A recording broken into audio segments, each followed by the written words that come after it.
is streaming, it's time to go. Settle down and enjoy the show. HasanAbi, he's the guy I watch on the daily. His commentary won't ever fail me. He's genuine and smart and sweet with a smile. So get yourself comfy, won't you stay for a while? He's live 7 days a week. Political chaos is what I seek. Gotta subscribe for the memes in the chat. Say weird shit, you're gonna get clapped. HasanAbi, he's the guy I watch on the daily. His commentary won't ever fail me. He's genuine and smart and sweet with a smile. So get yourself comfy, won't you stay for a while? Politics, gaming, and maybe a guest. He's entertaining no matter your interest. I don't know if he's a commie, a tanky, or a champagne socialist, but he fighting power with a golden fist. HasanAbi, he's the guy I watch on the daily. His commentary won't ever fail me. He's genuine and smart and sweet with a smile. So get yourself comfy, won't you stay for a while? We about to seize the means of production. Watch the corporate destruction. Talk about the wage gap too. He'll make it easy if you ain't got a clue. HasanAbi, he's the guy I watch on the daily. His commentary won't ever fail me. He's genuine and smart and sweet with a smile. So get yourself comfy, won't you stay for a while? Ooh, ooh, ooh, ooh. Hasan is streaming, it's time to go. Settle down and enjoy the show. HasanAbi, he's the guy I watch on the daily. His commentary won't ever fail me. He's genuine and smart and sweet with a smile. So get yourself comfy, won't you stay for a while? Oh, he's a jihadi daddy with a hot fucking body. He isn't a shill for the Democratic lobby. He's informative in a world where all is at stake. But none of that matters, cause it's the top of the hour break. What's going on, everybody? I hope everyone's having a fantastic evening, afternoon, prenoon, no matter where you are in the world. That was the HasanAbi song by Nyla Fox. Criminally underrated at 3.5k views, at least as of 10 days ago. But we're live, we're alive, and I hope... Oops, sorry. I hope all the boys, girls, and MBs are having a fantastic one, because today's a beautiful day. Today's a wonderful day. Today is Saturday. Ladies and gentlemen, boys, girls, and MBs, is Saturday, December 28th. AI is trash, to be honest. There's not a single part of that was AI. Why are people... AI art has basically created this like world where everybody just assumes everything is AI. Not everything you don't like is AI. AI doesn't even sound like that. Anyway, ladies and gentlemen, boys, girls, and MBs, we're live, we're alive, and I hope everyone's having a wonderful time. I certainly am. It's December 28th, 2024. We got a big day today lined up. We have a lot going on in the world, okay? And I'm going to get into it. I'm going to get into all of it. What is this? HasanAbi mention? Uh-oh. Okay. Folks, what's that behind you? It could be the menorah. It could be Black Santa, who's a chef. It could be the Christmas tree with the MAGA hat on it. Anyway, I have a lot going on. All right, so I ended the broadcast last night, and what did I do? I went and after some wins, some defeats, some classic Marvel Rivals gaming, I went to have dinner with the family. Because my dad's leaving soon. He's going back to Turkey. And, you know, my mom is obviously recovering from surgery. I got two dramatic ladies recovering from their own respective surgeries, and also too active, hyperactive for their own good, and probably pushing back the recovery. My mom is one of them, and Kaya is the other one. Anyway, folks, I went to have dinner with the family, and it was wonderful. Came back, and Lolo was watching Sicario, because he's a movie guy, and I sat there and watched it with him. Kaya has been annoying. Kaya has been really annoying. She looks very cute right now, and that is to distract you from how fucking annoying she is. Look. Anyway, but yeah, she's sleeping, or well, she's not anymore. She just woke up, but the donut's working well. It's making her not reach the actual area, the wound, and it's seemingly, hopefully, going to heal better.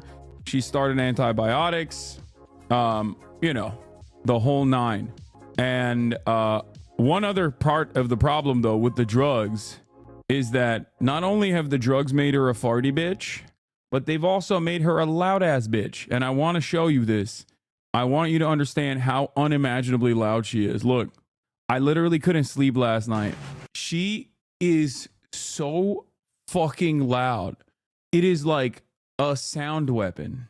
Like, she's so loud. She sounds like the Havana Syndrome gun. She sounds like a long-range acoustic device. It's actually crazy. Sleeping like she pays the bills. Yeah, it is kind of crazy how loud she is. Anyway, but so loud.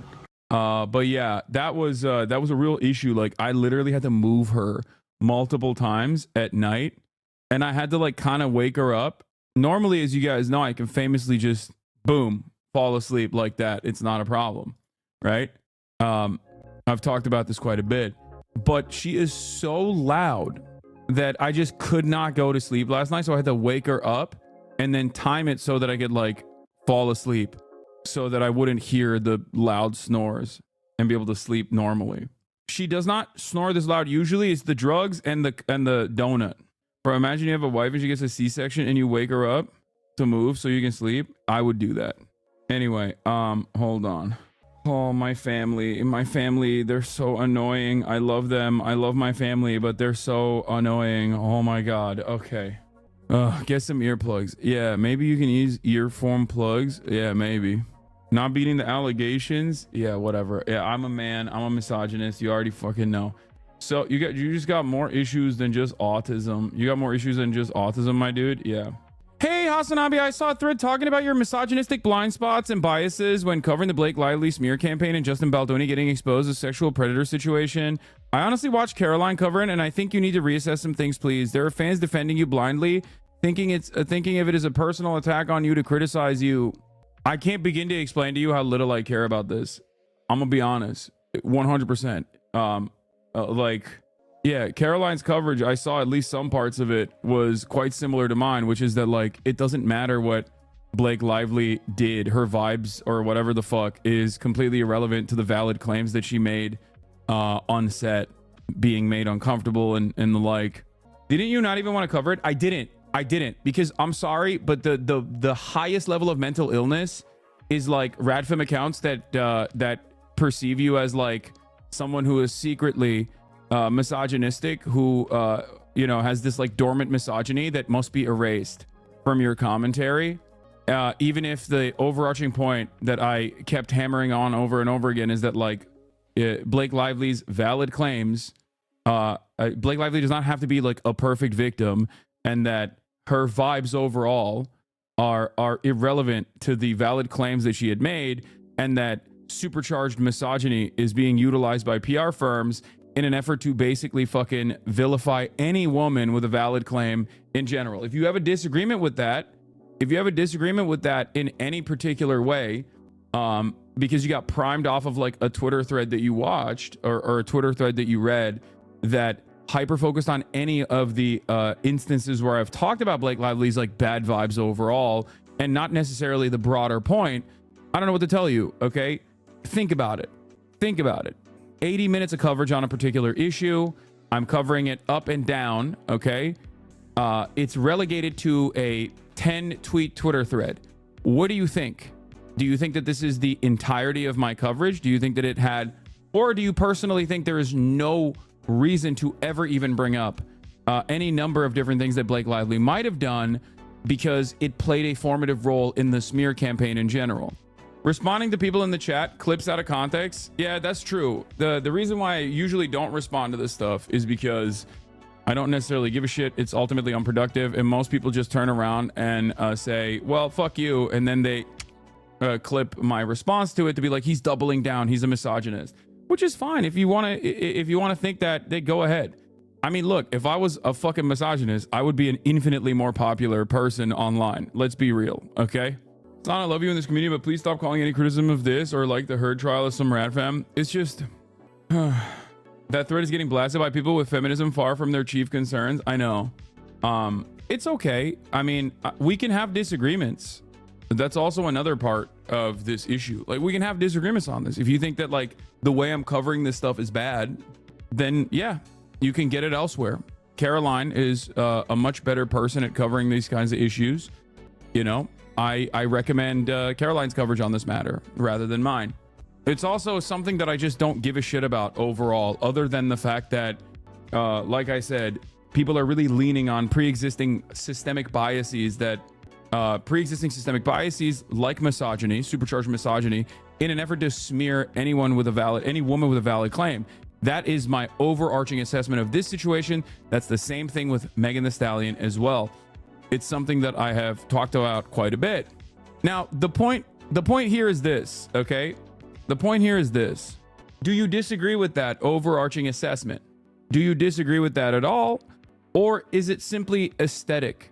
Is the disagreement you have with me on my main point? Do you agree with what I'm saying?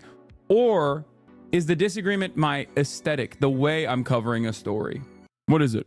They clipped out your main point so they don't even know it. That's what I'm saying. You and Caroline literally said the same thing. This is literally just chatters who wait till you say something for it to become their opinion rather than forming one of their own. Yeah. The thread literally said you just lacked tact. The thread was all about aesthetics. Yeah. This is, I think, a weapon for me. Me lacking tact and me having jagged edges in my commentary might not come across as aesthetically pleasing to you, and it doesn't matter. This is something that I have talked about quite a bit, and I will consistently reiterate it in times of need, which is that, and it's not even me being an edgelord, by the way. I'm not like saying, I'm not utilizing or weaponizing like misogynistic language or anything like that. There are limits to the edges that you can have, in my opinion, okay? But the reality of the matter is, I am never going to be a package that you consider perfect, because I am myself unapologetically. I am authentic unapologetically, and very stubborn on top of everything else, and perhaps maybe have too much pride, okay? All of those things combined, so well PR trained. You think I'm well PR trained? This entire problem is because people want me to be like maxed out on PR. They want me to talk like a corporation. They want me to say stuff like I'm holding bodies in spaces. They want me to say I'm holding spaces for queer media, okay? That's the type of shit they want me to say, and I'm never going to say that, okay? That's the problem. They want me to deal with issues that pertain to like Hollywood celebrities and stuff like that with the same delicate way that I talk about like I don't know, babies being brutalized in fucking Gaza. And it's just impossible for me to do that. It's never going to happen. Okay. That's it. If you don't like the overarching way that I cover certain stories, maybe it's just not for you. Do you understand what I'm saying? I'm not going to do a performance for you is what I mean. And I'm not going to be able to change the way I cover certain things. Isn't it just another case that when you're talking about black issues, you're not talking to black chatters? When you're talking about trans issues, you aren't talking to trans people? Exactly. And when I'm talking about like fucking supercharged misogyny being utilized by PR firms to vilify women when they make valid claims, like valid sexual harassment at the workplace claims, I'm not talking to women. But it doesn't matter. It's just like, it doesn't fucking matter. Everybody thinks, no, you have to serve me with the content. You know what I mean? You have to serve me. And it's like, no, it's not for you. It's not for you. You are not the target audience. And that kind of hurts people's feelings, I think. They just want me to like change my commentary or the way I talk about certain subjects in a way that like suits your own individual aesthetic purposes. And that's not the case. Chatter saw a single Twitter thread and think you're doing PR. The Twitter thread is nothing. And if you weirdo drama freaks would stop going insane over every single bit of drama, this wouldn't even be a thing. The best part are people coming out of the woodwork saying how vindicated because they always knew I was a sexist, misogynistic pig. Yeah, I mean, that's it. That's it. I should be outwoking them by saying I'm autistic. And that's why I talk about things in a blunt way. and you're being fucking ableist. You know what I mean? Hit him with that fucking hit him with that counter. Now, having said that, does this mean I'm leaving the left? No, of course not. You know, you can suck my dick. I'm not going to change my attitude. I'm not going to change my opinion. Many different groups from marginalized backgrounds have spoken out about the ways in which I cover certain topics that pertain to their own personal marginalized identity, and have said that I am not good in my coverage, or I'm not thoughtful in my coverage, and I think I need to hold a space for queer media in my coverage, or whatever the fuck, right? All this stuff is silly, and it doesn't work, and it's not going to work here. This is the package. If you don't like it, well, you don't like it. There's not really much I can do about it. So yeah, it's mainly about the reason these talking points about Blake Lively are even out there is because of the PR campaign, and you reinforce the points every time you deflect to them. Okay. Once again, the main point is none of that matters. Her claims are valid. None of that matters. Okay? If you can't comprehend that, I don't know what to tell you. This is not just for you. Not everyone is like, babe, is there ever a time when someone is not canceling you? Yeah. You have to remember, it might not be for you. It might not be for you. If you hear me say something that comes across as though it is hyper focusing on a aspect of the story that you think is wrong to hyper focus on, it might not be for you. It might be for others, for example, that don't know what the fuck is going on with the Blake Lively situation. Maybe they saw the fucking clips. Okay? Clips. Okay? And why is it on the For You page? Yeah. Well, it is definitely for a lot of you. You just vaguely talk about rat films, and sometimes it feels like this is a term to paint all women who disagree with you. Yeah, it is. Okay? It is. That's what I'm doing. It's because it's not, the secret's out, guys. I don't like women. Okay? The secret's out. This entire time I was actually trying to make the world a more tolerant space, or at least a community that I have cultivated, a more tolerant space, so they could inevitably make it harder for me to be misogynistic. Even though there are literally podcasts out there where the dumbest, ugliest cretins on the planet could just get a fucking Shure mic and just go, women are bitches, they're whores, they should die, I hate them, and get like 1 million fucking views. So why the fuck would I find a weird space for myself where I am cynically, secretly fucking talking about patriarchal constructs and things of that nature, so that I can secretly turn around and make play misogyny on New Game Plus difficulty? Why would I do that? A question that should be on everyone's minds is that if I am this secret misogynist, why wouldn't I just be out with it when it's literally a marketing technique? Andrew Tate straightforwardly became one of the most famous people on the planet by just doing that, just hitting that note over and over again. Women are bitches. Like, that's what he said over and over again. And women are bitches his way into fucking massive fame. Why would I do that? Okay? Women are bourgeoisie. Anyway, yeah, to get more sex. Okay, first of all, I don't need to fake male feminist myself to get sex, okay? Your mother gives me plenty, just so you understand. Also, more sex. How about any sex? People are so funny when they hit like the 2016 lines. Brother, first of all, what views need to be reassessed though? What was the problem? To be as charitable as physically humanly possible to people that are mad. It's probably because I even brought up the fact that like Blake Lively's marketing initiatives were bad in general. Like a movie about domestic violence and sexual assault being covered in like a cheery way is not, is inappropriate, and she's an adult and also has like some level of power, some level of negotiating power, some power throughout the creative process, where she could have just put her foot down against Sony, the studio's wishes, and been like, no, I'm not going to fucking do that. This is a goddamn movie this is not a movie about flowers, okay? This is a fucking movie about domestic violence. I'm not going to fucking cover it like it's a Barbie movie. We're not going to barbify a movie about domestic violence. That was my major point. That was like one of the things that I said.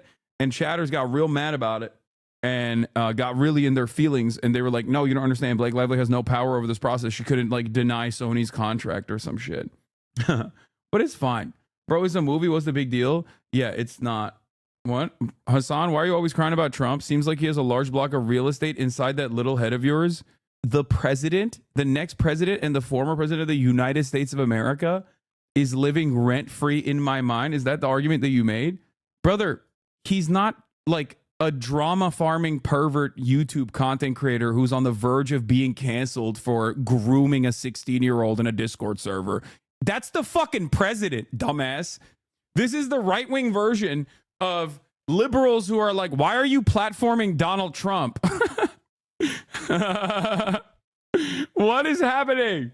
Dean's so cool. Thank you for the raid. Hope you had a good stream, brother.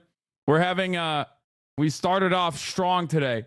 Anyway, I didn't even finish my fucking personal news hour.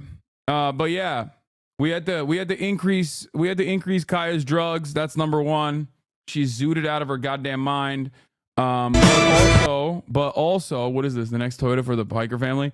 But also, I balled my freaking face off this morning. I played with the Pinoy gang. I played with the Swagapino League this morning. Doing full court, zone defense, out of control. I was going coast to coast like a motherfucker. I'm on antibiotics myself, just like my baby girl Kaya, because I just got the root canal done. But basically, I was clamping, dude. I was going crazy, coast to coast. Ain't nobody guarding me. Obviously, you know, it's the Swagapino League, so you know there's definitely a height advantage that I had, I will admit, and a weight advantage that I had. Bro, why do Filipinos only play zone defense? It's because it's first of all, swag. Second of all, it's dads.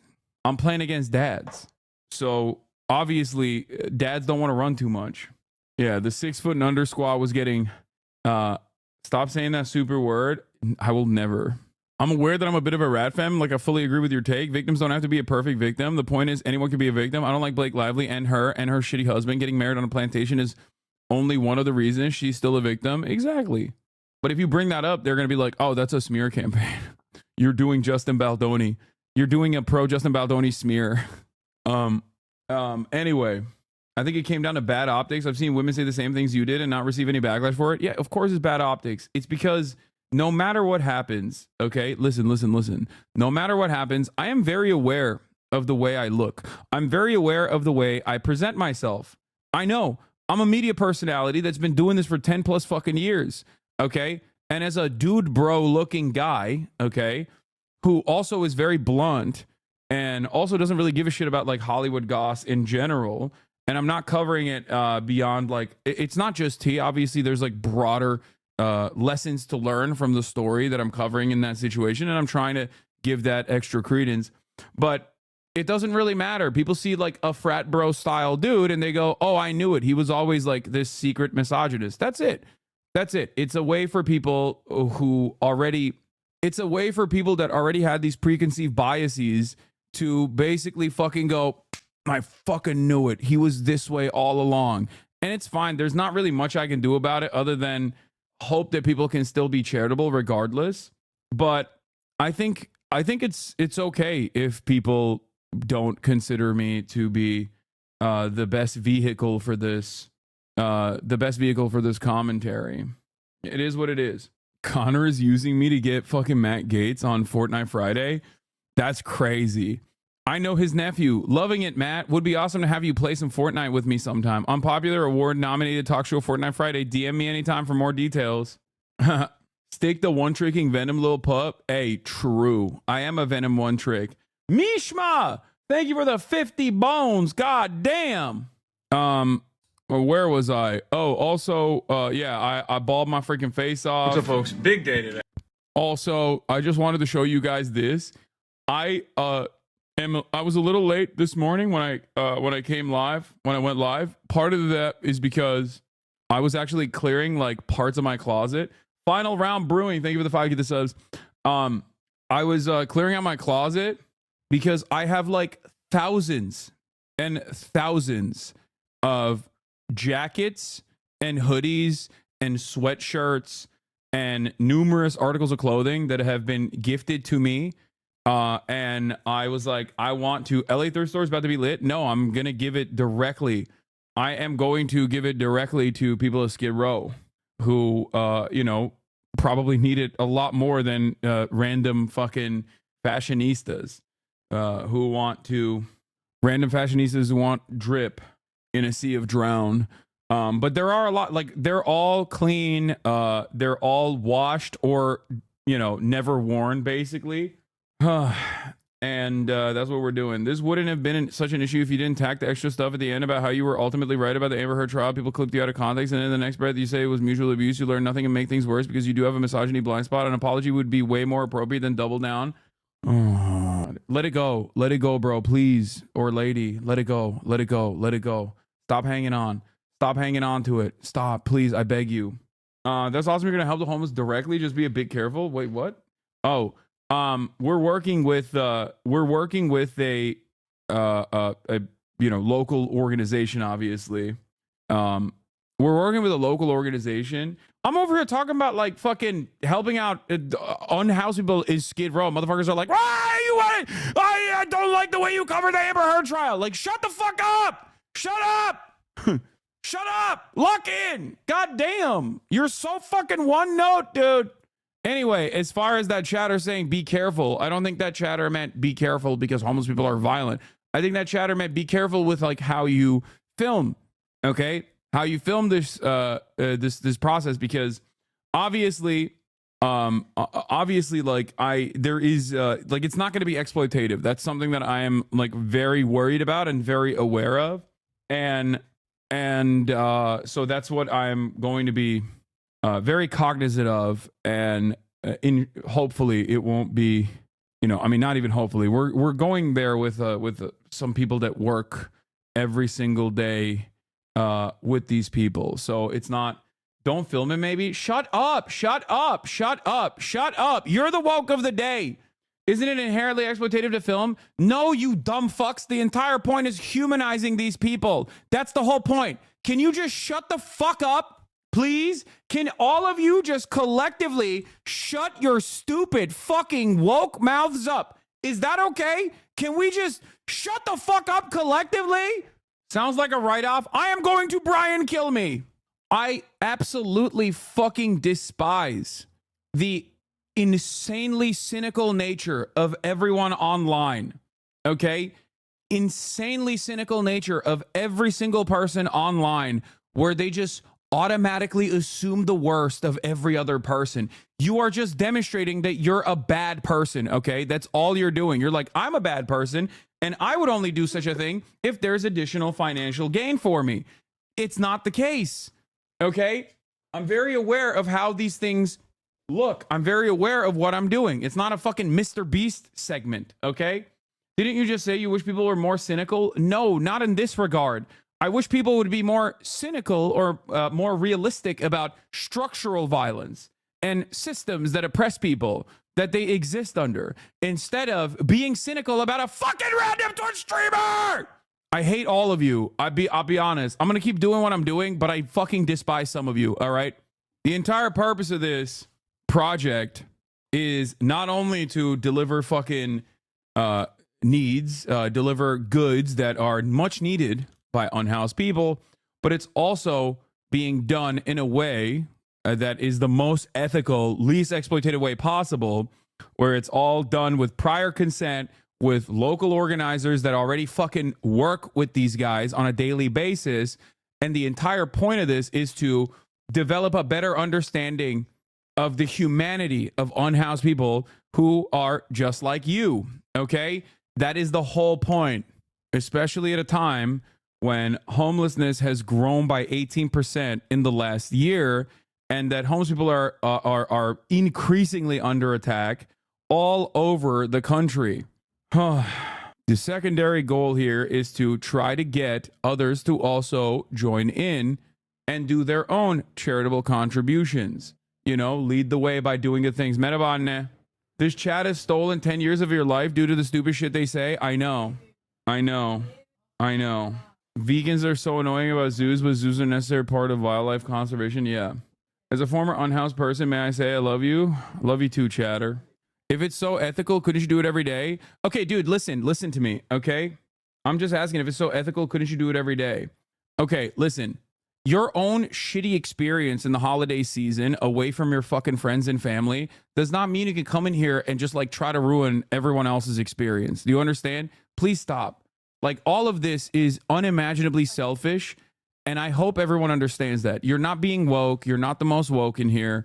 All you're doing is just like demonstrating your own personal fucking mania, your own personal narcissistic desires of trying to reframe the conversation away from everything else to you being the center of attention, masquerading with emancipatory language, hiding your true purpose of narcissistic me, I'm the center of attention desires by utilizing emancipatory language does not change that reality, okay?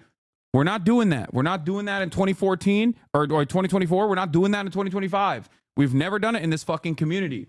And the reason why we're here right now and the reason why people are being extra annoying is because of a multitude of different factors. Number one, it is holiday season. So a lot of the people that tune in at this time are kind of feeling the pressure of holiday season. The weather is shit. Maybe you didn't see your family. Maybe you had a bad experience with your family. And now you're fucking angry. It's holiday season. Now you're drinking. I see it all the time. I've been doing this for what, 6 fucking years on this goddamn platform. I see it every holiday season. I still go live regardless because I still want to maintain a sense of community and be there for a lot of people who feel alone in this time, okay? But that doesn't mean you can be fucking annoying about it, all right? I'm not your goddamn, like, this community is not your fucking projecting onto us. Yes, dude, I'm so lonely in this holiday season. The fuck, my mom just walked in. Listen, I have to blast off, okay? No more woke off shit, please. It's really fucking annoying. All right, let's blast off. Light news. To deliver much needed goods to unhoused people. Benim kıyafetlerim vereceğim homeless people'lara vereceğim. Hayır. Hayır baba. Oh my God. My dad's like, I want to go through the pile because I want to take some to Turkey to give to the those in need in Turkey. I'm like, dude, just go upstairs. There's more clothes upstairs, please. Motherfuckers never let a good deed go unpunished. All right. Light news. Then Lolo overruled I take it to the streets to deliver much needed goods to unhoused people and interview them alongside local organizers. Get in now. All right. Do we have a blast off meme or not? God, I'm so fucking tired. My son's dad used to live on Skid Row and off for 2 years. He's 7 months sober. So many good people helped him while he was out there. Jags will be helpful for the community. Please cover this. I posted it twice. Okay, dude. I will say I was fired the Friday before Christmas, and despite all the bad things happening to me and the stress, you and this community have been really solid cushion for me emotionally. Exactly. That's why I fucking go live during the holidays. Anyway, part of the reason. Why are there rightists in this stream? Well, one, that's not a bad thing. It's a good thing. We want there to be right-wingers in the stream. We want to change their minds. I haven't done the New Year's resolutions yet, but I will eventually. Do we have a blast off meme or not? Do we not? We don't have a blast off meme, I think. You ever gonna continue Elden Ring? No, I'm never gonna play Elden Ring ever again for the rest of my life. I'm never gonna play another video game for the rest of my life. Oh God, I'm in such a bad move. I think I'm gonna have to take some time off. I'm noticing that I have a much shorter fuse. My dad called me a slur on Christmas and it kind of ruined my day, but your Christmas stream made me feel better, Mr. Streamer. Your dad called you a slur? That's fucking insane. Anyway, here it is. We're blasting off. Let's go. Let's get the people going. Let's fucking get it started. Let's get it. Don't get it twisted. Japan will heal you. Yeah, we'll see. Because honestly, the other side of the story, especially with respect to Japan, is that I am worried that I'm woefully underprepared. I did get like I got the sick backpack, the new backpack, the one that Nick has. And we're going to get all the bells and whistles ready to go. I'm going to probably fire off another IRL stream before I leave for Japan. Don't let the randoms in chat bother you. You've given really good context through the content through the holidays, and I love listening to your coverage while I'm exercising. Thank you for a great 2024. If you do go to Japan, make it a true vacation and stream less. Gotta rest. No. As a Scottish person, it seems crazy in here who have chatters that haven't called them a slur. I'm ESL. What's the difference between homeless and unhoused? Is there one word that's better to use? I mean, I don't want to say homeless when straight up talking to homeless people. You know what I mean? It's a more humanizing language to use when you say unhoused. I mean, but if you get triggered by that, you're a fucking goon, you know? You're a goober. Are you worried about how negative streaming has become in Japan and Korea? I am a little worried, but I mean, I guess you just gotta lock in. You just gotta fucking lock in. You know what I mean? You've been doing this 8 hours of politics for most of the year. You deserve a real break, not just a day off. Yeah, we'll see. Japan tip, pack light there. Chatter, I've been to Japan many times. I know. Your Japan tip, pack light there. Buy a suitcase there and fill it up for the flight back. Only works if you are Japan sized. If you're not Japan sized like me, unfortunately, there is no reason to pack the light because nothing fits. Are you gonna talk to Jav actresses? Yeah. You should lock in and try to link up with the Japanese dudes who dress up as foos. Now that would be content. Yeah, I want to do that. For that chatter about the home the houseless take, home isn't necessarily a place. So to say someone is homeless means they are forever lost. House is more humane. Yeah, it is definitely a more like, it's a more humanizing way to talk about people in dire financial situations. That's it. That's what it is. Get that if 6 was 9 that you not fitting into, King? Why not take it off every Sunday? I don't get why you work 7 days anyway. It's a little much for your personal sanity. Because I'm a fucking freak, dude. Because I love what I do, and I'm very fortunate. I love what I do. I feel like it's my job, it's my duty, it's my obligation to give back as much as I can. And that, yes, means giving back a little bit of my mental sanity piece by piece, day in, day out. But like, you know, it is what it is. Taking even 4 to 5 days off from work is so refreshing, especially when I log off from the internet. You just need a good shag. Yeah. I just need a good shag, yeah. All right, we're done getting stun locked by chat. We're moving on. We're moving on to the news of the day. But before that, let's look at this. Your streamer's favorite streamer. What is this? Makes me feel up to date on world affairs. King of the apping, so I watched the edited Voz law. If you know, you know. Minus points because he came to the UK but didn't come say hi, shaking my head. Slime IRL, no BS. Volibear main. Taught me how not to feel guilty when banning weirdos. Cutie Cinderella, lover baking VODs when working. So knowledgeable about cakes, her kitchen is goals. Stan, such a cutie patootie. Ultimate wife guide, chill vibes, deep dives or chef's kiss. Bonus points, you like my TikTok. Dating cutie, funny in general. I am one of the few female Ludwig enjoyers. Yes, we exist. I'm shocked that there aren't more female Ludwig enjoyers. Like, that's crazy.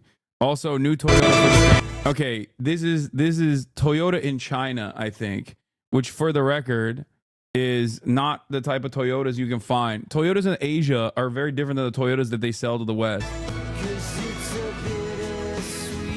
This is crazy.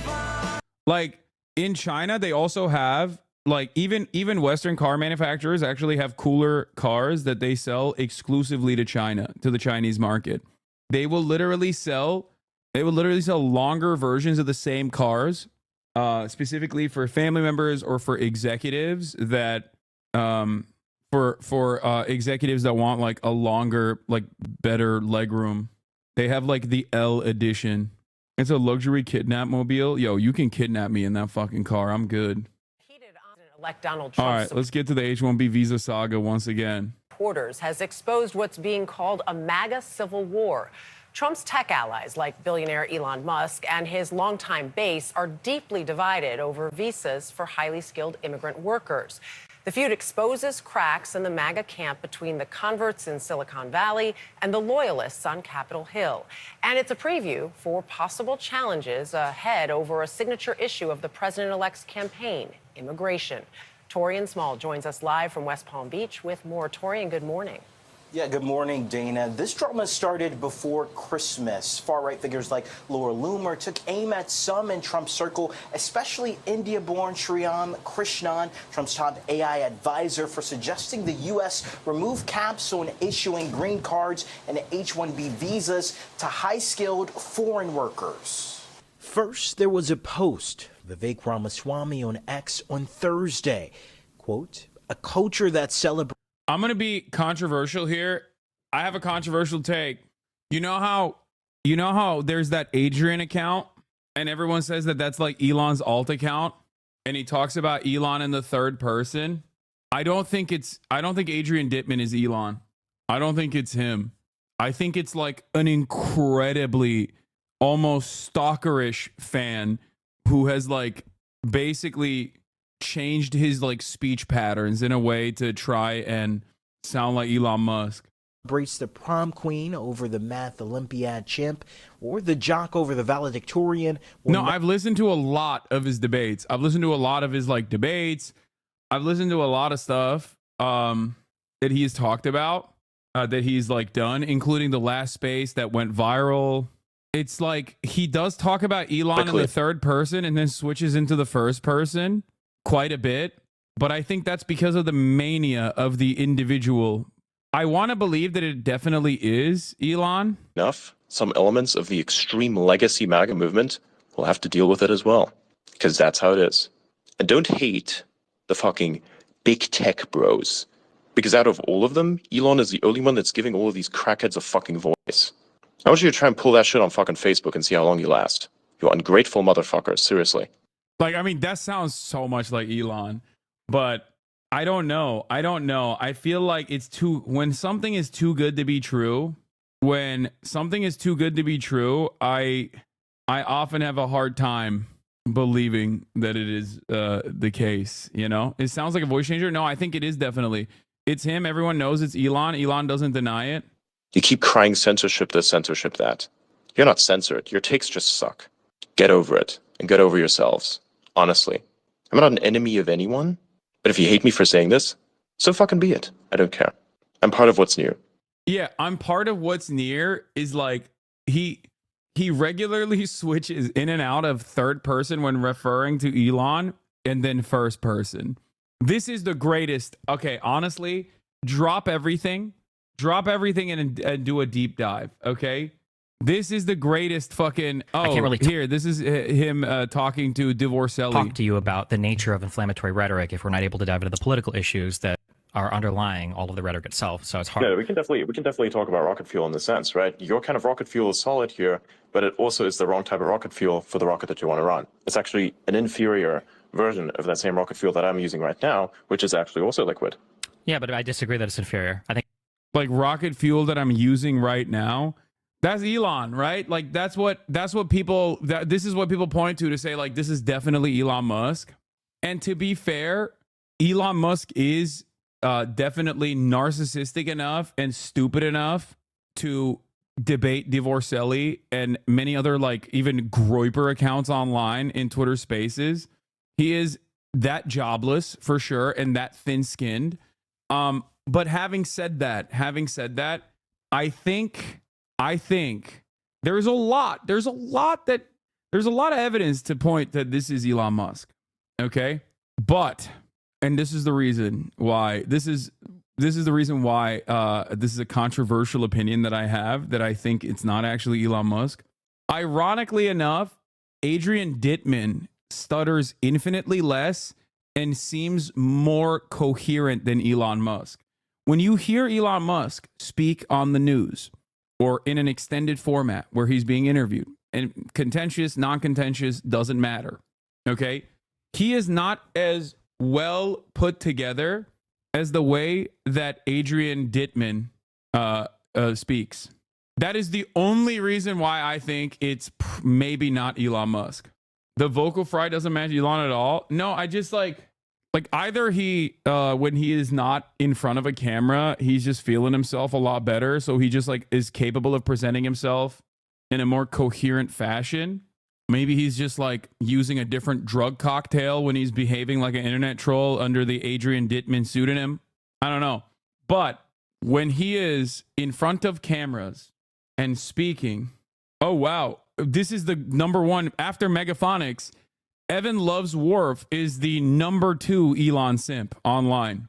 And even he has a similar opinion. Look, again, I know it's extremely unpopular, but you can just listen to this recording of Adrian Dittman and see pretty plainly that is not Elon. Their voices are similar, but Elon does not sound like this at all. To the United States of America. I have literally just stated to you exactly what I've contributed, but your inability to receive this makes me believe that you are perhaps okay, he's using a voice changer. a retard. I haven't. Never mind. This is like when he's using a voice changer. That's what he sounds like on ketamine. He's probably too nervous to be on ketamine on camera. I have a stutter stammer and you don't just get to turn it on and off. It's probably not Elon. Anyone could do vocal fry if you listen to enough old Kim Kardashian clips. Haven't heard it.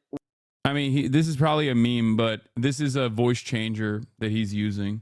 But even then, I'm telling you, it's 1,000,000% Elon. Nobody has that unique accent. I don't think Evan is an Elon simp, dude. He's constantly shitting on him. No, I'm memeing. Evan is I like to call Elon haters Elon simps because they hyper focus on everything that Elon does. And Megaphonics, Wifeophonics, it was the #1 Elon simp turned into an Elon hater. And he would always tell me, he would always be the first to come in here in the chat for the longest time to be like, hey, Elon farted today. Have you seen it? And he would just like send me irrelevant shit that Elon has done. And at a certain point, I was like, come on, dude, you got to stop sending me Elon shit. And then he stopped sending me Elon shit directly and instead started sending me Evan's Elon shit because Evan is also an Elon tracker. He used Evan as basically a way to diffuse the personal responsibilities that he has for being the #1 Elon guy. They've literally talked. They're not the same person. I don't know if that's good enough to claim that it's not Elon, but yeah, this is part 2. You've met me at least 3 times. You're about to die of laughter, aren't you? Yeah, it's me again. Oh my God, yeah, this is part 3. I swear, there's nothing. Honestly, there's nothing better than to hear you laugh this much. Like, I can only imagine the kind of stress you're under. So funny. Yeah, dude. For the past couple of weeks, I basically. Oh God, I can't do this. This is too much. It's so, oh my God. Look, there's 8 billion people on Earth, so yes. odds are there's someone who sounds like you somewhere, and you are that person. Yes, it gets worse. It gets worse. It gets so much worse. It gets so much worse. I can't honestly. I don't believe you're not me. Yeah, that's a theory. That's a me. theory. People think I'm legitimately your clone. There's been theories that I'm one of your Neuralink experiments. Can you like clarify that I'm not one of your Neuralink experiments, or maybe I am and I wouldn't realize it? Because that shit's vast. Bro, I can't even tell who is talking. The entire time I thought it was fucking Elon Musk talking. Like, oh, I can't tell. Am I a Neuralink clone of you? And only after context. That I realized that it was actually Adrian talking. I'm telling you, right? Okay, this is only convincing me that Adrian is Elon. Never mind. I'm back on the Adrian is Elon train, dude. I'm back on it. Spectrograph analysis of Adrian laughing during his speech compared to Elon Musk's laugh from another interview. It's 100% a match with 3.62 voice frequency modulation. What the fuck is this?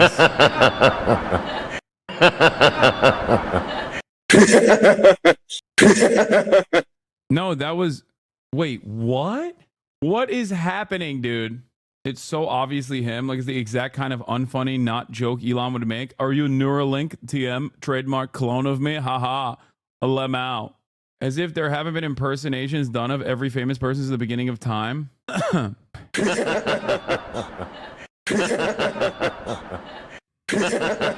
Ditterman had a long discussion with XUC, and Ditterman said he watched a lot of X. Can't be Elon. I think a lot of you. Dude, Drake was with Aiden Ross talking about how much he watches Plaqueboy Max. Okay, yeah, no, I don't think it's that crazy to assume that people. If anything, Elon Musk has a lot of free time. Okay, it's not shocking if he's like watching a lot of Twitch streamers. That only reaffirms the suspicion that Adrian is Elon Musk. Chat analyzing this like the Zapruder film. Yeah, I mean, this is the most important thing. Check my message. Remember when Elon pretended to be a fucking child? Oh, yeah. Yeah, that was weird. He does a lot of weird shit, man. He's a fucking weird ass dude. He really is a goddamn weirdo, dude. Also, he's autistic. So, yes, very high likelihood that he watches Twitch streamers. Like, that in and of itself is enough. That's proof in the pudding right there. There's way more audio of him arguing with Laura Loomer. It's for sure Elon. Find the whole thing. Send me a clip and we'll watch it. 100% he sets this up so it seems like it wasn't him. How much you want to bet he knows about you? I mean, I've had Grimes on my stream. I'm sure he knows who the fuck I am. How are your monkeys? Well, how are your monkeys? I don't know. How's the test subject? No, no, the weird thing is you even ask questions in the way that I would ask questions. Autism. And your sense of humor is quite similar sense of humor. It's eerie. Yeah, I know. I still remember the first time. God. Oh God. I still remember the first time. I still remember the first time when the first time I found out about you was actually in early 2016. This is when I watched SpaceX rocket engine experimentations on YouTube. I was like, man, this is.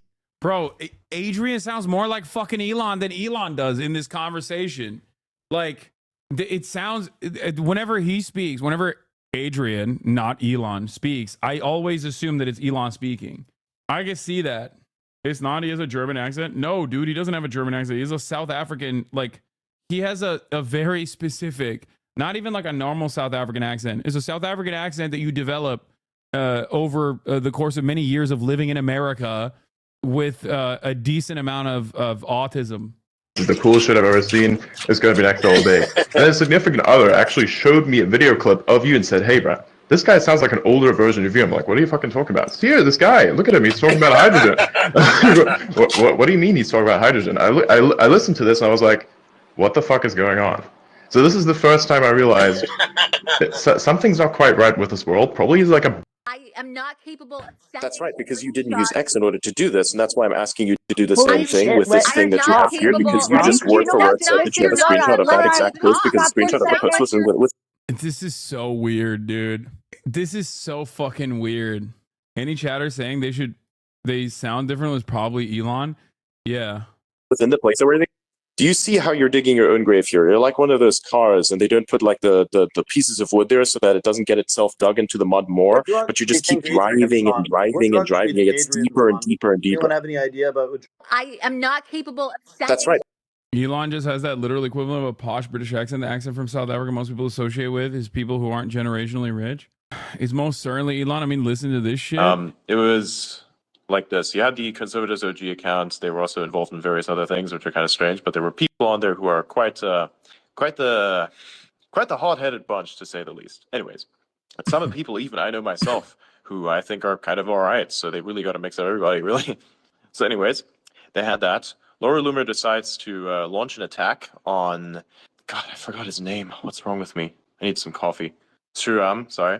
Yeah, so she decided to like launch an attack against Sriram.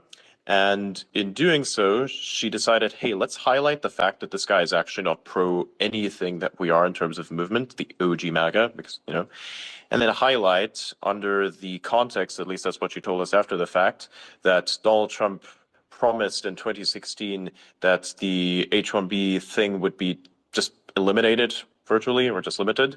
I'm telling you, it's like it quite literally is someone who is more coherent than Elon, which is why I originally assumed he was an impersonator. Elon Musk is never able to like string together sentences with this level of coherence. That's the only reason. Okay, but Adrian's tone isn't as dark as Elon. It's lighter, more enunciated on certain consonants. The only way we can find out if it's actually Elon or not is if we get them to do a USA chant. If Adrian Dittman does a USA chant and it sounds like USA, USA, that's it. Because no one fucks that chant up. Okay? No one. The only person that has ever fucked that chant up is Elon Musk. It's like you're physically incapable of saying it in the way that Elon says it.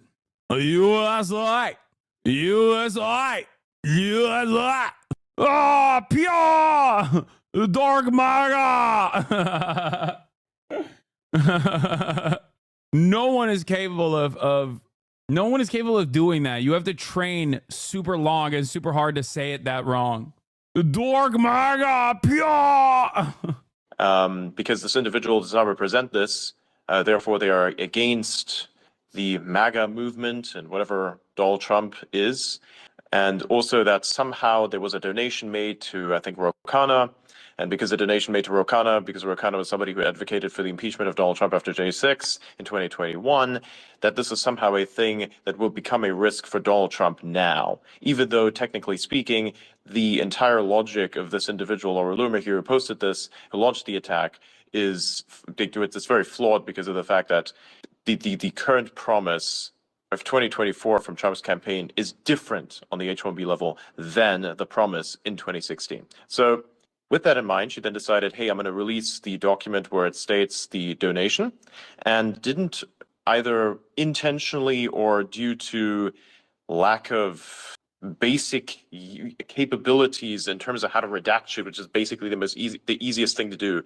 She left the address partially unredacted to the point where you could definitely still get the address. And because this violates X's policy on revealing personal information. That's so funny that he says this, by the way, when that is not a real thing that X fucking prosecutes. I can't believe I just said X. Twitter does not give a shit about doxing. The notion that they would ever care about it, like the only time that I saw the Twitter not giving a shit about doxing was, or Twitter giving a shit about doxing was like JD Vance. If you are an enemy to Elon Musk, they do not give a fuck, okay? You can't track Elon Musk's plane. You can't be Stone Toss. You can't dox Stone Toss. You can't track Elon Musk's plane. But everyone else, including Nick Fuentes even, you know, regardless of whether you think it was warranted or not, even Nick Fuentes' dox was just plastered everywhere on Twitter. He absolutely protects certain people over others, but there are a limited number of people that he defends, and everyone else is just like, nope.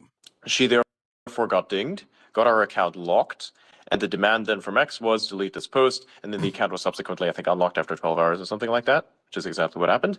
Then, because of this, the organization, since it was involved because she had an affiliate badge from the Conservatives OG, they then lost their access to the gold checkmark thing, right? They just got dropped, which means that anyone else who had the affiliate badge as well had their badge just be taken effectively because the organization was no longer subscribed, so the affiliate badges just disappeared. Poof, gone, right? And because of this, any of the profiles that had the affiliate badge now had to go through the premium verification process again. Like, why does Elon Musk know all of this? I mean, not Elon Musk, sorry. Why does Adrian Dittman know all of this? Like, what? Like, it doesn't make sense. Why does he know all of this? It's so strange that he is completely aware of all of the background, all of the internal machinations of Twitter. It doesn't make any sense. This is a fascinating thing for me. It is fascinating. It is fascinating. This level of knowledge that this person has over all of the things that are happening inside of Twitter.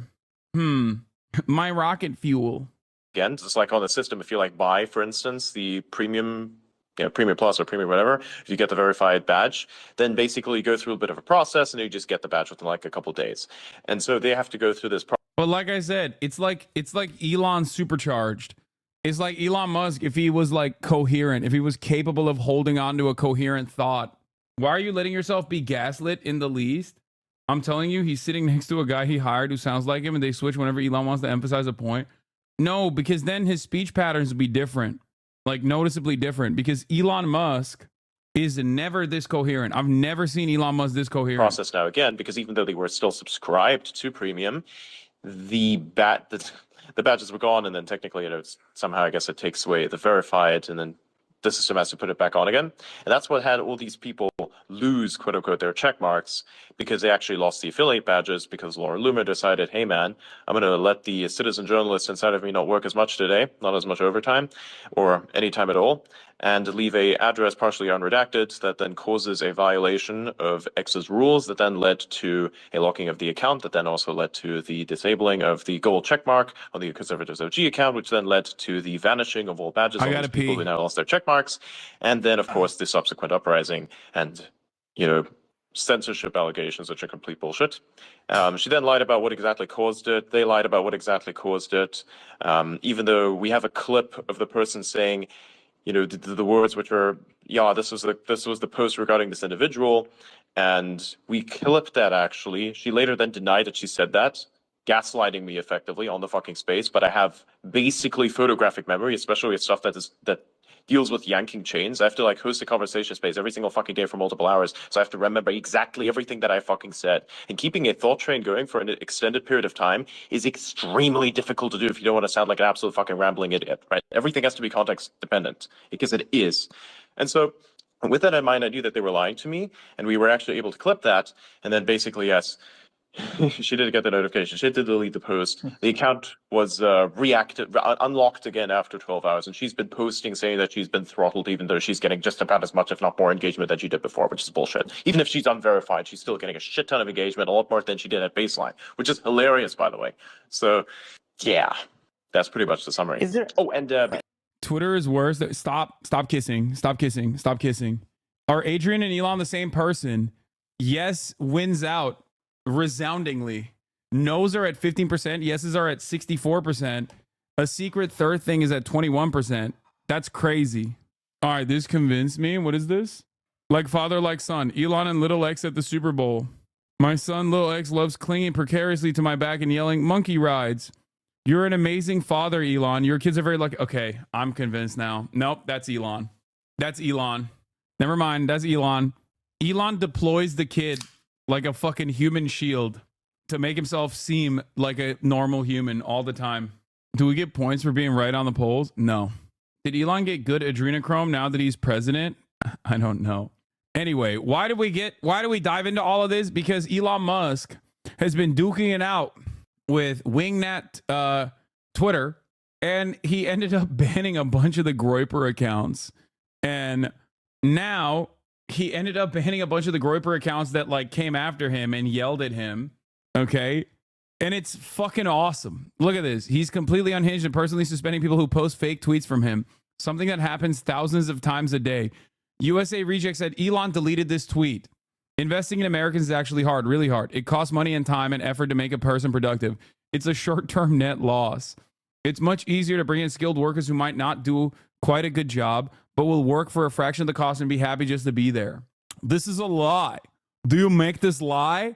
I found it elsewhere. Is it fake? Where did you find this lie? It was posted on Reddit. My mistake. I didn't realize it was forged. Liar. And then he banned the account. He suspended the account, dude. You're a liar. USA.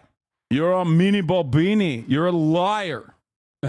And then deleted his posts. Yeah, no, he clapped him. I know. You're just showing me the same tweet I'm looking at. This fake is a deliberate lie. Do you make it? Did you get fooled, or are you deliberately showing a fake post? If you say that's fake, I'll remove it immediately. I've seen it on multiple places, so I thought it was legitimate. My apologies, sir. Tracing the fake post to source. Where did you see it? Okay, this makes me feel like it's not a fake post and that he actually tweeted and deleted it, and now he's trying to find who actually logged it. Okay? This is now making me at first I thought it was probably fake, but now I'm thinking maybe he did. Where did you find this lie? Wait, what do you mean he deleted his post? Oh, he deleted his own posts that were responding to it as well. Okay, all I'm going to say is this. If there's one thing we all know from this wonderful experience is that Elon Musk is the most jobless man in America. Okay? There is no better indication that Elon Musk, as a billionaire, as the wealthiest billionaire on the planet, is once again proving to all with eyes to see that billionaires don't do dick. Okay? This is something I hope people can take away from this process once again. Meritocracy is a lie, and Elon Musk is not working harder than the average American. He's not working smarter than the average American. He literally doesn't do shit, okay? He just has money. He lucked into a lot of money. He conned his way into getting a fuck ton of government subsidies, taxpayer-funded subsidies, and he just fucking spiraled upwards, okay? He bouldered his way into this level of wealth. And once you get to a certain point where a lot of other powerful institutions are also making money off of your success, there is this delicate balance there is this insane amount of systemic support that you're gonna get because other wealthy individuals are also invested in your success. Now, of course, another funny aspect of this, of course, is that Trump is supporting immigration visas backed by Musk. I have many H-1B visas on my properties. Yeah, Steve Bannon refers to Elon Musk as a toddler. Someone please notify Child Protective Services on Getter. Steve Bannon is on Getter. The last guy. Japanese soldier still fighting the war 39 years later. Steve Bannon on Getter. Someone please notify Child Protective Services needs to do a wellness check on this toddler. The reason I'm in America, along with so many critical people who built SpaceX, Tesla, and hundreds of other companies that made America strong is because of H-1B. Okay. One, flag on the play. Flag on the play. I might be wrong on this, but Elon Musk is lying here. Tesla, yes. Tesla utilizes H-1B visas. Having said that, however, SpaceX cannot. Why? Because SpaceX is a defense contractor. And as a government contractor working in the field of aerospace, you cannot hire H-1B visa workers. Just saying. As far as I know, you are not allowed to hire H-1B visa workers. They have to be American citizens, either naturalized or born. Now that part is incorrect. Having said that, Tesla does utilize, from what I understand. This is fact. I work in aerospace. Yes. You cannot hire non-Americans. At most, I think you can hire like part of the it's not even like Five Eyes, but I'm pretty sure you can only hire American citizens that have like a proper level of vetting. Marat, verify this, please. You know he only knows this because Marat told him he wouldn't know anything about it otherwise. Excuse me. You're 100% correct. So how about you shut the fuck up? Okay? Who cares where I got this information from? Is it like ITAR restrictions? Is that what it's called? No, they don't have to have top secret level clearance, security clearance. That's not correct. I mean, depending on what you're working on, but there's a specification for it. I think it might be ITAR. I forget what it's called. No foreign nationals where no foreign or classified documents are used. Yes, in certain parts of defense, if you're a government contractor, you can't. If you're a government contractor working in defense, you can't actually. You can't be a non-U.S. citizen. EAR, ITAR. We can't have offshore accountants work on specific clients in public accounting. But yes, if you're a government contractor, you probably have some level of security clearance, regardless. But this is a separate thing as well. They can work on aspects of projects, but nothing following ITAR restrictions, i.e., performance data. Any non-U.S. citizen must be escorted through our facility at all times. They cannot look at any of the prints or us on our network. Can tech companies thrive without H-1B visas? Elon Musk's SpaceX sure is. Wait, what? This article quite literally shows the opposite. The article headline at least says SpaceX is thriving without H-1B visas. Chatter, you sent the article saying like, no, this article says otherwise. Elon Musk defends the H-1B visa as a necessary component to empower Vivek, MAGA faithful. SpaceX, which is privately held, has an estimated market capitalization of roughly $350 billion based on a secondary share sale. That would make it one of the top 30 companies by market cap in the country. The company has had a banner year. Is Starlink. This is the worst part about Elon Musk is that like low key, Teslas are dog shit. I mean, high key Teslas are dog shit. But SpaceX, I hate to fucking give him any credit whatsoever. I hate to give anything that he's associated with any credit. But SpaceX genuinely carries this fucking person in terms of innovation. Starlink is fucking incredible. It really is. Not only is Starlink fucking awesome, but also a lot of what SpaceX is doing is also pretty innovative. I hate it. I don't want to admit it. I know for a fact that people that work at SpaceX don't like their jobs in general. They despise working under Elon. But it is genuinely innovative. And unfortunately, this is the one aspect of public-private partnership where in the field of tech innovation, when you are no longer beholden to red tape that the government puts on you unnecessarily, you end up getting the same sizable sum from the government in the form of public funding, but then they don't turn around and restrict your, they don't turn around and turn off the money faucet in the same way that they can do with NASA. So basically what ends up happening is you have all the NASA talent, you have all the NASA research, you have all the public funding, but then some dumbass 900-year-old congressperson can't turn around and be like, I don't understand this space shit. Were you hit with a stroke gun? Yeah. And I think that in a perfect universe, I wish that SpaceX could go back to being under government control and work under NASA as it is. It's just that I wish, like I said, I wish that we would still focus on innovation in space tech without government restriction. That's stupid. Starlink fucks over on the ground astronomy observations. Can you explain Starlink to me like I'm a 5-year-old? Yeah, it's a network of satellites that offer you internet access in many parts of the globe. It's very successful and it's very good. It does create a lot of space pollution from what I understand, but it was good. All right. Yes, but you put people in danger as a result. A friend of mine had to dip out of Blue Origin because of the things he saw happen there. He didn't want to be around for the audit when they inevitably kill someone. Bannon compares Elon to Hitler. Capitalism, Elon Musk. And by the way, when we cut him off, he went begging the CCP, and that's why they have the joint venture in Shanghai, the Tesla, which is 100% of his value, right? This guy lives on government contracts and taxpayer subsidies, okay? It's all, we're going to get Joe Allen in here for a second to transform it. Elon Musk, once again, brother, I'm smart enough to tell you no to your face, and I'm evil enough to be able to expose you as a running dog for the greatest enemy this nation's ever had. You're a war profiteer. You're sleeping with the enemy, brother, and you've been doing. I don't understand. When Steve Bannon compares someone to Hitler, is he actually hyping them up?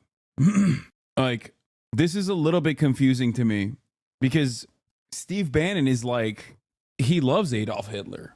Like, it doesn't make any sense. Doing it because you're not an American nationalist. You're not even an American.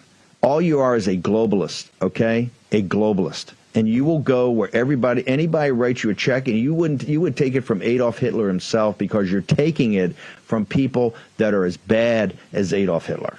The murderous regime of the Chinese Communist Party, which you praised on their 100th anniversary. Let me bring it. Bro, you cannot be serious with that fit. Are you going to actually wear that? Bro, look at this fucking man, dude. That's crazy. The fact that you are even entertaining this shirt is wild to me. What do you mean? What did you get? Books again? Fucking nerd ass. This is my Nosferatu fit. You're like a child who went and watched a movie and now thinks he's Superman. Actually, I'll have you know that my name is Thomas Hutter. I don't know. Is that a Nosferatu reference? Yeah, you would know that if you saw the movie. I did not see the movie. Real ones. No. Anyway, Lola, what are we doing today? You want to explain to people what we're doing today? Yeah, I'll explain in a second. I got you something. Oh, God. Here we go. From Book Soup. Oh, my God. Shout out Book Soup in LA. This is very special. You ready? Did you get it for yourself? No, I got it for you. You have a higher autism score than me. You literally have a higher read it. You have a higher autism score than me. Discovering the New Faces of Neurodiversity. Unmasking Autism by Devin Price, PhD. Author of Laziness Does Not Exist. Thank you. That's for you. I got this for me. Have you heard about this? No. Oh, it's supposed to be very good. It's about rejection by Tony Tillithimute. Rejection. Anyway, Yeah. I'm gonna read that one. Yeah, I never. But you could read the Unmasking Autism book. I never get rejected, so it don't matter to me. You know what I mean? True. Okay, so what's up? All right, wait. Should I take this fit off? No, you can keep the fit on. I don't care. Yeah, my man is deep in the Seinfeld pocket, but not in a creepy way. Not in a way where he's emulating the other stuff that Jerry did in his personal life. The fuck? Which we will not talk about. 1738. Are you hungry? No, I'm good. Good, because my dad is making me food, and I didn't ask him to make you food because I didn't know when you were coming. Thank you. You're welcome. So what are we doing today? You're supposed to explain it to the people. Oh, sorry, guys. Yeah, good. I'm glad I'm wearing this outfit to explain this. Well, nobody asked you to put the outfit on. You said put your cool shirt on. I like it. You said it looked good. Never said that, but go on. So we're gonna head. Well, we're gonna go get some materials and things, supplies. There are some people who are living on the street or housing insecure people, and a friend of mine, Sadie, who works with WaterDrop LA, which is a great organization that hopefully we'll learn more about today, that provides water to the people on Skid Row. And Skid Row is like a whole area in Los Angeles where there are many people living on the street and many housing insecure people. And, there's also obviously people who are dealing with drug addiction and problems there. And I said to Hasan a few days ago, actually before the information came out about the increase in the homeless percentage, I had said, I have these friends who work with these organizations on Skid Row. Let's go there. I think it would be good. I thought I said. Oh yeah, it was you. Sorry, it was Hasan. Yeah, Hasan. I thought I said. Sorry, it was Hasan's idea. We could do something. It's your money. I thought I said we should do something like that, and you were like, "Oh, I have a friend." Sure. Yes. I'm sorry. This was. You're making it seem like not my idea at all. This was all Hasan's original idea. We can look back at the text messages to see who presented the idea first. If you would like to do that, pull those up. But I'm not going to want to pull them up. But anyway, I think it will be very eye-opening. I also don't believe in this context that it's really. I think it's important. I think these are important stories to tell. Sadie has a lot of connections down there. Knows a lot of the people who are living on the street. We're going to talk to some of those people. They're very interesting people. Some of them are veterans. Some of them are, obviously dealing with disability. And we're going to learn more about their lives. What's this? Why do you do this to me? What do you mean? Why do you do this? You're the one drinking out of it. That's you. Why are you exposing You're drinking about it. You're drinking out of it. I didn't do anything. My undying love and loyalty for Joseph Robinette Rogan. Listen, all the signs are there. All the signs are here. It's going to happen, guys. It's happening. There's nothing you can do about it. Are you bringing him care packages? We're going to get tarps. Some clothing for the most part, but I have I went into my closet. I went into my closet and basically took like hundreds, and I mean hundreds, and it's not like maybe 1/10 of what I can do right now. But hundreds of hoodies and jackets that I have that have been sent to me from various organizations throughout the years for free.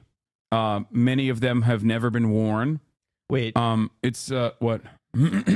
What? Someone. Okay. No, sorry. Go ahead. So basically, you asked Sadie if there's any need for clothing, and they said like they don't have a lot of large men's clothing. So I was like, that's perfect. Large Turkish men's clothing. Yeah. Someone in chat said that I couldn't get D&D. Yeah, that's not true. Okay, that's a work in progress. He doesn't want to do it. So I spoke to Brennan Lee Mulligan, who, if you guys know, sorry, I'm just bringing this up because I'm saying it right now. He is very interested in DMing a charity D&D event. And I've also spoken to Will about this because Will has like a space apparently where we can do this thing. And I'm hoping that it'll happen in 2025. But yes, hurting these people is like hurting cats. Okay. It's impossible to get this man to do anything. He doesn't even want to do this. Okay. What? It's true. He's a diva. He's a big time diva. Yeah. As you know, I'm a big time diva. Anyway, getting back to the H-1B visa story. Sorry. Okay. I'm going to go. It's just so funny that you're wearing this. No, just keep it on, dude. You wanted to wear it while we're doing news coverage. You're going to be on the YouTube page. You're going to be on a million different clip accounts. I was just really into Nosferatu. Wearing this fucking fit while talking about serious shit. All right, that's fine. Go ahead. This my public defender, dog. We're going to jail. Okay. I do it. I keep this it my old public school. defender. We're going into the tomb. I do it old school. We're done. We're gonna be locked away in a tomb forever. Sorry that I liked Nosferatu. You want to fuck Nosferatu? Who doesn't want to fuck Nosferatu? What are you talking about? It's weird that you want to fuck Nosferatu. Yeah, you think I'm alone in wanting that? Please. Anyway, Lolo betrayal Today I'm going to deliver much needed items and talk to some unhoused people alongside Lolo Rule later on stream. Murad over Hassan. This man never. Everybody thinks I'm bullying him, but the reality is he's bullying me. Okay, every goddamn day. I didn't write that. Last night we watched Sicario, and he agreed with the CIA. He was like, no. He was like, wow, these guys do a lot of good work protecting and serving America. It's true. That's what he said. It's true. He's Somebody's got to do it. It's he's a like, tough job. thank God the people that pay me, he said, the CIA, It's so true. are doing such great work. That's how I was able to be unemployed for so long. Yeah. Because I was getting my paychecks from the Central Intelligence Agency. Exactly. It outed. There it is. Bro is dressed like fucking Marie Antoinette going to hand out clothes to the unhoused. Yes, let them eat cake. That's what he's going to do. Did he get aroused by the border shootout scene? Yeah, he was like, we should... The thing he said was that you love that. He didn't like how little civilians were killed. He was like, in a real circumstance, you should just like fire off a couple shots on random cars as well. Let him know. That's what he said. Yeah, he loved the torture scene as well. Did the CIA make him do the Shrek makeout TikTok? Yeah, you got to keep him guessing. No, all jokes aside, it is definitely. I mean, they make that shit look so fucking cool. Like, if we're being honest, they make like being a Delta Force guy look so goddamn cool in that movie, even if it's supposed to be like somewhat critical of the illegal actions that intelligence agencies engage in on a regular basis. It literally turns into propaganda because you're like, oh hell yeah, like all these fucking rugged heroes, all these rugged like military men doing what's right, sometimes doing wrong things, but in order for a higher purpose. Hell yeah, baby. Well, even though Benicio's character in that film does horrifying, he kills a man's entire family in front of him and then kills him. Yeah, and you're still kind of like, that was warranted. Kids. But that's why Truffaut said there's no such thing as an anti-war film. It doesn't exist. What is this? I've shared your answer to this. Indian leftist to all my Indian friends. Thank you for defending us. What is this? Stunlocked? HasanAbi Cambridge fan. Nice to meet you. What's up? I am Riyadh. I am from India. And nice to meet you. I have a question that right now that right wing is at par, and across the globe, right wing is comparatively ruling the major of the countries. So how you see that, as you are a left wing oriented people, so how you can comparatively defend the right of the left wing people or the minority on that thing? Because in my country it's also happening in India right now. Right wing ruling. Oh, wallah. In India, and the religious minority like Muslims are prosecuted out there and become political prisoner, and we are not have a right to speak freely, right? Something like that. So how you suggest to? That's it. It's tough. You just got to keep organizing no matter what, and have a network that you can rely on when the time comes. Because there's like not really much you can do if we're going full tilt fascism. Then the only people you can rely on are your neighbors in that regard, and have a network of organizations that you can go back to engage in some semblance of community defense. So that's what it is. Outside of that, you just keep trying to utilize the available legal avenues that exist to continue advocacy and to continue fighting for human rights in the process. Yeah.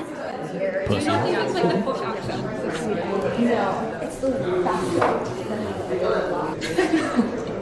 That's crazy. Nice to meet you. Hi. Seriously, I'm a really big fan. Oh, nice to meet you. I don't have anything in particular to say. Okay. It's all good. You want to take a photo? Lolo, check Insta DMs. I know Mangione family and I want to help. What do you want? I don't know. You're going to check your Insta DMs? I have to help the Mangione family. Yeah. No, you're going to check your DMs and it's just a dick pic. He's like, dude, you have to look at this. Yeah, he's like, you have to look at this dick pic. This is the only way to help the Mangione family. Uncut. Yeah. I don't know how we took this sidestep here, but here's something interesting. Donald Trump has actually landed on, surprise, surprise, rich billionaire guy agrees with other rich billionaire guy about continuing a hyper exploitative process in terms of H-1B visas that help other rich billionaire guys. Surprise, surprise. Okay. What if it's Luigi's D? We shouldn't look at Luigi Mangione's penis. No, like out of respect. Out of respect, yeah. Even though it's 8 inches uncut, perfect amount of vascularity. Keep going. What color is it? What color is the tip? This is pink. Yeah, he's not really hungry for it, based on that description. No imagination. If he wants us to see it, he'll show us. Yeah. If he hangs dong, I think it's an acquittal for sure. Yeah. So let's get back to it. Trump supporters and his tech allies are arguing over H-1B visas. Not produce the best engineers. Elon Musk, who along with Ramaswamy will lead Trump's Department of Government Efficiency, also posted on X that same day, quote, the number of people who are super talented engineers and super motivated in the USA is far too low. The backlash was fast and furious from Trump loyalists who support strict limits on immigration. American jobs for American citizen workers. Trump's former White House chief of staff, Steve Bannon, on his War Room podcast on Friday, calling on stalwart Trump supporter Laura Loomer to explain what she sees as the conflict amongst supporters of the president-elect. Why are these people who have a history of hating President Trump all of a sudden trying to dictate us on our immigration policy and telling us that we're stupid, we're not the best and brightest, we have to import people to do the job in tech? Musk posting on X late Friday about some Republicans, quote, and those contemptible fools must be removed from the Republican Party root and stem. Silent for now on the issue, President-elect Trump.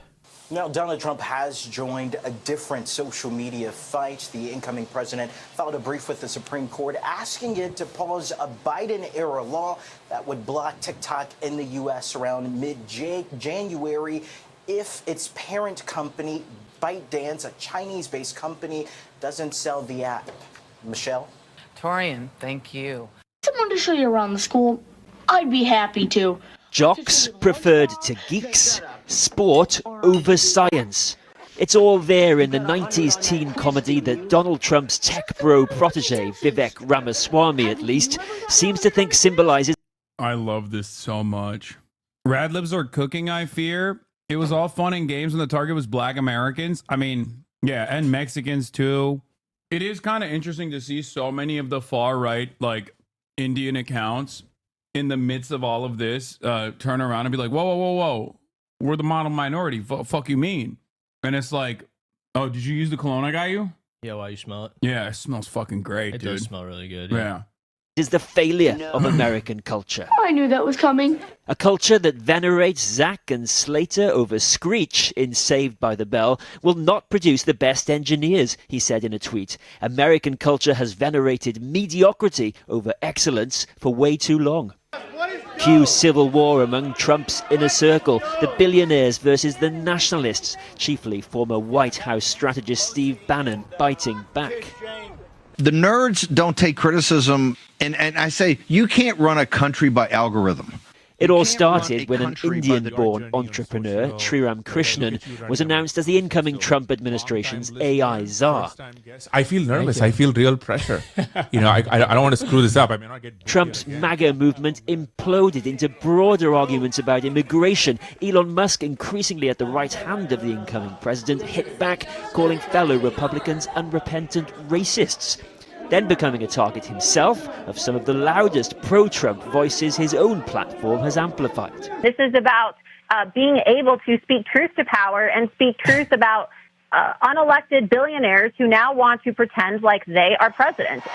It shows just how troublesome a second administration could be for Donald Trump, with MAGA tribes already turning on themselves. He started it. Amazing. In his clash with the far right over immigration, Elon Musk is now going after the hardliners, the very heart. Nerds versus jocks discourse in the White House, and Trump hasn't even been sworn in. I know. I love that so much of the modern fascist movement is basically held together by contempt for what they assume is liberalism and like certain minority groups. Like they all got together because they were like, yeah, we fucking hate trans people. Am I right? Yeah, fuck like black and brown people. And all of a sudden, when they're like, hey, by the way, we want to continue hiring other brown people that we can consistently undermine and fill these roles at wage prices that Americans are not going to fill these roles in. All of a sudden, everyone's like, whoa, amazing. Of the MAGA base, labeling them just a few hours ago as, quote, contemptible fools who must be removed from the Republican Party root and stem. Musk now finds himself pitted against the likes of Steve Bannon, however, Trump's former White House aide, who came out against Musk's push for H-1B visas, which allow highly skilled foreign workers into the U.S. and has long been the lifeblood of Silicon Valley. H-1B visas? That's not what it's about. It's about taking American jobs and bringing over essentially what become indentured servants at lower wages. This thing's a scam by the oligarchs in Silicon Valley to basically take jobs from American citizens, give them to what become indentured servants from foreign countries, and then pay them less. Simple. To let them into through the golden door. Now, Bannon's comments align him with people like the far-right activist Laura Loomer, who has been bashing Musk for days now on this and is even accusing him of censoring her on his own platform. She is the anti-immigrant Trump ally who is now claiming that her blue checkmark was removed, her subscriptions were deactivated, her character limits for tweets and posts on X were limited for what she says is, quote, raising concerns and speaking the truth about the technocratic takeover of our country and the White House. Now, that was after she posted racist messages like this, saying our country was built by white Europeans, actually, not third world invaders. Guys, I'm not going to lie to you. I don't think Stephen Bannon, who worked for Goldman Sachs for most of his career, gives a shit about workers' rights, okay? He's just racist. He's using left populist sentiment about workers' rights in an effort to push for his racist desires. He just wants America to be perfectly white so that everyone looks like Steve Bannon, a grotesque husk, a human skin tag. I think he's That's hot. it. What did you say? No, go ahead. I said he was hot. Uh-huh. That's why they hate from him. India. More on what she is saying about why she lost those privileges on X in a moment with Donny O'Sullivan. But all of this began after Trump named Shriram Krishnan, a tech entrepreneur and investor who was born in India, as his senior policy advisor on artificial. He got Kash Patel in there too, and he got Vivek. That's too many Indians for the racists, dude. They're like, what the fuck are you doing? Intelligence. He's not an immigration advisor for Trump, but this started this entire backlash. And it's culminated today with Elon Musk not backing off of his stance, despite the backlash that he is facing from the MAGA right.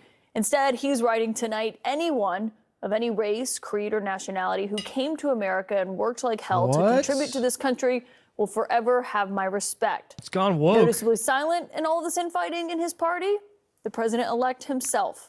My political sources tonight are the former Deputy Assistant to President Biden, Jamal Simmons, Editor-in-Chief of The Dispatch, Jonah Goldberg, and CNN senior correspondent Donny O'Sullivan.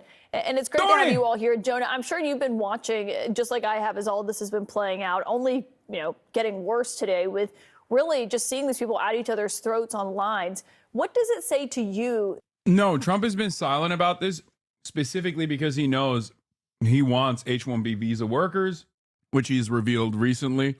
And he knows that it's just a very unpopular position because his base is so racist. That's it.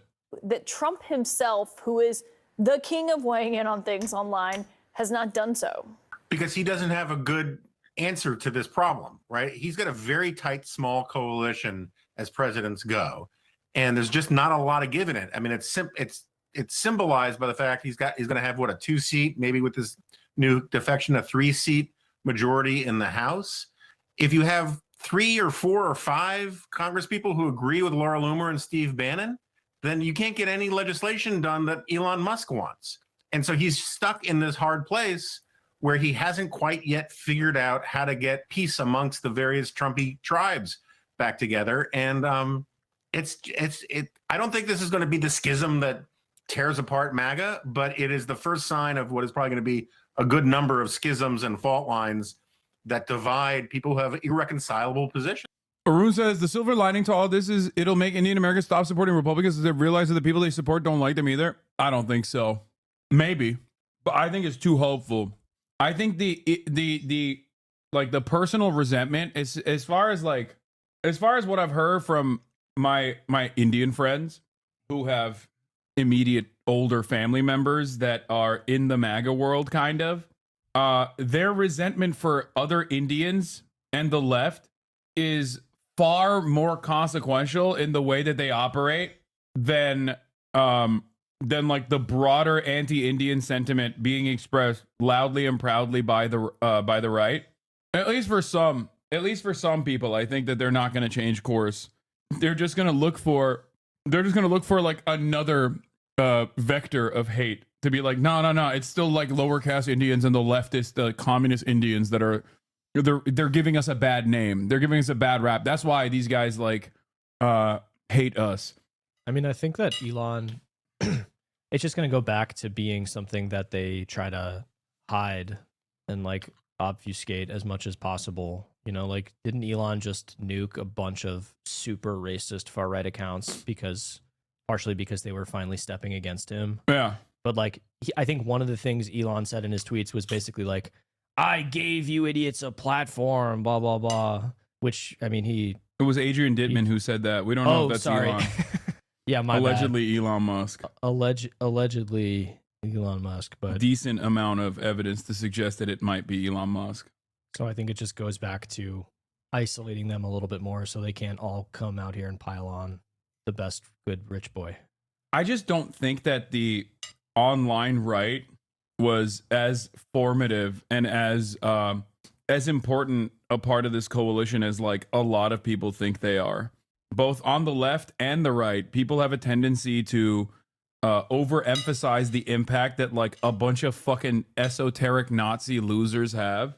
And I think it directly comes from, I mean, I feel like I'm giving the fucking cheat code here when I say this, but I think even if you were to like push them aside and be like, yeah, you suck, you would not really, if you're a Republican, you would not necessarily face a tremendous amount of repercussions. As a matter of fact, it's probably beneficial for you to do such a thing. This is what you and Joe Rogan have to talk about. They're not real movers and shakers. Yeah, it is remarkable to see this because some people who, have studied Elon Musk for a long time were saying that when this friendship was blossoming, that No, I don't think so. I think even those upper caste idiots will be forced to not support Republicans in the face of direct racism because the main reason Indians support Republicans is for the tax breaks. I think there will be a come to Jesus moment for some of them. There's a lot of BJP supporters that are actually Democrats. It's so funny. Well, I mean, I guess that makes sense if you're a BJP guy and you support the Democrats because it's like, whoa, dude, it's BDS. I can't believe you did that. I haven't opened a can of, I'm sorry, I shouldn't have called you out. I haven't opened a can of fucking Diet Coke. They've just been sitting in my fridge. So apologies for keeping it there. Oh my God. It's over. I overreacted. It was my bad. He thought it was something different. It's over for me, chat. I am now officially the woke of the day. I can't believe how the turntables, dude. How the turntables, holy shit. In any case, what was I saying? Oh, of course they support the Democratic Party. I'm not drinking it. I'm not drinking. The Democrats are the number one Muslim murder machine. They oversaw the ethnic cleansing of Gaza. Just yell at them on the street next time. Say the line, girl, the boycott. Yeah, girl, the boycott. Anyway. inevitably there are major differences. Never interrupt your enemy when they're making a mistake. My enemy. Space and them on this issue. And Donnie, just on how all of this started was with Trump's pick for an AI advisory role that's going to be sitting not in the West Wing, but in the building next door. And, this has caused such a huge issue where Laura Loomer, we'll get into that in a moment, but was accused of posting his address online and sharing documents like that, which is why some people said was the real reason she was taken away from those things on Twitter. Yeah, I mean, I think, look, a big part of the reason that this advisor in question is being targeted is because he's not white. He's Indian. You can just go on to X and see the vitriol. around this conversation. I mean, they try and say it's about visas and everything else, but really you do not need to scratch the surface too far just to see the level of racism and hate and just really ugly stuff that's happening on that platform. And that is in part, right, because a lot of the white supremacists and racists and others who had been suspended by Twitter for spreading hate under the previous ownership were all brought back onto the platform under Elon Musk. And so what you're having now is you have people who are also incentivized by the structure put in place in Musk to have these kind of viral posts where they pick on somebody essentially and try to get them to go viral. And chief among them is Laura Loomer, who, for people who don't, she's not a household name. For people who don't know her, you know, she has pushed conspiracies about 9/11, even though Trump took her to the 9/11 memorial with him. She was on his campaign plane. You know, we saw her getting off of it with him earlier during the 2024 race, not that long ago. She is claiming Musk is censoring her. I heard from people who are opposed to her earlier today saying that's not what's happening here. What did happen with her account? So yeah, Loomer has about critical support for our beautiful queen. Our beautiful queen, Laura Loomer, getting banned off of every tech platform once again. Speaking truth to power. Yeah, it's really messed up. On X, she's a big voice in the MAGA world, right? As much as I think maybe a lot of establishment Republicans, even people who are close to Trump, would like to say that, you know, she doesn't have influence. She does certainly in this space. What happened over the past 24 hours is she has a verified blue badge account, which I think to a lot of people just say, so what, it's a blue badge. But what that allows her to do on the platform under Musk is it allows two things. One, it allows her to get revenue from the ads that are shown next to her posts. So that's a way that Musk has set up the platform to try and monetize it, to try and encourage people to post more on the platform. And also she has paid subscribers on the platform. We don't know how much money she was making, but oftentimes that can go into the many, many thousands every month. So that has been taken away from her. We haven't heard from X, we haven't heard from Musk specifically, but Musk did call her out a few times during the week, essentially calling her a troll. Yeah, I think he outright called her. He did. At one point. Undeniably, she is. I think that everyone, if you like her or dislike her, can agree on that. Jamal, we're going to ask a House Republican in a moment about his view on this and where this stands, as Jonah was referencing, you know, whether anything can get done in Congress. We had Jared Polis, the Democratic governor of Colorado, on the program last night. He was agreeing with Vivek Ramaswamy and Elon Musk. And I heard from people after saying, you know, that's not going to help Elon as he's making his case here, with Democrats agreeing with him. Yeah, the problem on the Republican side right now, the MAGA Republicans, is they've got three strains. The one strain is sort of the economically anxious, the people who kind of could go either way. They just want lower grocery prices, more affordable housing. They thought Trump might be the guy. You've got these ideologues like Laura Loomer who are sort of culturally anxious, right? They don't want an America that's going to become browner. They're trying to preserve kind of a white Christian heterosexual culture that. I feel like this is a lot of words to use to just basically not say Nazi. Yeah. Yeah. You have the Laura Loomers of the world who are culturally anxious about America becoming a maybe browner nation. It's like, what the fuck? Yeah, they're Nazis. Yeah. To be clear. They are Nazis. White supremacists. Yeah. That's it. CNN won't call a Jewish woman a Nazi, bro. I mean, Stephen Miller is also Jewish. Are we going to act like Stephen Miller, who fucking wrote Donald Trump's white nativist anti-immigrant policies, is not a fucking Nazi? What are we doing here? They believe is the core American culture and ought to be the one that exists. Now, Laura Loomer ignores when she says Europeans built the country. She ignores the African slaves. She ignores the Chinese immigrants who did the railroad. She ignores the people from Mexican heritage in the Southwest who worked, and then Native Americans who were here first. She ignores everyone else who was in the country. So the problem is, they've got to figure out how to Trump has got to figure out how to hold these people together. I just don't know if it's possible, because at the end of the day, the only way the country grows is if we do have more immigrants who come into the country who help populate and move the country forward, and that we make it more diverse, where we recruit and retain people from different backgrounds into these tech industries so that we can have an economy that can compete with everybody in the world. Yeah. Well, and Jonah, on that front, you know, we heard from Loomer earlier today saying, still pushing her position. Obviously, as I read just a moment ago, Elon Musk is very much still advocating for his, despite the immense backlash he's been facing. But listen to what Loomer said about what she plans to do with her position on this earlier. escalated all the way up to President Trump. I'm going to take it to advisors, and I'm going to take it to people I know who have been appointed to cabinet positions. And I'm going to ask them, is this the type of America that we're going to be living in? Are these the campaign promises that were made to MAGA and the American people? I mean, she does have a direct line to Trump, obviously. We've seen that. Trump has said he doesn't control her, but Elon Musk...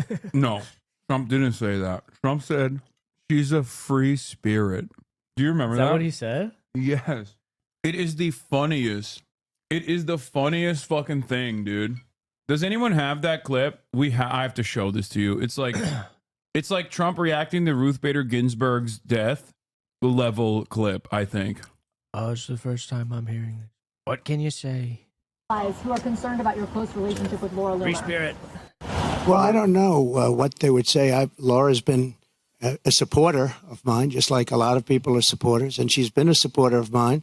She speaks very positively of the campaign. I'm not sure why you asked that question, but Laura is a supporter. I don't control Laura. Laura has to say what she wants. She's a free spirit. Well, I don't know. I mean, look, I can't tell Laura. She's a free spirit. She's beautiful.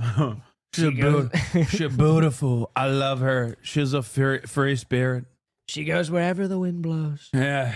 I mean, come on, I love that about her. Come on. She came to me in a dark dream and her darkness covered me. They fucked. Okay. I'm sorry. I'm in her shadow. I've seen enough. They piped. Okay. Trump hit that. She is an endless hunger, and I am endless desire. I made a pact with her many years ago when she came to me in a dream. Pretty good. Thank you. Would you watch that? Keep up this level of comedy when you're on the Fear End podcast later today. Oh, fuck. Yeah, bitch. You just letting random people into your house? No. Laura, what to do? Laura's Musk is someone who's basically living at Mar-a-Lago, and I think that is a real question of whether or not, as you were saying, maybe it's not the full rift, but it's the start of one potentially in this scenario. Mia Khalifa also coming on Fear End. For sure. I think it's one rift among a bunch that will probably come down the pike as we move forward. But look, I mean, it would take a heart of stone not to laugh at the situation that they've gotten themselves into. Trump, is this classic, what do I have to do to put you in this condo today kind of salesman. And he makes promises to the Musk faction. He makes promises to the Laura Loomer faction and a bunch of other factions in between that cannot be reconciled with each other. And look, I'm much closer to Elon Musk on the policy issue here than I am, even remotely with Laura Loomer about any of this stuff. But one of the ironies of all this is that all of these people across the spectrum, they rode this populist tide in, claiming that establishment Republicans and the conservative establishment and the old Reaganite crowd, the old National Review crowd, they don't know anything and all the answers are super easy and we know exactly what to do. And then it turns out they come in and it turns out this stuff is really complicated. H-1B program is complicated for how you reform it, how do you expand it? I mean, it's not that complicated. It's just, for racist people, it's not complicated. They just don't want Indians. For the bosses, it's not complicated. They don't care where the immigration is coming from. They want highly educated, skilled workers that they can replace the American workers with, the documented American workers with, because they will work for a cheaper price point, and also they will work longer hours without having the same benefits, because their status of being in the United States relies on them continuing to have gainful employment. What do you do about chain migration?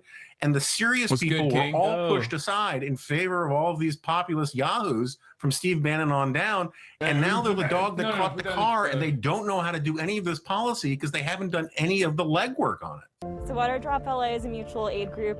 The majority of our work is done on Skid Row. We go out every Sunday for about 2.5 hours and bring 2,000 gallons of water with us along with all this.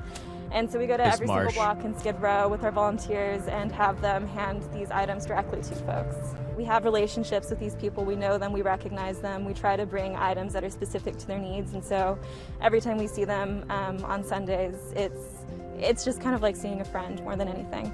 We accept donations every single Saturday at St. Mark's Lutheran Church on Vermont Ave from 1 to 4 p.m.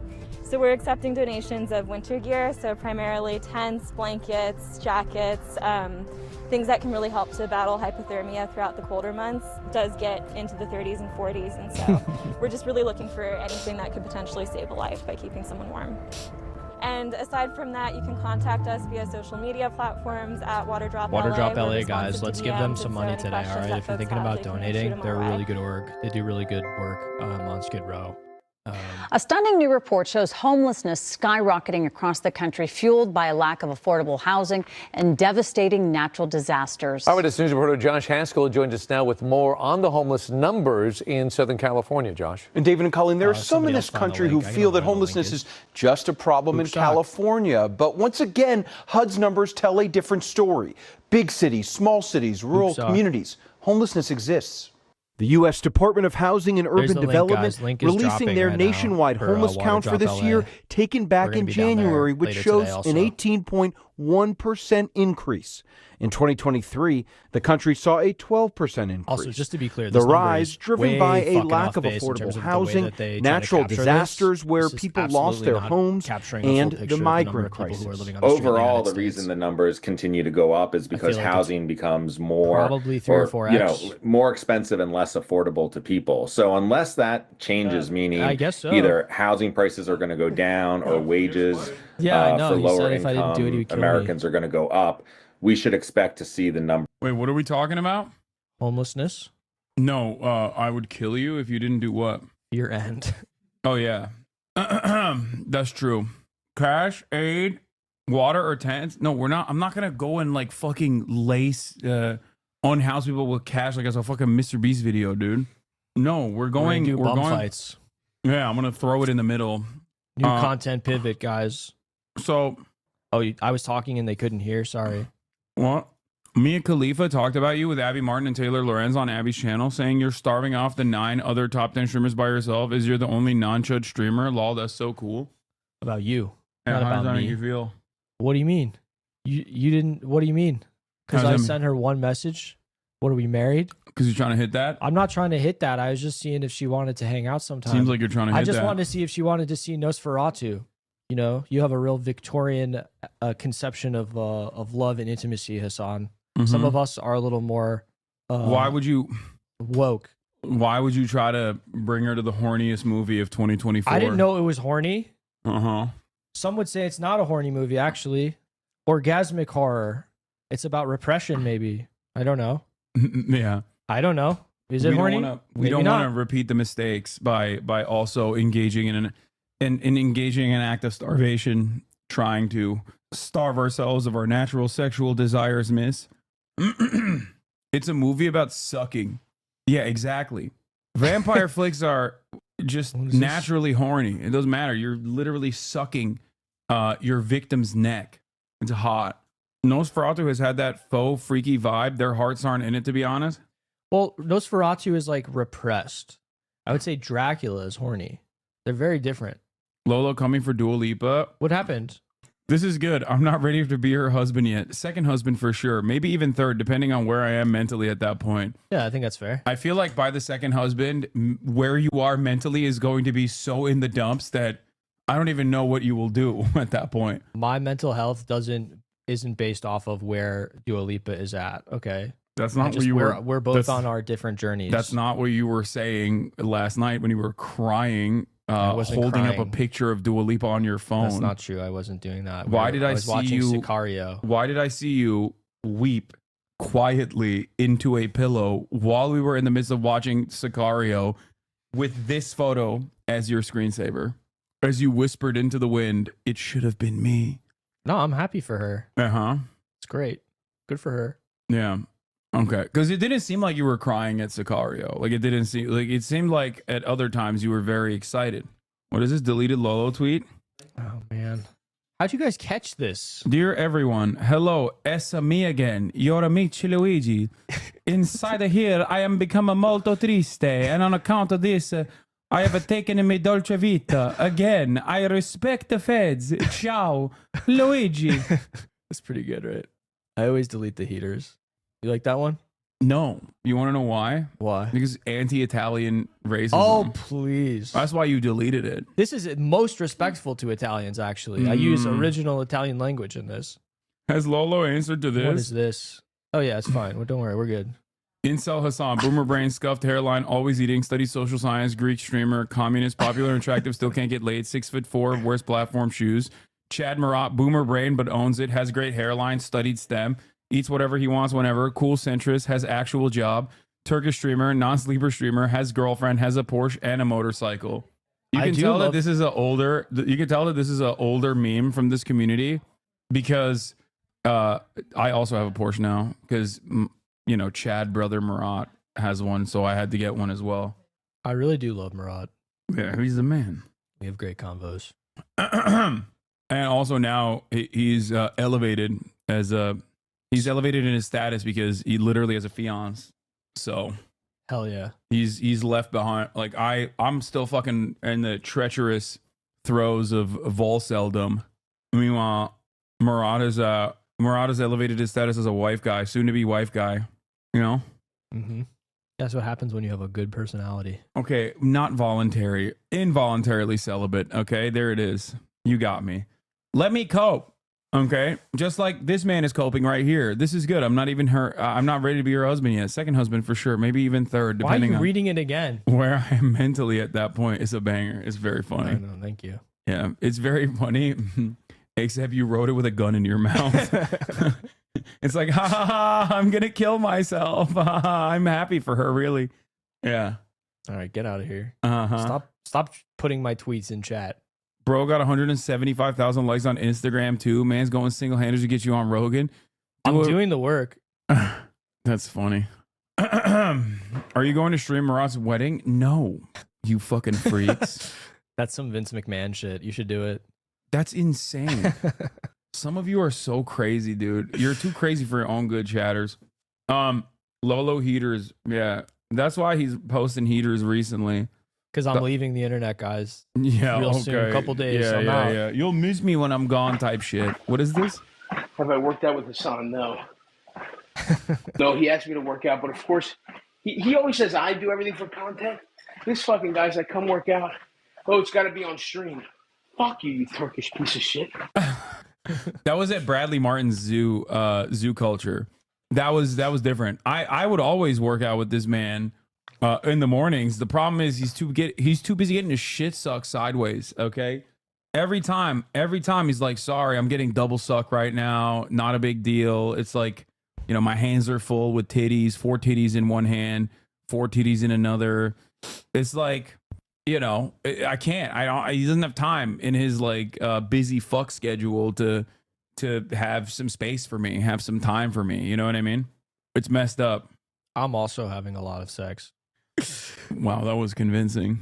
I think at least one person out of 26,820 believe you. At least one. There's probably one guy in here that was like, yeah, that guy probably has sex. That was great. Thank you.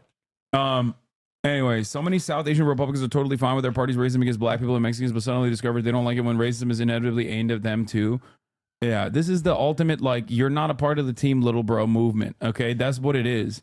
And it's happening in this rapid pace.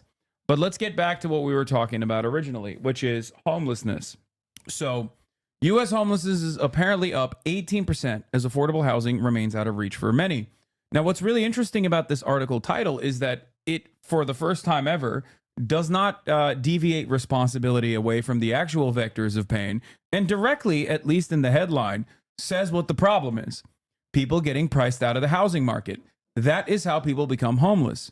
People don't become homeless because, you know, they're bad people or they've done crimes or for a multitude of different reasons. The broadest majority of people become homeless because they are priced out of the housing market. They usually also have a job in that process as well. It just becomes increasingly more complicated to continue having a job when you are living out of your car or constantly couch surfing. And that's usually how the homelessness process works in this country and in every other country, as a matter of fact. That's precisely the reason why when there are individual home ownership rates that are higher, countries usually experience less homelessness rates. and countries and cities like Helsinki, for example, have done a really fantastic job combating homelessness with housing first policy initiatives. I remember you talking about the 3 tiers of homelessness. Yeah, that's a certified HasanAbi banger right there. Have you read this article that was in Esquire about oh yeah, by Patrick Feely? No, I didn't read it, but it's a homeless dude, right? It's really, really good. I highly recommend it to chat. It was in Esquire. I think it's called The Invisible Man. And it is about him living in his car. And it's incredibly sad and impactful. And I think it's a little long for us to like try to read it. Yeah. Numbers to increase year over year. The total number of... Why is your left arm so much smaller than your right? Have you been working them out disproportionately? Is this a way for you to try to get me to flex? Because it worked. Fuck you mean? Great job. Thank you. Looks good. They are not disproportionate. They're very proportionate. How dare you? Good job, Chatter. You did it.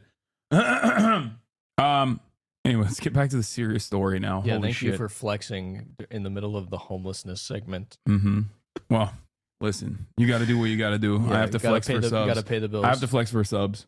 Now that now the business is not booming any longer, I have to do whatever the fuck I can. At least oil them up, dog. They look dry as hell. Have Lolo slash some oil on them arms. Okay, you guys, like, this is not a porno time, okay? What the fuck? How are your abs looking? They are not looking. They're not looking good. They're not looking at all. March, is this ready to rip? All right, let's can you guys put those bags in the Camry? All those bags with clothes in them while I get us ready to go on this side. Okay. You literally made Lolo change? I didn't. I think he arrived at that conclusion individually that it might not be the best idea to wear the fucking pirate shirt to Skid Row. It's in there. It's to your left. Yeah. It probably has like a flight, like that flight tag thing. Yeah. The Toyota key. Yeah. You peer pressured him, which was good because that shirt was goofy as hell. I agree. I regularly rewatch your video about the millionaire that pretended to go homeless, one of your all-time best. Thank you. Major U.S. cities would look like the Great Depression 2.0 if it wasn't for car infrastructure and parking space nowadays. Too many people living in cars. This is such a funny way to say that car-reliant infrastructure is actually good. Here's the silver lining of car-reliant infrastructure. Here's the silver lining of car-reliant infrastructure. Homeless people get to have a place to live in instead of the street. Dress very casual, not a time for fashion girly looks. What do you mean? I am dressed very casual. Take your Porsche to Skid Row. We're not. We're taking the Camry. But I mean, for 2 reasons. One, because I think it's definitely a weird look if I was to fucking roll up to Skid Row in a Porsche. And secondly, it doesn't have enough trunk space anyway for all the shit that we are bringing over there. So anyway, why are you going to Skid Row? Because why you think?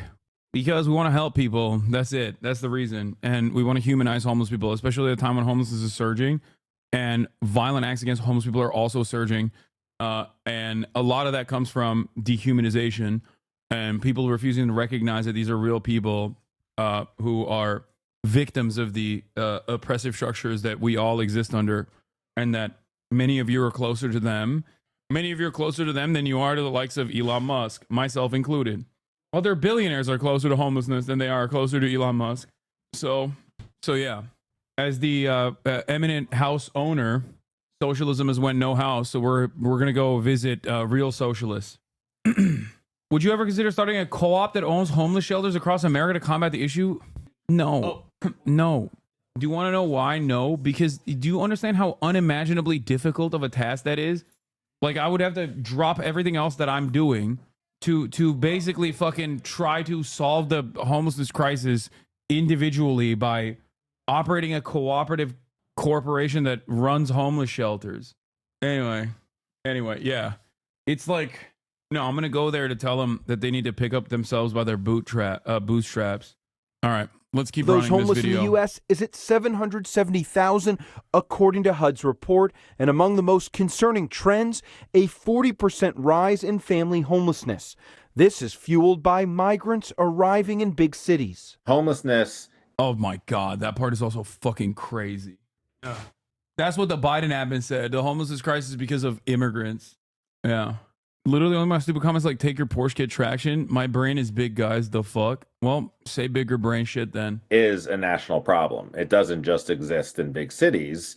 Of course, how cities respond to it will make it look differently. So in places like New York, they may have more shelter and you'll see less people visibly on the streets. Although California has the nation's largest homeless population, last year Los Angeles saw a drop of 5% in unsheltered homelessness. We want to blame government and we want to throw rocks at politicians, but in LA City and LA County, we are doing the right things. We're bringing people off the streets, we're putting them into safe shelters, and then we're making permanent supportive housing available. We need to double down on that because we've just started to see the ship turn, and we can see the other side where we can live in a city without folk who are unsheltered on the streets. But I think it's going to need to be a model for our whole country. And compared to every other state, California saw a reduction in the number of veterans and youth experiencing homelessness.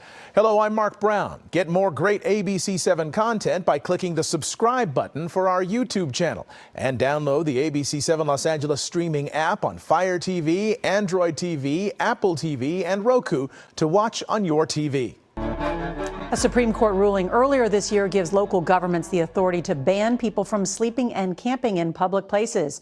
Critics say the ruling does nothing to solve the homelessness crisis.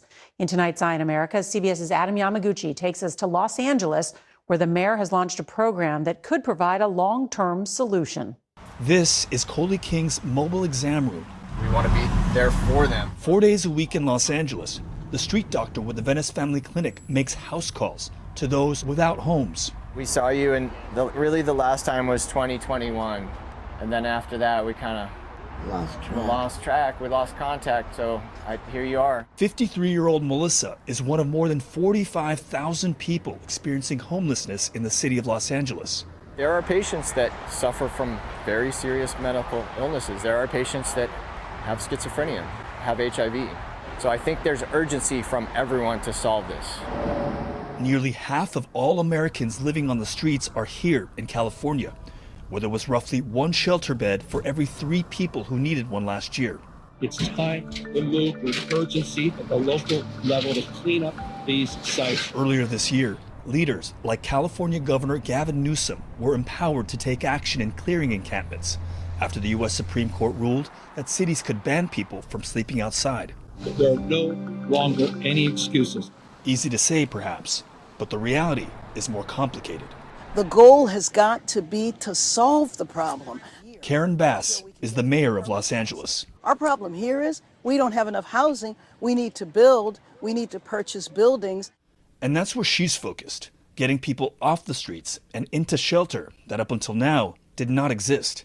She's doing it by leveraging empty motels and city-owned properties with the goal of moving people indoors urgently and clearing encampments permanently. You don't solve anything by clearing an encampment and just moving them to the next street.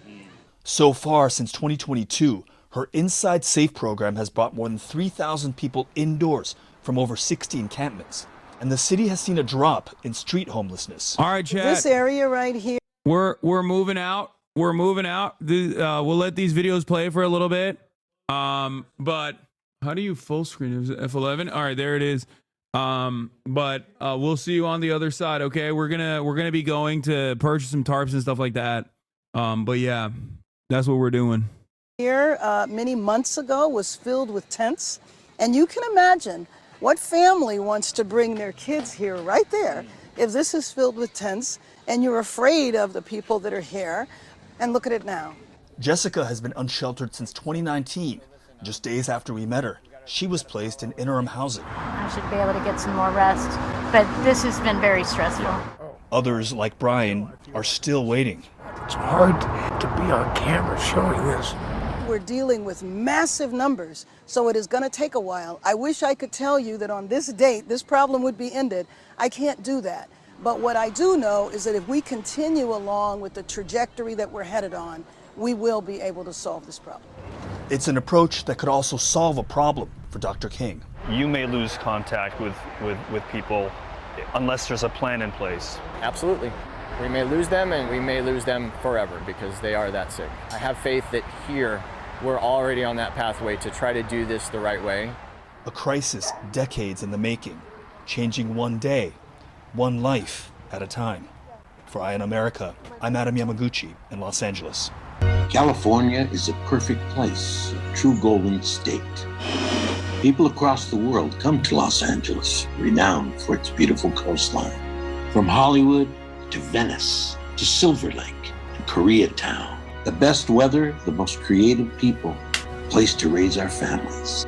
And yet the Los Angeles we know is dying right before our eyes. We have this Achilles heel, homelessness, just as famous now as the Hollywood sign in the hills. The city we love, now a national laughing stock. A division of haves and have-nots, the wealthiest homes in the entire country. And just blocks away, people under bridges, in tents, drug addicted, unable to care for themselves. Parents, children, lifelong workers, teachers, veterans. It's a national tragedy, our tragedy, and it's gotta stop. What's life like homeless? It's hard. I'd rather be indoors. It's harder. And once you get in this situation, it's harder to get out of it. I've been out here for 5 years. You know, it's rough. I've been homeless here for 6 years. I learned how to dumpster dive for food, originally over on Venice Beach when I was 12 years old. I just want to be treated normal. That's it. Homelessness is by far the single biggest issue in Los Angeles right now. This issue has now been embedded as part of the LA brand, where in the ways that we think about Los Angeles as being a place with sunshine and traffic, that homelessness is now one of the parts of living here regardless of where you live. It is everywhere. Homelessness in LA is everywhere. There's not a neighborhood that hasn't seen it. There's not an overpass that doesn't have it. There's not a park that hasn't experienced it. It's everywhere. The situation is more urgent than ever before. The problem has grown to be visible in every single neighborhood in Los Angeles. It's near our schools, near our work, near our parks. It really affects everybody. We've all seen the homeless in our neighborhoods, onto the freeways, in downtown Los Angeles, right outside City Hall, which continues to astonish me that our elected leaders can walk downstairs to the street outside their offices and see people in tents, and they've been there for years and they're still there. Homelessness in LA, after the 37 years that I've been directly involved with it, is worse now than ever before. After billions, literally billions of dollars spent just locally via the well-meaning social services, homelessness has increased in numbers, in complexities. The homeless count is an imperfect science, and it gives us kind of a baseline to work off of. I believe there probably are more individuals that are on our streets that are invisible because they don't want to be seen. You feel safe out here? No, you never feel safe. You never, just have to sleep with one eye open. It's in pretty dire straits. Unfortunately, Los Angeles is one of those cases where we're seeing our rates increase at a level that's more than any other metropolitan area. It is a humanitarian crisis when you're allowing people to sleep on the sidewalk. It's just not humane. Imagine being haunted by homelessness and living in LA, where we are the capital of homelessness, and we have 70,000 people suffering on the streets. I'm more heartbroken than mad, more going to bed at night knowing that we're losing 4.5 precious human beings, our most valuable resource, every day to complications of homelessness. Year upon year, the number of people who die every day on our streets gets worse. It is unconscionable, it is an emergency, and it's a humanitarian disaster. It's mushroomed into an epidemic, and it reached crisis levels because now the homeless encampments are encroaching and destroying the business community, the tourism industry, impacting the quality of life of our residential areas, contributing to the rise in violent crime and just overall misery, while the homeless are dying in record numbers. So we have the worst of everything possible is what we have today. As a lifelong Angelino and someone who's born and raised in the Pasadena area, just even watching it in my own community, it makes me sick. That could be my sister, my brother, my mother, my father. And yet we all turn a blind eye. There was a time when if someone were laying on a street corner not moving, someone would call 911. Now you'll see people just walk by as though it's an everyday occurrence, because it is. This is happening in America. We talk about how we're this shining example of democracy, and there's a human rights crisis happening right under our noses. Our fellow man is living in conditions equal to a third world poverty. The people are very angry at living this way. This is no way to live. And it crosses every possible demographic. There is no partisan split on this whatsoever. If there is a guy defecating in your kid's park, nothing else matters than getting that guy out of the park. It's a moral crisis. It is a public health crisis. We also know it is a public safety crisis. And by the way, it's an economic crisis as well, because it really calls into question for a lot of people whether LA is the place that they want to invest, whether it's the place that they want to book their vacation. And that is going to extract an economic toll. And by the way, if it extracts an economic toll, that also means we have less revenues to deal with these problems. Who wants to be known for homelessness? But that's the reality. I mean, you talk to people who visit from out of town, there's... All right, that should be good. Are we on? I think we are. Hey, Marsh. Hey, Chad. You look comfy back there. It's my stream now, yeah. All right, ladies and gentlemen, we are currently on a journey through the treacherous Los Angeles streets to make our way to a retail store that I will not be naming in order to purchase some much needed things for the unhoused population of Skid Row. As you guys know, we've talked about it quite extensively, but homelessness has risen in the United States of America year over year, and this past year was especially bad. 18% increase in the unhoused population in the United States of America, and now the number is more than 700,000.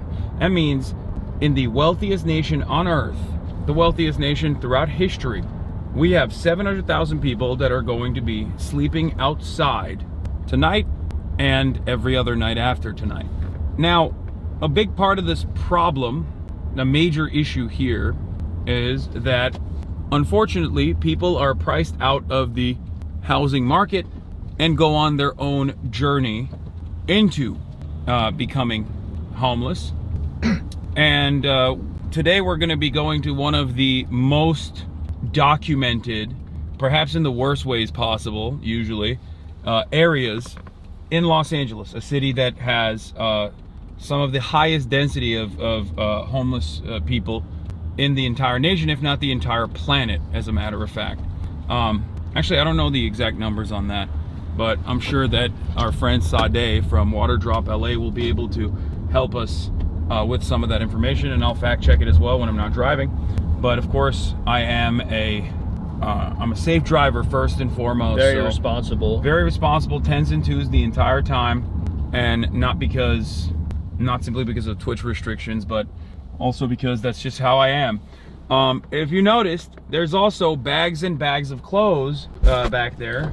Those are some of my clothes. I mean, they're all my clothes. Funny enough, not the most cramped I've ever been in your back seat. Yeah, because we're in the Camry.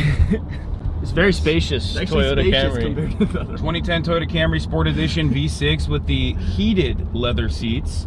Just you know, very nice. Yeah, just so you understand, this is I am a Toyota man forever. This is a little bit of a secret, but I'm planning on getting a gift for my little bro as well. The gift of a Toyota.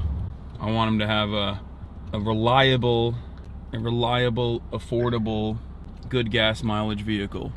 Why are you looking? That's really kind of you to do that. Why are you saying it like that?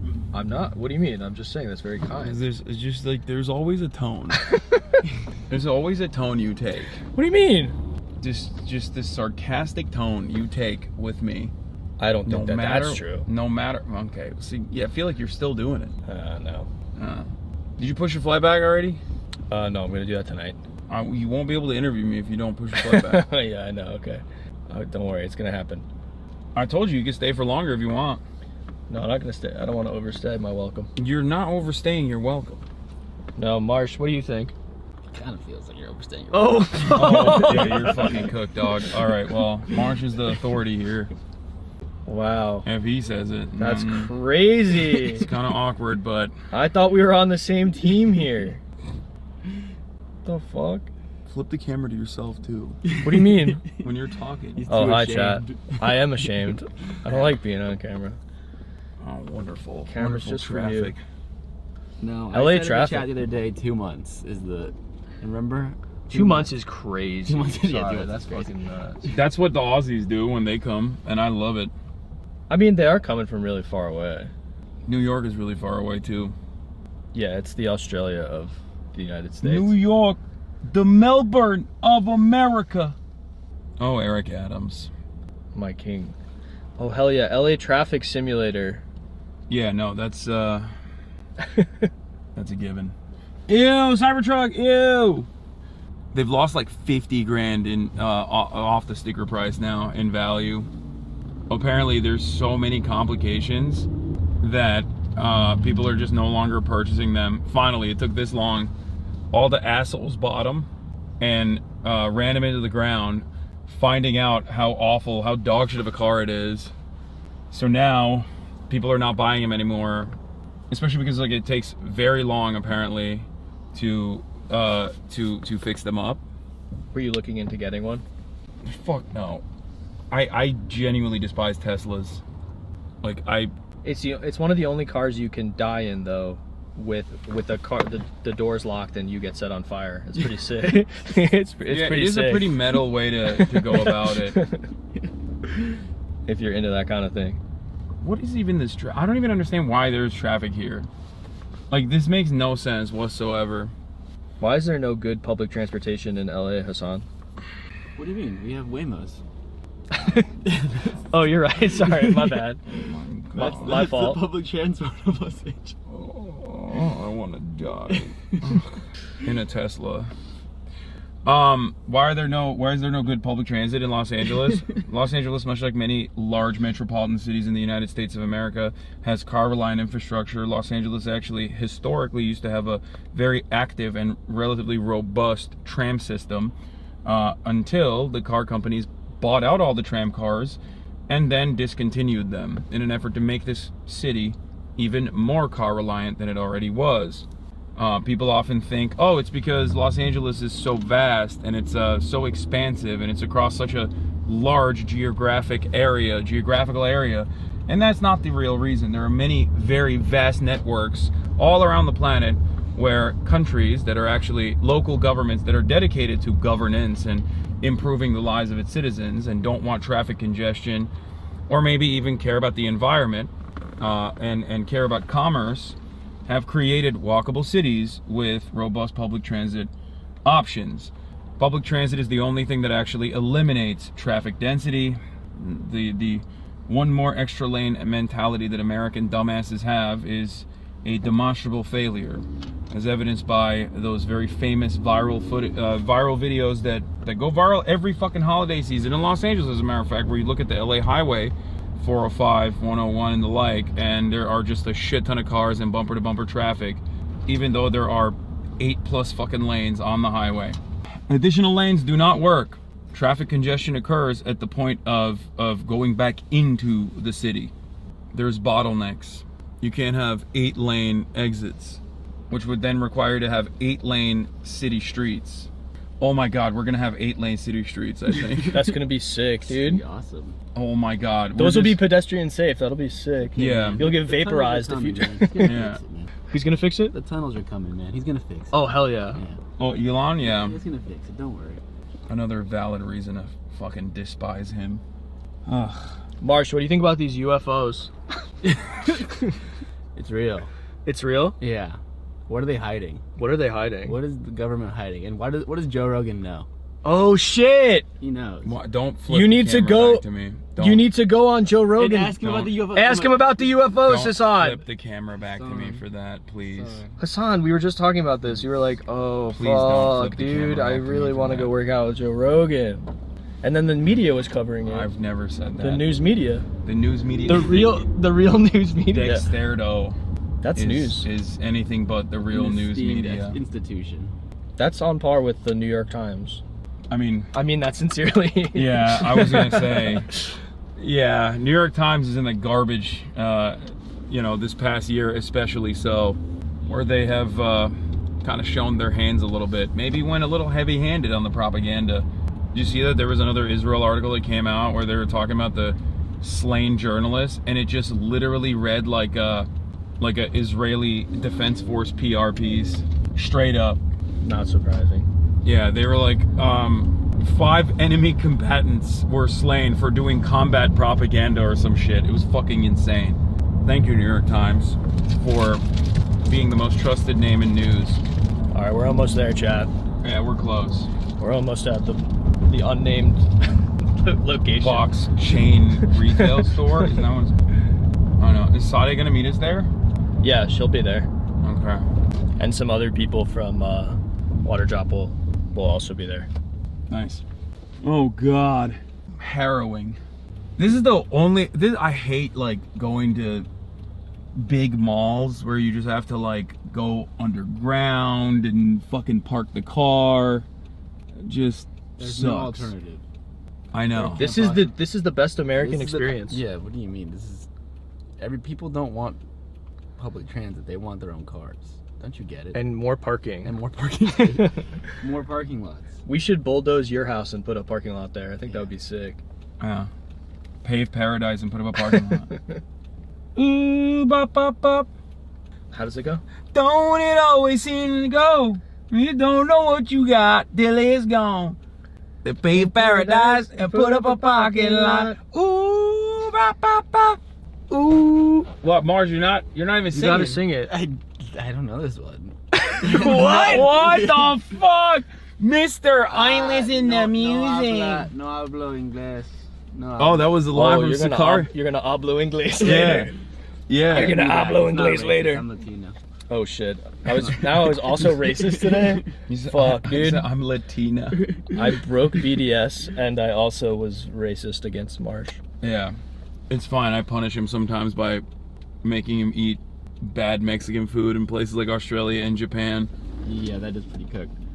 Yeah. I wouldn't be admitting to that on camera. I'm being rude. Yeah, no, I mean, we literally, I made you eat it on camera.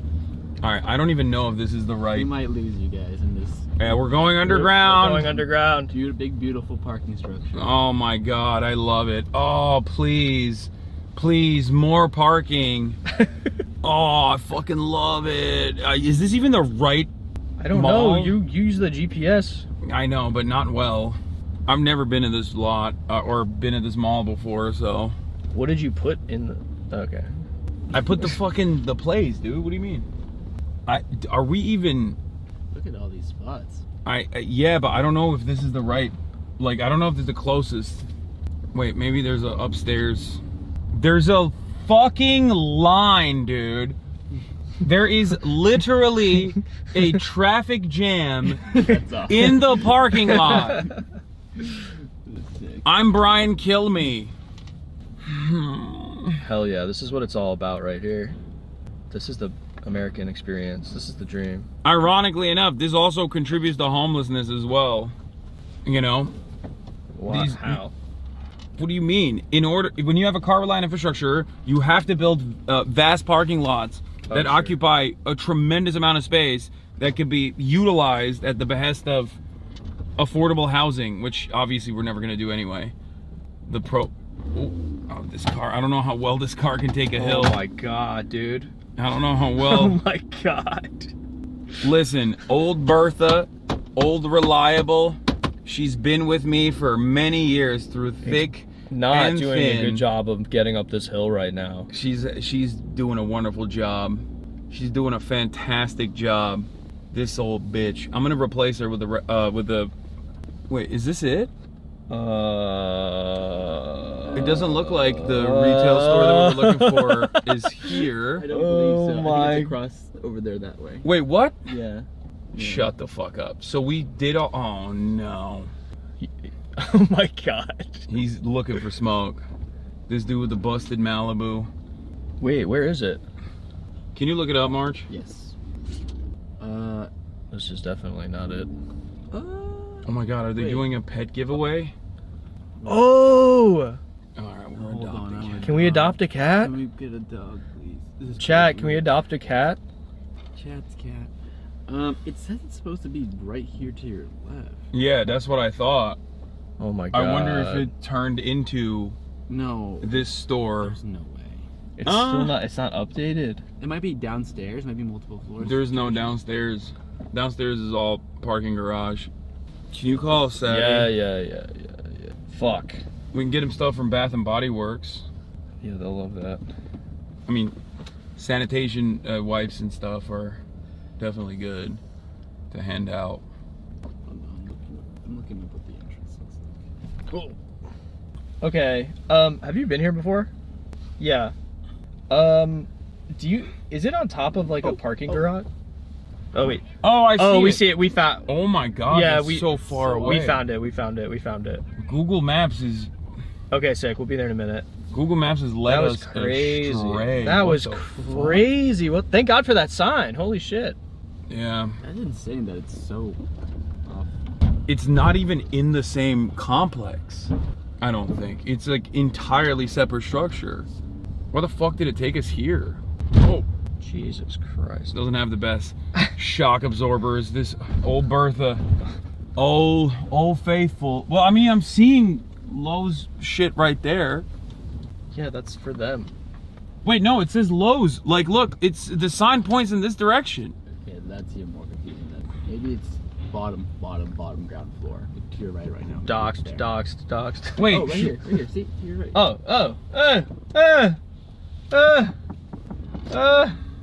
Yeah, I never doubted for a second. Yeah. I never doubted for a second. Wait, do we just go up like just park it, baby. No, this is Garden Center.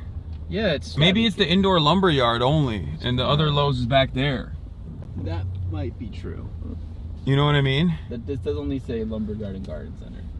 I mean, isn't that where we get the tarps though? Yeah, I think so. Oh, it's right there. This is fucking Lowe's. Jesus Christ. Entrance. Oh yeah, it's just a normal list. All right, run it. All right, park this thing. Spit on that thing. Oh God, I literally was holding myself back from saying. I'm worried about her. You're worried about Haley Welch? Haley Welch? And I think she should go on Fortnite Friday. I think she should go on Fear Ant. I mean, yeah, obviously, but let's be honest. We don't have the power that Fortnite Friday has. Exactly. I mean, I didn't want to say it, but he said it. I feel like she would go on. I can, give flowers to competing podcasts without Fortnite diminishing. Friday's not a podcast. How dare you? Agree to disagree. It's more than a podcast. You're right. It's a dream. You're just gonna leave this out? Well, put it in the console, dude. Or take it. I got you want to take it? Yeah. Come here, children. Ugh. Don't film us improving our homes. Why are the cables all twisted? What do you mean? I didn't do shit. Sorry, Chad. Sorry. I also have to pee. Okay. Lolo fucked the cables up. No, Sorry, hold on. Lolo, what? I didn't do anything. You fucked all the cables up. Hold on. No. Do we have bars in here? Yeah, you want me to spit some right now? Oh yeah, we're good. 7K, baby. Oh. No, we're just talking about.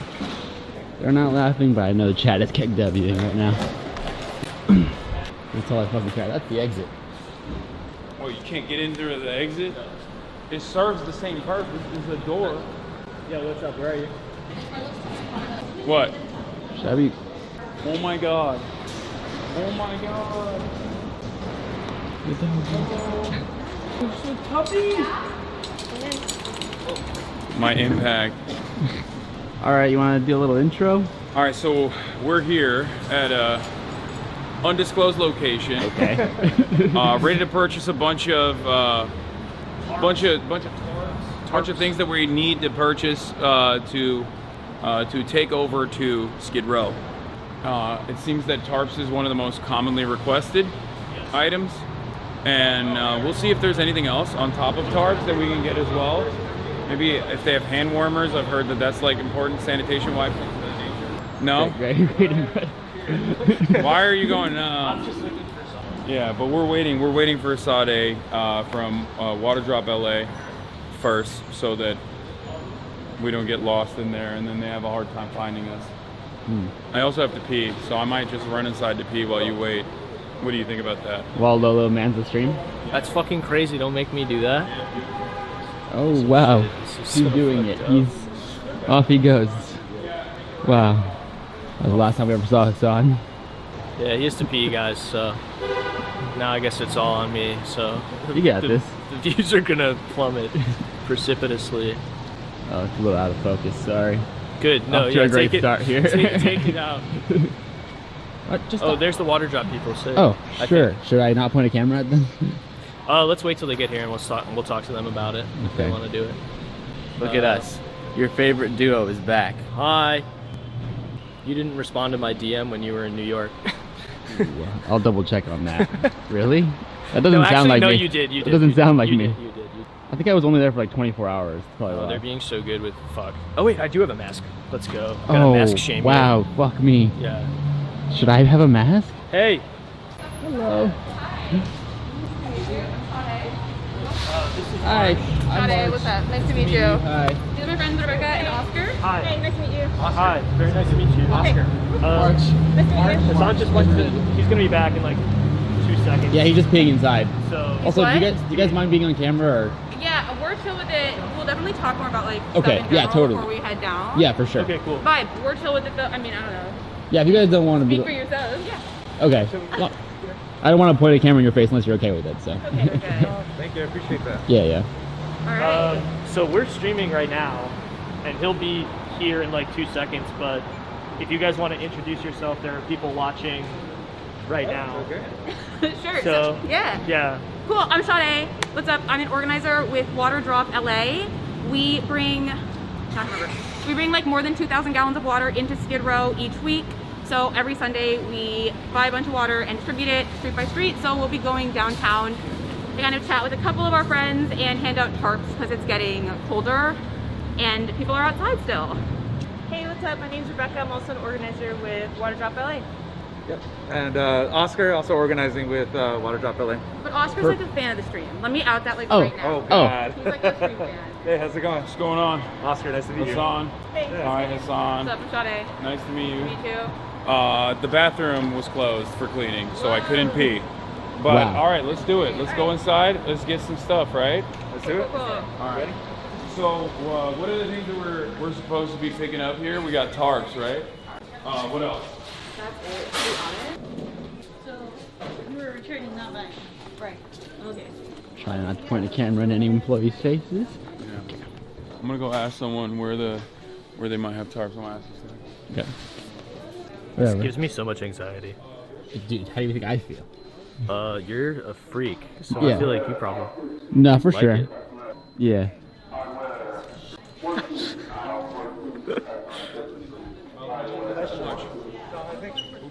do you say? Aisle 29, yeah. 29. Damn, you knew Hey. that already? Did you know? Yeah, I did. Okay. What is happening? I don't think I've ever been to a Lowe's in my life. You're a Home Depot I'm guy? a Home Depot guy, yeah. I knew it. Why, is that fancier? Nah, I got no flag. You're not like the Costco guys? Hell no. They just ride for Costco. I'm getting a check from Lowe's, so I They can't. don't even have double chunk chocolate cookies here. At Come on, Lowe's. man.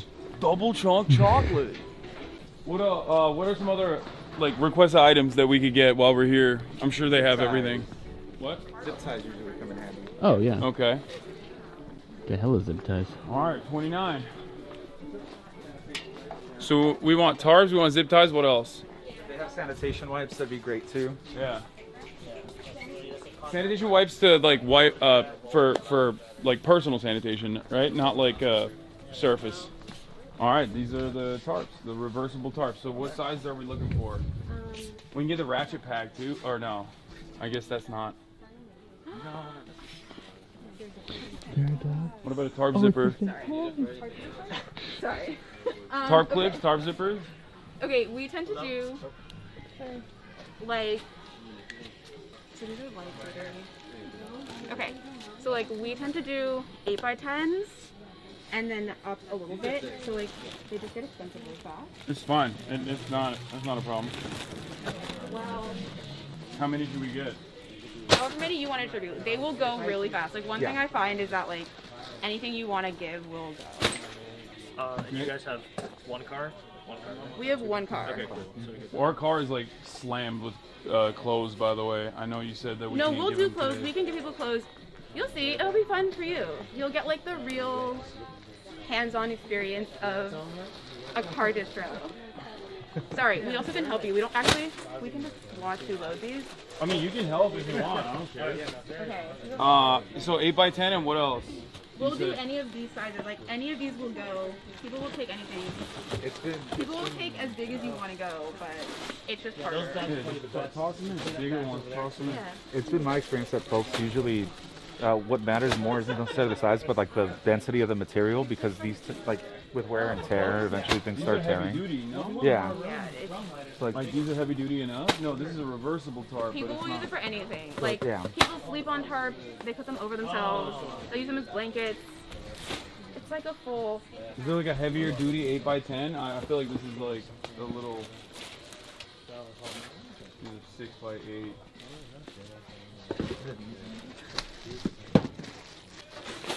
That's huge. Yeah, that's Okay,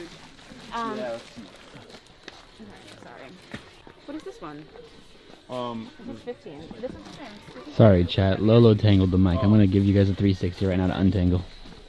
What did you say? The mic is just all tangled, or the Oh. side of. There we go. Cause somebody messed with the wires. I didn't do shit. It's cool. It's not my fault. What do you want? What about bungee cords? Should we get bungee cords too? Couple of these ones. Should I get another cart? Probably. Yeah. I'll get another one. Yeah. Okay. You can say whatever you want. Oh, Lolo's getting one. I just took off the GD roof rack. Oh. That's it. What else? Oh, I see what this, yeah, I see what that is. I have I'm some looking for baggies in zip the car. ties. I have pants. I don't know where to find the zip ties though. I'll ask. We can just ask someone, yeah. Do you think we have enough? Yeah, you'll get rid of all that. Yeah, I think so. Okay. I mean, or is it not enough? You can be honest. It's fine. Never enough. The unfortunate reality is, right, like, you're never gonna meet everyone's needs. So, like, we could give out tarps every day indefinitely if people are continuing to come in. Yeah. We also find that there are a lot of people who are being, like, bussed in right now. Yeah. So there are a lot of people who have tried to migrate to this country who have then just kind of been left in Skid Row. So we have people coming in every day. That's crazy. Yeah, Jesus. it's pretty absurd. So, no, like, I mean, the water we give out is gone, like, in less than 2 hours every week. Okay. So, you, like, cannot take it upon yourself. What about the value pack? The 20-piece one. You'll give them out. You'll give anything out. Yeah. No, like, people will pull the stuff out of the sides of my car. People love to grab, like, my Celsius out of the back seat. That's what it is. Okay. All right. We Vibes. just toss it in there. All right. This is gonna be hard to. Load. Yeah. Well, you guys are gonna have to do the loading Yeah, part wait, because we're let's think about cars. this. Yeah, how much space do you guys I have? have half a trunk, Okay. and then Do we have? Did you put anything in the trunk? Yeah, it's full. Oh, the trunk is full too. I mean, we can probably like squeeze these in different places. Yeah. no. Do you guys have a seat? No. But We can start Let's do stacking this. stuff on top. Yeah. We'll stack on top of ourselves too. we'll start Just here. for the That's front. great. We'll Yeah. give out a trunk of stuff. It's awesome. Okay, we got this, and then let's get some zip ties, Hell yeah. and then see if there's any sanitation products. Y'all want to man that one? I'll do it.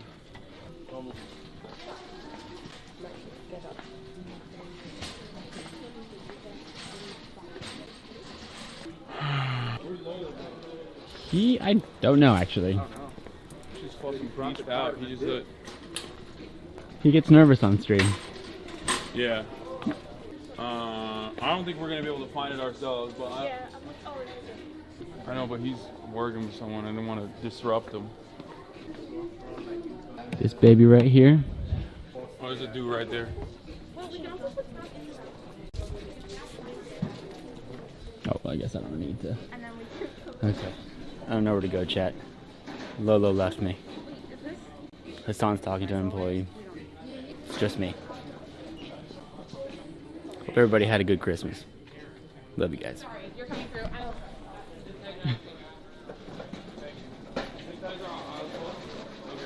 Thank you. All right. We're good. Zip ties on aisle 12, sanitation products on aisle 1. 12 and 1.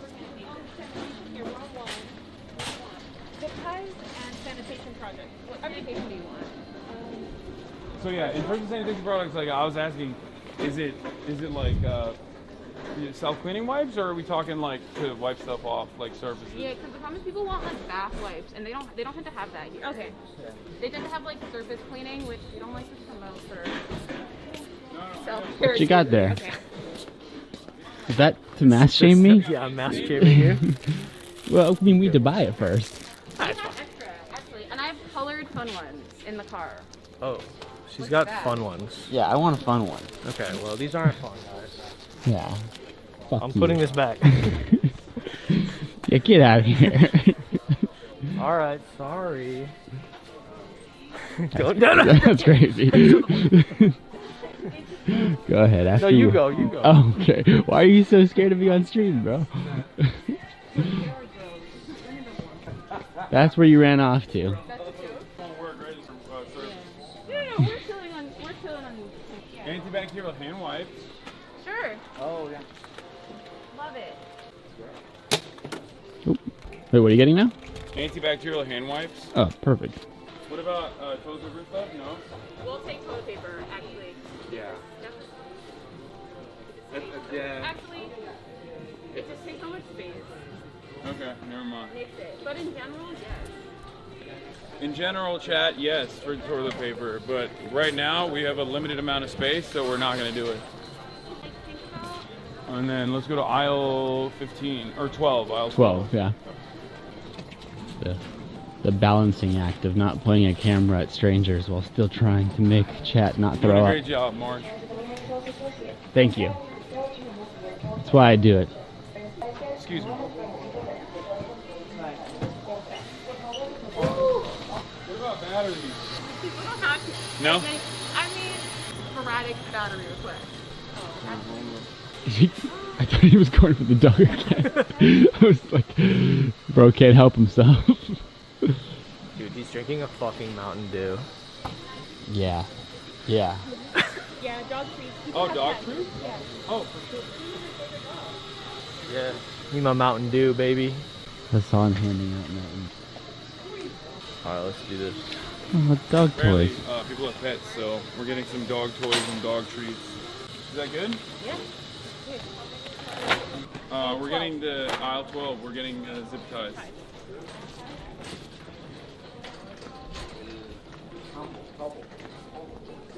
Is that it? No. Wire connectors. Oh, there it is. So, what about what? That's not. Yeah. I know this aisle well. Yeah, do you? Oh, yeah. Alright, Zip what ties? do we need? Zip ties wise, like. What does that mean? Man? Oh, yeah, you know. People even put like tents and tarps Yeah. together. These are great. And then you'll put them up Is this heavy duty enough? What? Is this heavy duty enough? Sorry. What the fuck did he just say? Did you hear that? Yeah. What did you say? Oh my god. Heavy- Ooh. heavy Say it like movie? that. There you go. Why are you making fun of me, man? I'm trying my best here. What did you hear? Can we get a replay on that one? You didn't say that word though. You said something else. Heavy duty. Let's get an instant replay on that. I'm trying to do something nice. Why must you always minimize me? I am but a man. You guys, let's all clap for Hassan. No, don't do that. Stop. Never do that. Never do that. That's, oh my god, I hate you. Okay, so these are the right ones, right? Or Yeah, you're overthinking it. okay, I don't want to make. I want to make sure that we get the best stuff. Yeah, I think that the other issue is that things just degrade really fast, right? Like, Yeah. you can buy the best tent, and if you're living in it full time, Yeah. it's probably done in a month or two. Well, even then, let's make sure that it runs for a month at least, you know? All right, what else do we need? What are we missing? Great. This is a lot of stuff. Hell yeah. Yeah, you like that? Hell yeah. No, I know, but that's why I want to help as much as I can. All right, let's do this. Oh, we were back. There was a Gorilla Glue back. Oh, there's duct tape here. For. Give it to Hog. I'm actually surprised that they haven't taken this out. Did you hear those guys talking about it? I overheard an employee get called about us, Okay. and he was like, "They seem to be not bothering anybody. I'm keeping an eye on them." But That's please sick. chill." That's sick. So, yeah. Is that what that was? Yeah. The guy who like came in. Yeah. They've Kind gone of hung woke. out. Yeah. No, they're chill. They're chill. Nah, brother, chill. We're about to leave anyway. Ooh, he's stealing. He's stealing in No, a it's really worse. bad way. We're On giving the film. unhouseable. If they only knew. Remember, chat. This is felony. This is felony right now. Level. Once you get over $1,000, you're cooked. Thank you. Sorry, I just wanted to see if that one worked. Stimming? Yeah, stimming in the light switch aisle. You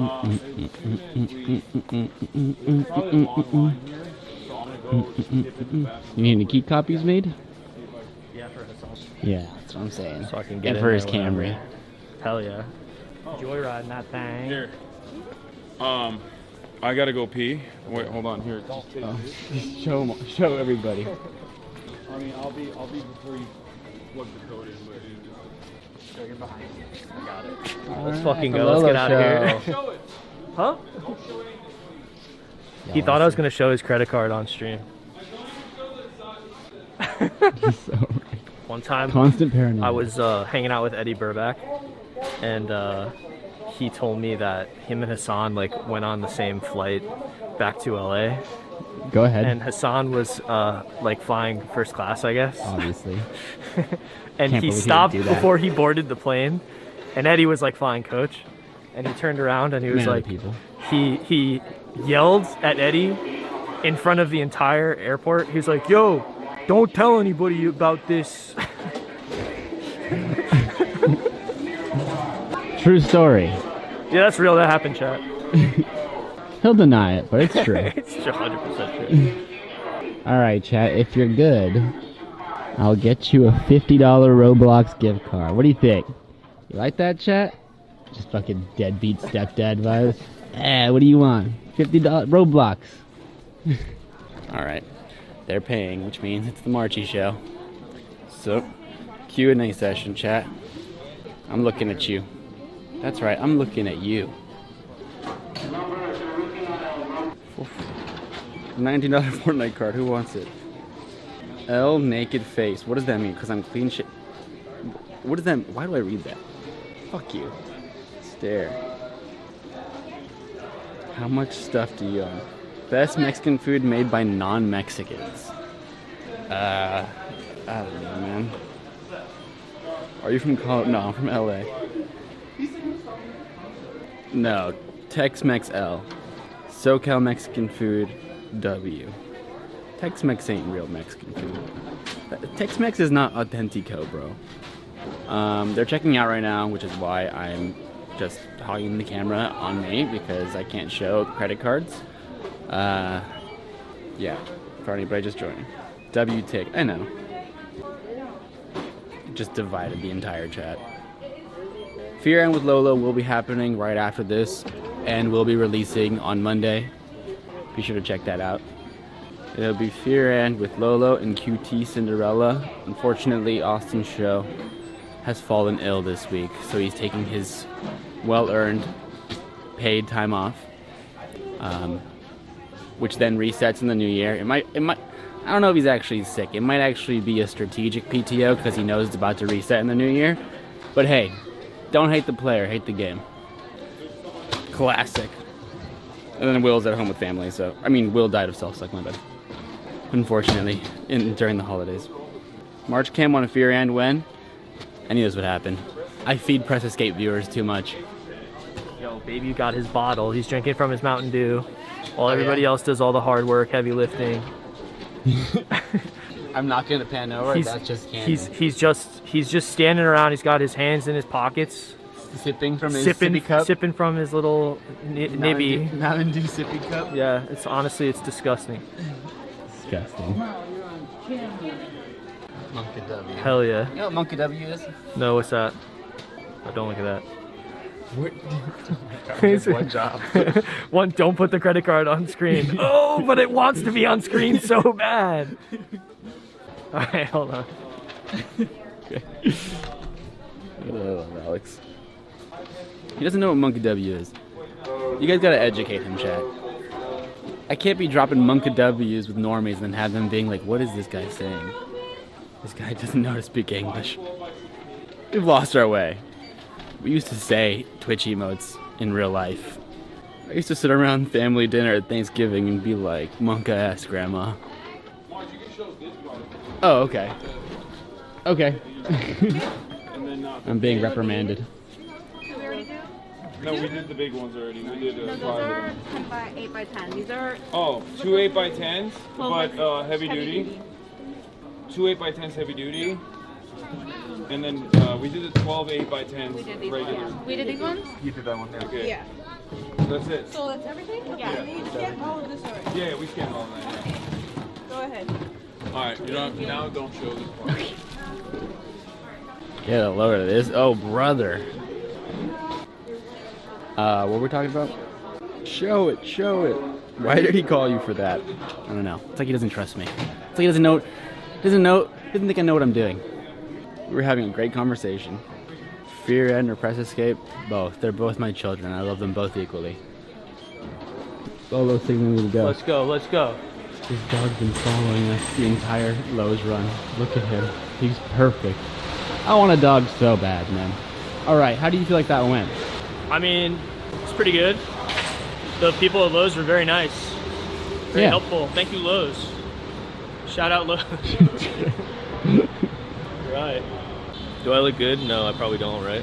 4K, baby. 4K? Jesus. All right, let's do it. Oh, we're waiting for the car? Yeah. Oh, here we go. Oh, great. I compared all your fun colors. Oh, hell yeah. I've got green, purple, black, and assorted holidays. I'll do green. It's open. It's festive. Without being too loud, you know? Oh. We have no space in ours, right? Not really. Sorry, I can't point at a driver's license potentially. Fit like a couple of tarps in the car? No, we can Yeah, we can stack some shit. Like, You could go on the roof. I'll walk. Yeah. Yeah. I'll walk with chat. Oh, thank you so much. Sick. Yeah. Tactic cool color. Can you hold him for 2 seconds? You woke now? I said hold him, I didn't say point it at me. Okay, I'm sorry. I got a deviated ass septum. Oh, sorry. I'm really sorry. Thank you. All right. In worst case, we can put it in our car, I think. Like, we have some space. Lolo returning the cart. Like a good fucking Samaritan. Look at that. He's taking it all the way back to the cart drop. What a guy. Everybody clap. Clap for Lolo. Oh, almost getting hit by a car. And before Chatter's chirping, oh, you have an address for us, right? Yeah. The restaurant. Okay. Well, you can just text it to Lolo and we'll get it. All right. Lolo, just text me the place that we're gonna go to. What? Text me the address of the place we're gonna go to. And we'll see you guys there. Everybody was really proud of you for returning the cart. Yeah, thank you, chat. There was a cart drop literally right there. Fuck. Yo. Westphalia? I want the Westphalia so bad. Don't show the I know. Yo. Bro thinks I'm Oh, a fucking shit. amateur. Bro thinks I'm an amateur. I love your car. I love it. It's awesome. I told him to buy the new electric Volkswagen. Yeah. And he said it was gay. Oh, wow. Okay. That does sound like Hassan. He does always say that. Okay, I'm gonna hand you the bag. Hold on. I got it. You good? Yeah. All right. Here we go, baby. Yeah, you good? All right, while you hold the, I'll hold the camera for a second. Just text me the address. Seatbelt. Text me the address. I'm putting my seatbelt first, sir. Okay. Safety first. Text me the address. I'm texting it to you. Get that fucking camera. Get that fucking camera. Chad, are you guys enjoying this so far? I hope they like it. A little cozy. God, do you guys like it? I hope so. I'm gonna feel bad if they don't like it. Where the fuck are you? Hassan, get a mask. When I go there, I'll put a mask on. Augustus Gloop, I just texted you. Okay. Alright, I'll take that. Let's see how far this is from where we're at. People are liking it, for the record. Cool. I think it's gonna get even better. Not too far. Sick. Okay. We're out of here. Fuck. Safety first. Thank you for putting your seatbelt on, Hassan. Wait, yeah, of course I'm gonna put my seatbelt on. What the fuck? Well, before we started the stream, you said, haha, I hate seatbelts. Seatbelts are for losers. I hate seatbelts. I hate Ralph Nader. I love closing my eyes while I drive. I love driving with my knees. Oh, He said yeah. all these things. He said, I never do 10 and 2. Yeah, only on camera do I do 10 and 2. For all the suckers. Whoa, this is a real professional driver right here. What? What? I'm driving normal. I know, I said. He was complimenting. I was complimenting you. Why? feel You're just on defense all the time. Around you, yes. Wait, how do we get out of the left? So you're right. Alright, I guess we're gonna have to go on the other side. This Westphalia is sick. What? I love that car. I want one so bad. Yeah, we're looking up cars that I could buy, and Lolo's suggestions were, let's just say, not great. What do you mean? I said a 1974 Bronco. No. And then you soup it up. You put an electronic engine in it. No, the 1974 Bronco. That would be the fucking 1974 sick. Bronco resto mod is you know, a little too rich for my blood. It's not necessarily something I can't purchase. It's just if I bought it, people would kill me, I think. Obs, neither Lolo or March want to be here. Mod ban that guy, please. I love being here. I'm having a great time. I hate these people, man. I asked. Well, first of all, Lolo has no option. I'm tricking him out. But as far as March goes, I always ask him ahead of time. I'm like, listen, this is a cool thing that we're doing, but it's totally, it's totally appropriate if you say, no, you don't want to participate in this. But he's always holding a gun when he says this. Wait, am I going the right way? I don't even think I'm going the right way. Come on. No, but you could. Oh, no, I am. You are. No, wait, no, you're not. I don't know. It's the right direction. Why is it? It still wants me to go into the fucking mall. You're good. Just keep going. Just relax. It's Holy so shit. annoying. It's like, no, you have to go in the fucking mall. You're scaring me. You're scaring Chad. Are you allowed to play music? Not really, but fuck it. Who cares? Oh shit. This guy's a badass. Yeah, I'm a bad. Yeah, give me guys, this guy's a fucking badass. Give me a candy cigarette. I'll smoke it right now. I'll fake smoke right now. Yeah. Oh yeah. That's right. I'm having breakfast for dinner. I'm having dessert, and I'm not going to sleep. I'm not doing nap time tonight, mommy. I'm a bad boy. This. Doing streams like this, and I want to do obviously more stuff like this in general, has once again reminded me that I desperately need like a... To go outside more? No, not that. That I don't think. That's overrated. Going outside is overrated. No. I need to... Do you guys all... sorry, I know I stopped. What's going on here, dude? I'm just looking at the cop and what the cop is doing. I was going to ask, do you guys also...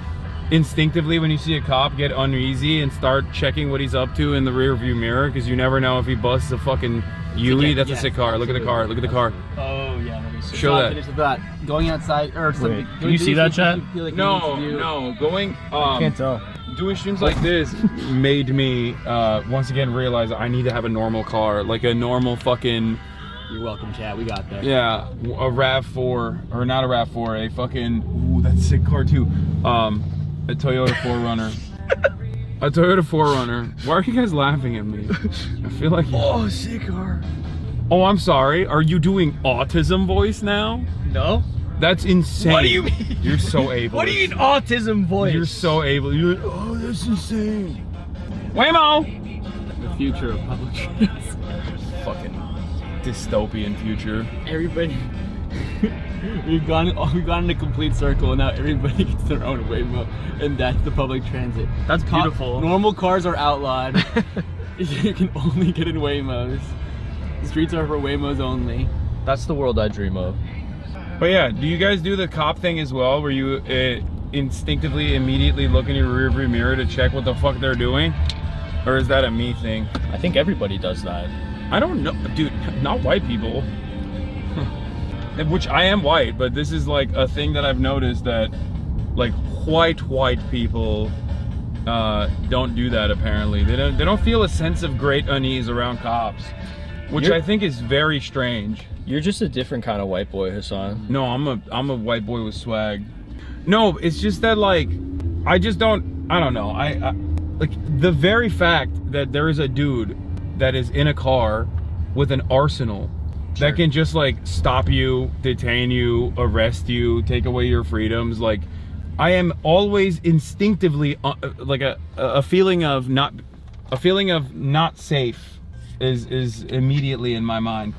I think that makes a lot of sense, obviously. I agree with that. Also, most people that have had interactions with the police, their interactions are negative. Even white people. I know. But I have seen some real country red boys out there that fucking, I guess they're like related to the sheriff or some shit, so they don't really have that experience. Even though people with cop relatives also fucking hate their cop relatives, so I guess there's that. Oh yeah, chat. We respect the police here. Oh, I love cops. I get down on my knees and suck them every time I see them. What the? Yeah, just to show them how much I fucking back the blue. I venerate police around these parts. What are some questions we should ask the people that we interview? How's your day going? How's it going? What's up? What's cracking?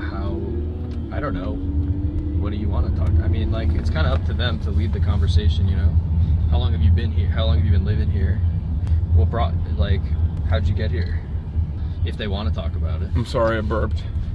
And it smells. Oh, it smells! Jesus fucking Christ! I don't know why. That was rough. I don't know why. I don't know why. Oh my god, what the fuck, dude? I'm sorry. What did you eat? Oh, it's all the meat you ate earlier. Oh, you're like Kaya.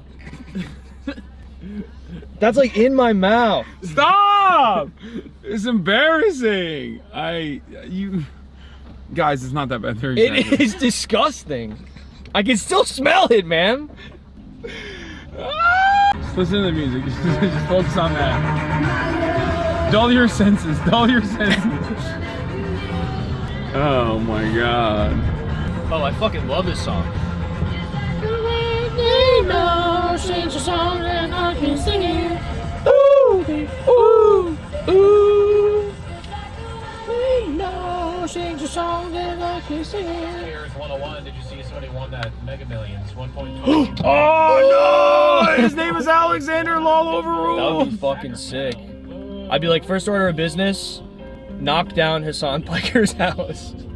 I'd buy all the houses around you. That's not how that works. Well, I'd buy every house around you, and then I'd flatten them, and then I'd build a moat. Great. I'd build a moat around your entire area where you live for a quarter of a mile, and then I'd put a giant. I hate my neighbors. Thank you. Billboard of my face. Is that a Lada? At the crossing where you have to cross. So every time you leave, you have to see my face on the billboard. Don't tell me 'cause it hurts. This is the kind of.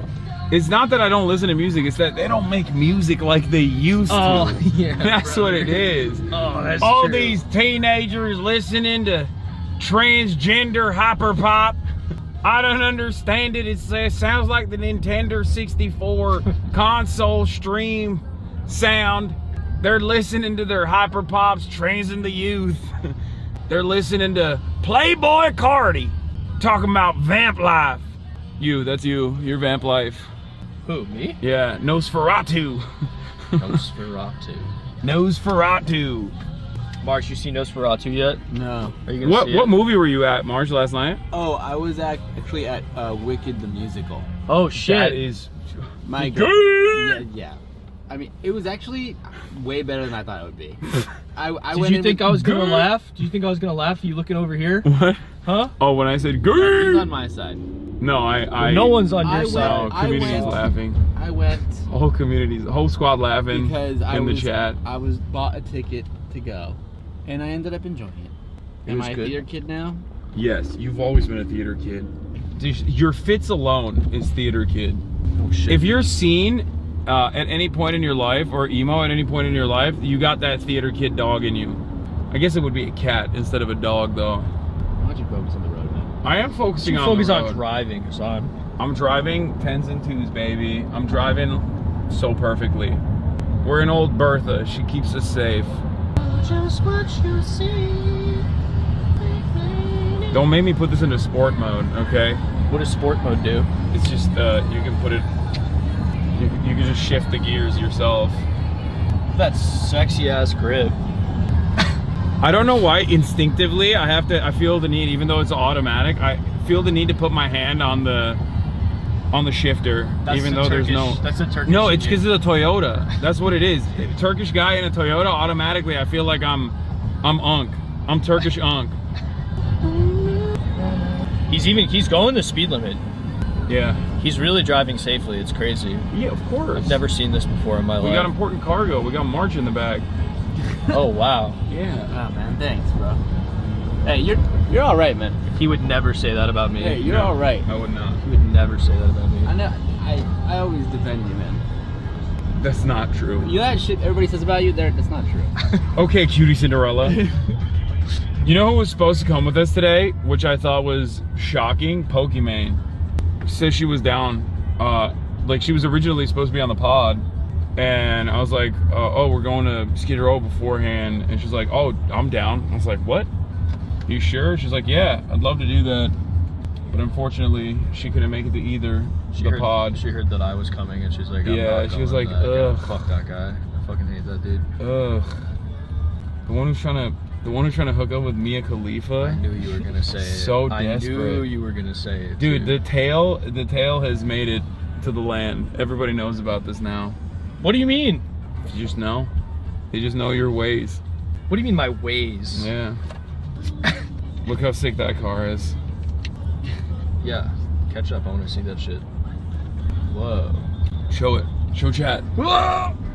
Oh, this is why the fucking cables are busted, dude. Sorry. I don't know how it goes. I'm trying my best. This job ain't so easy, is it? No, it's not. Chat, did you see it? No, it was super blown out. That shit looked horrible. It looked bad? Yeah. Sorry, I'm sorry, chat. Mark, what's chat saying? They're saying flashbang, flashbang, flashbang. Sorry, chat. Wait, what the fuck? Am I tried. supposed to go in here? Yes. Sometimes I gotta hand little bro the sticks just to remind chat what a good player looks like. No offense, I love you. It's not just, that was a general term.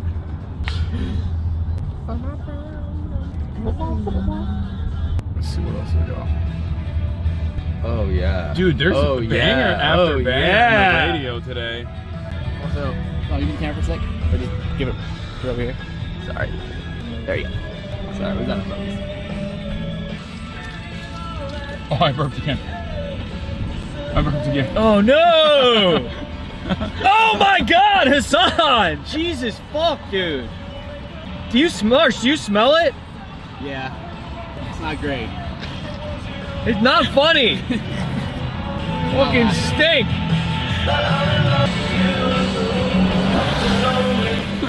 That's why I'm drinking the Mountain Dew, to get it out.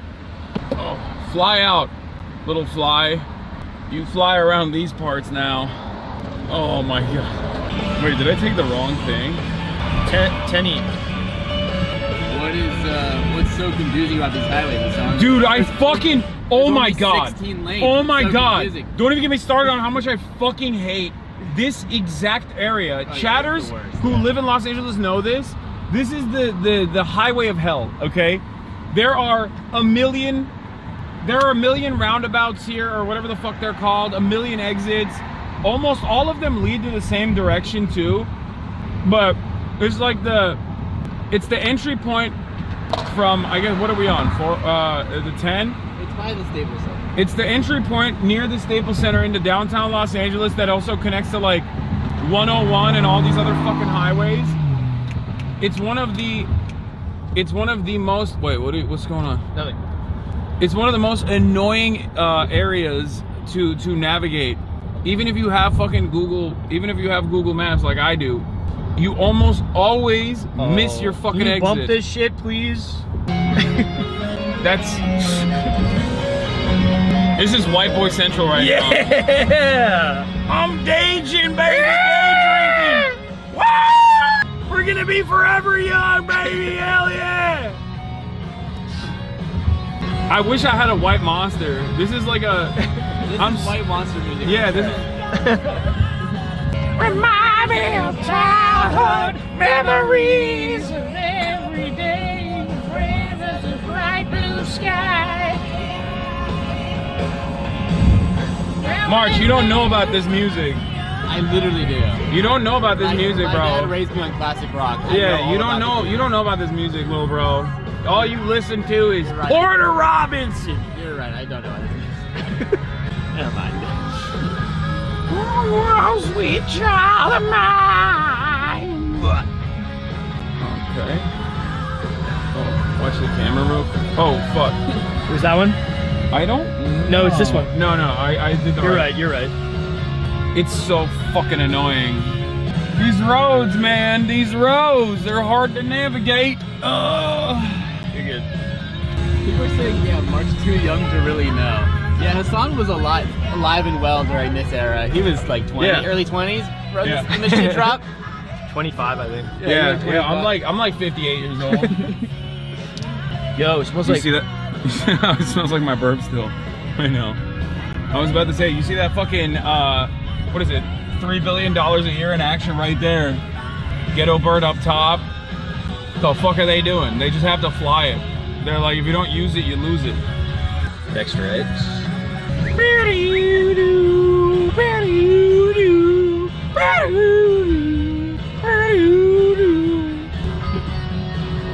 He makes fun of it, but he actually genuinely enjoys it. I know, I like this. Of course he likes it. I mean, this is a classic. This is Come gas. on. Yeah, I mean, come on.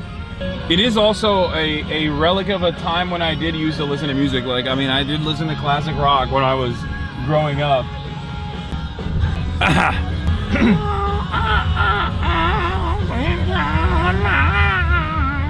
The real reason Hasan is coming down here is so he can find land, cheap land to buy. Yeah. So he could build a slum. Yeah. And become a slum. What do you mean? Excuse me. That is one, calling me a jobs provider, and also a land Chad. Okay. Never forget to tip your landlords, Chad. Tip your landlord. Tip your landlords.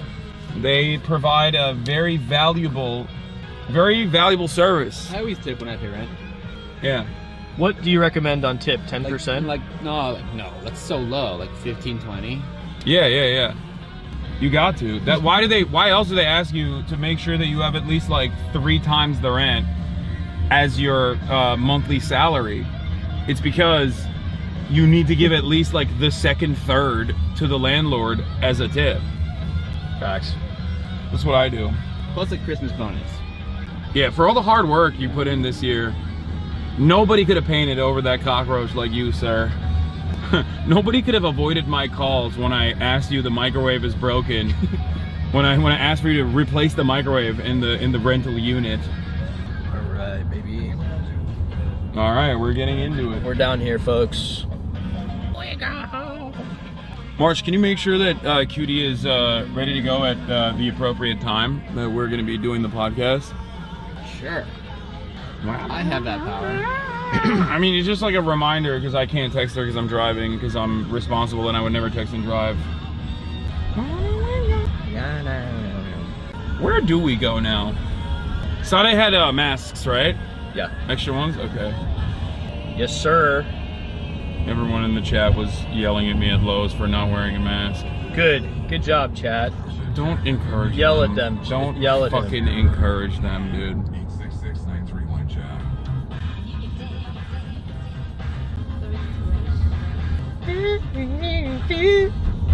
Just banger after banger on here. I know. It's that real music. This song is so fucking good. Unironically. No, it is. It's gas. Oh shit. Cocaine must have been so good in this era. Just like, what a time to be alive. The Cold War is over. The American boom is about to occur. You know? Studio 54 still exists. Non-stop growth, permanent growth, end of history. So much to look forward to. Not realizing the next 3 decades of hell that is supposed, 4 decades of hell at this point that are coming.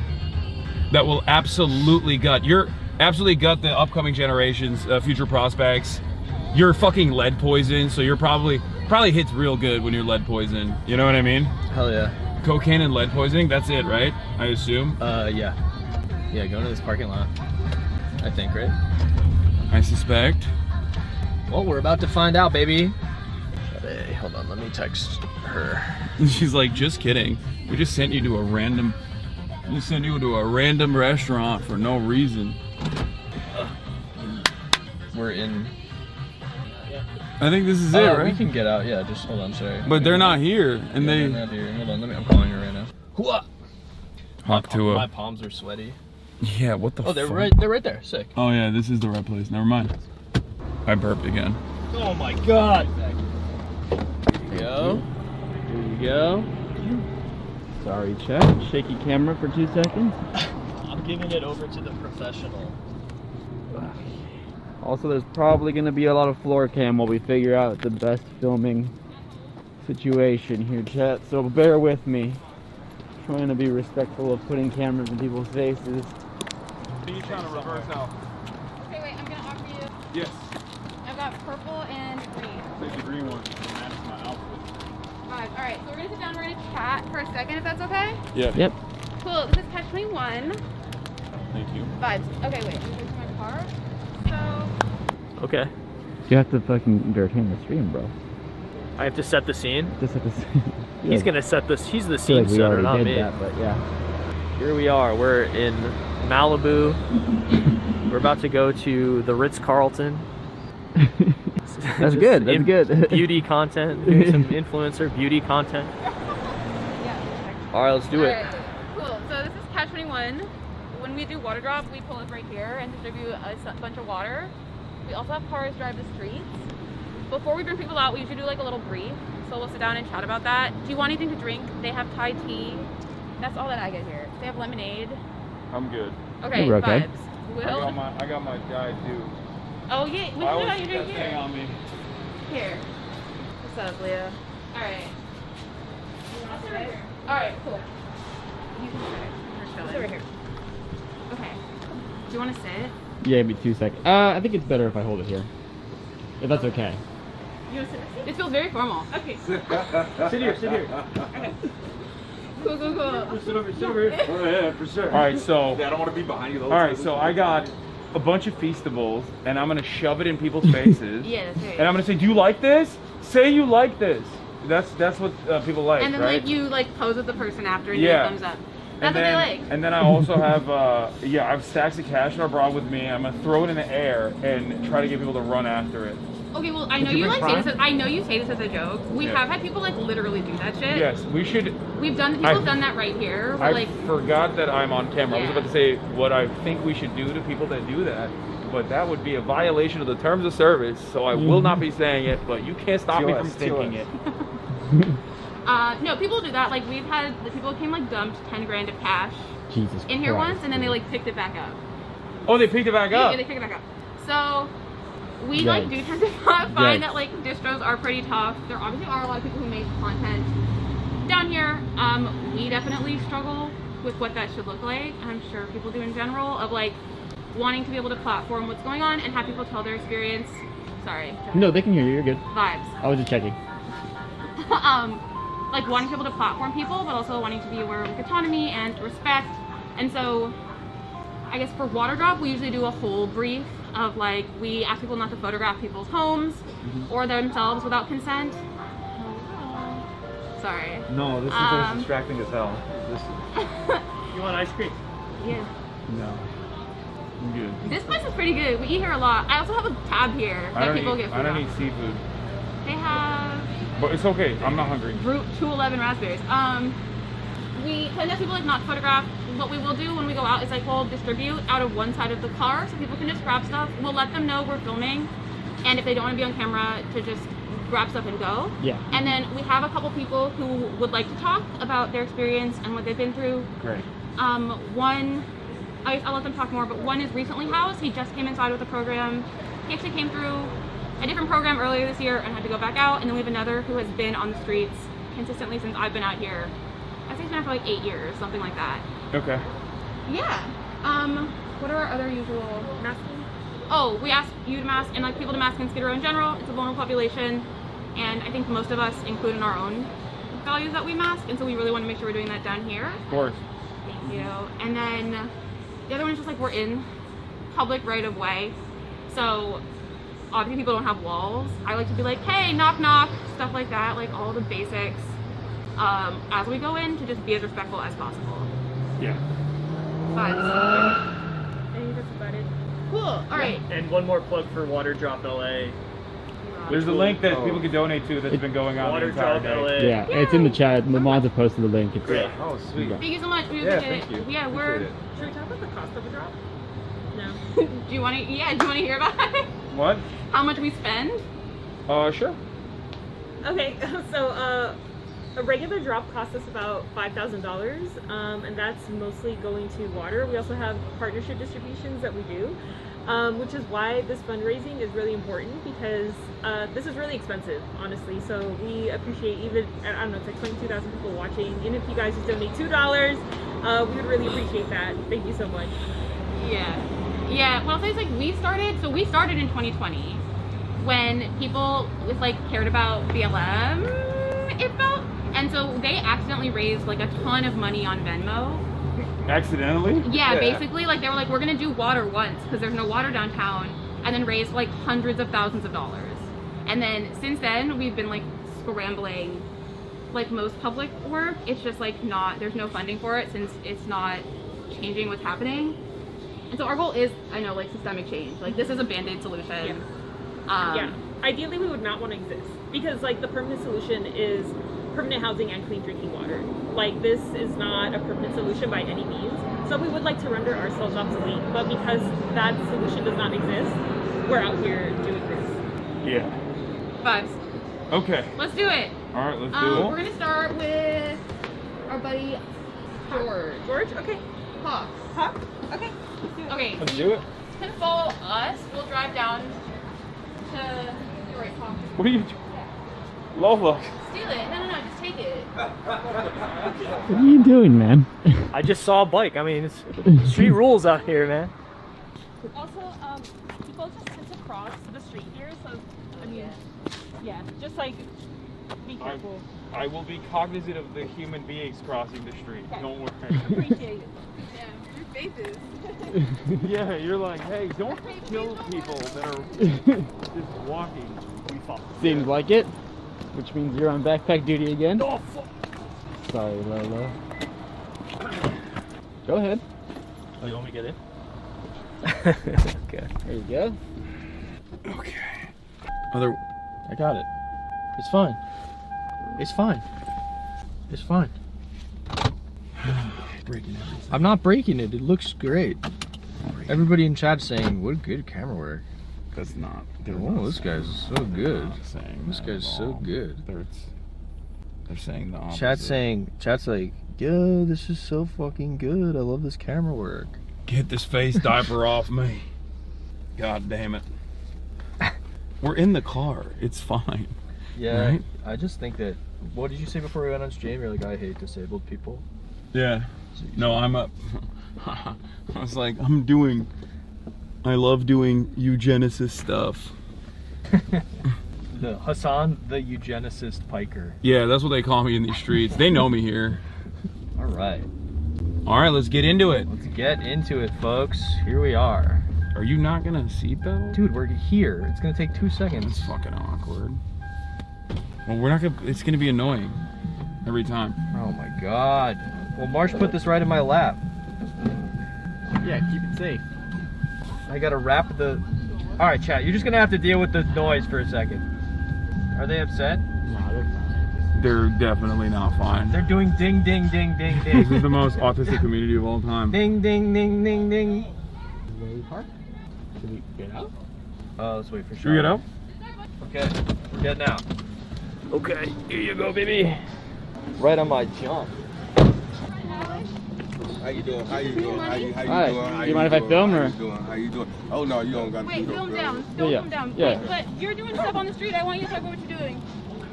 What are you? First of all, how you guys are doing? My name's New Money. You know what I mean? What organization y'all with, and what kind of project are you guys working on? Well, we're here with just handing out WaterDrop LA. Okay, so what's the footage for today? The internet. What do you think about WaterDrop? I think WaterDrop is a lovely idea. It should be very much expanded. Always knows to say. Definitely money. Money hangs out on this blog. And yes, I keep things maintained and controlled. You know what I mean when I'm around, just to show a presence. What are some of the biggest nuisances normally, aside from people coming in with cameras? What'd you say, the biggest news? Nuisances. Like one of the. What annoys you? Shit. You know, not really too much annoys me. Because, you know what I mean, I kind of like cope with it. You get kind of like, you know what I mean, numb to it. You know what I mean? You kind of like grow understanding when it comes down to the environment and what takes place in the environment. Do cops give you guys trouble? Constant. Yeah. That's a problem. When do you guys get swept? When does the street get swept? They do like I guess once twice a week or once a month or something like that. Twice a month, something like that. What is that like? Oh, it's just like if you know what I mean, like if you're in a fucking what they call that, concentration camp or something. Some people be sickly. You gotta help them off the block. You gotta, you know what I'm saying, and things like that. They are unfortunate. Some people have wounds, and some people are sickly. And you know what I mean. A lot of people sometimes they don't give as much consideration as they should in their professional positions. Yeah. Why do they do the sweeps? What do they say they're doing the sweeps for? They say it's to, you know what I'm saying, they clean the streets, but they don't, we clean the streets and all of that other stuff, but they say it's to clean the streets. But it's community jobs that are supposed to be on the, out here, that, you know what I'm saying, urban Albany, Christians, and they're stopping those people, you know what I'm saying, it's supposed to be reserved for community development of the community. But you got these big companies and contracts coming in, so you know how that goes. It's a group of people that agree with each other. You know, yeah. That's just it. Anything else you want to add? Not too much, just answering questions. Yeah, don't look so sussed out. You know what I'm saying? Just No, we're not. We're trying to be the least annoying. No, it ain't that. I'm with everything she's with. I do the same thing. They just picked me out of the streets. They needed something that was a different style, but want to change. I'm a person with a different style that want change. Yeah, so you've been out here for a minute, like hanging out, but he also does like harm reduction work. He works with other orgs. Like, one thing about Skid Row is there are so many nonprofits. Violence and interruption. That's what I am. I'm here for, you know what I'm saying, community development and all of the above. You know what I'm saying? I'm supposed to be the eyes, the ears, and the mouthpiece, negotiating the community back, you know, to make shit come together. But you know, it's a slow process. How does that work? Is there a lot of I feel like one common thing that we hear about a lot in shelters specifically is that they can sometimes be unsafe, and also they don't let you bring your stuff with you, or even if you have pets. So is that one of the major reasons as to why people sometimes will be out here instead in the shelter process? Well, you know, often they have people that be petty and powerful positions and things like that, in positions where they think that they have the right to be annoyed when they're supposed to be professional. Yeah. So, therefore, yes, you get those kind of things that take place. People lord over you? Well, you know, I don't give them that opportunity, but I have heard of them doing that too. Yeah. Other people, yes. We'll talk to Hawk, who has refused to go inside for a lot of these reasons next. Okay. Yeah. But you're mainly chilling out here now. Yeah, I'm like just lounging, I'm making sure that the environment is copacetic.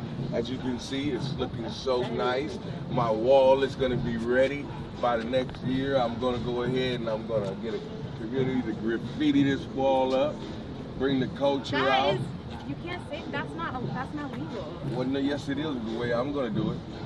I'm gonna explain. It's a mural. It's a mural. Yeah. It's a beautification project. And it's an example and a breakdown of our youngsters in the environment and things like that. And you know what I mean? How everyone ain't violent, and then how artistic people could have just like that itchy bone. That's why they go out there and they write on walls. They're totally different from, you know what I mean, a painter. A painter takes his time. An artist is with a spray can.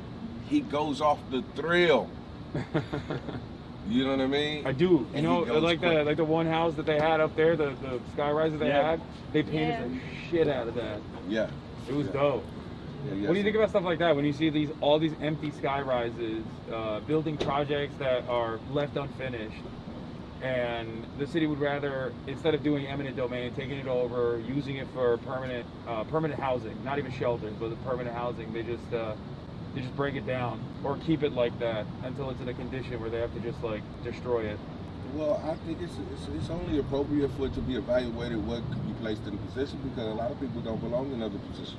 But at the same time, you know what I mean? I understand when you speak of the use of it. Yeah. You know what I'm saying? And like basically the fuck off of the money just sitting there. You know what I mean? Like if it's some type of shell company and it's like, I understand. Someone's making money out of it. Someone has to be making money, but as long as you got guys like you that got knowledge of it, and keep us, you know, with our eyes open, and we put together the right protests, we make and get into some doors. Maybe. Said, Hopefully. Right. All right, thank you so much. Nice to meet you. Tomorrow? Yeah, I'll be around. All right, Y'all bye. stay safe, All right, man. thank All you. those For all God the things, stuff, the man. clothing stuff, once we dump out all the food, swag, you can give it to you, right? Yeah. We'll take anything. All right, we're gonna pull around for Hawk. He's outside.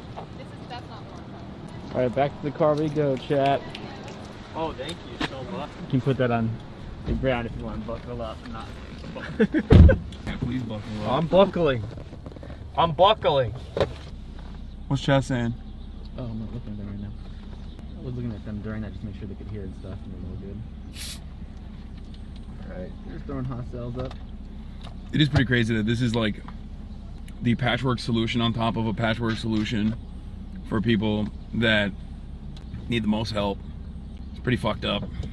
They're also saying LOLO, amazing camera work. Fuck you guys. No, they're being serious. I can't hold it right. I'm sorry, chat. Doing car work out here, baby. Yeah. Hey guys. I thought they was giving out. I almost want to loop back and give them some jackets. Where's she taking us? I don't know. She's taking us to meet Hawk. Hawk Tua? Another Waymo. Get your Ew, Hawk Cybertruck. Ew, ew, ew, ew, ew, ew, ew. Why is there a Cybertruck down here? What do you mean? What? There's fucking commerce out here, man. I think it's not. Elon Musk is here, feeding off the blood of the unhoused. That's why there's a Cybertruck out here. So I assume that, I mean, there's like obviously businesses here too, but I don't even know if they're open. You know what I mean? I have no idea. Okay, we're gonna double park maybe, or just get out. Okay, it's fine. It's all good. Wow. That's a sick car. Have fun. Yeah. Okay. It's going the wrong way. Sick. Oh yeah. Oh yeah. Oh yeah. Oh, I want to show her.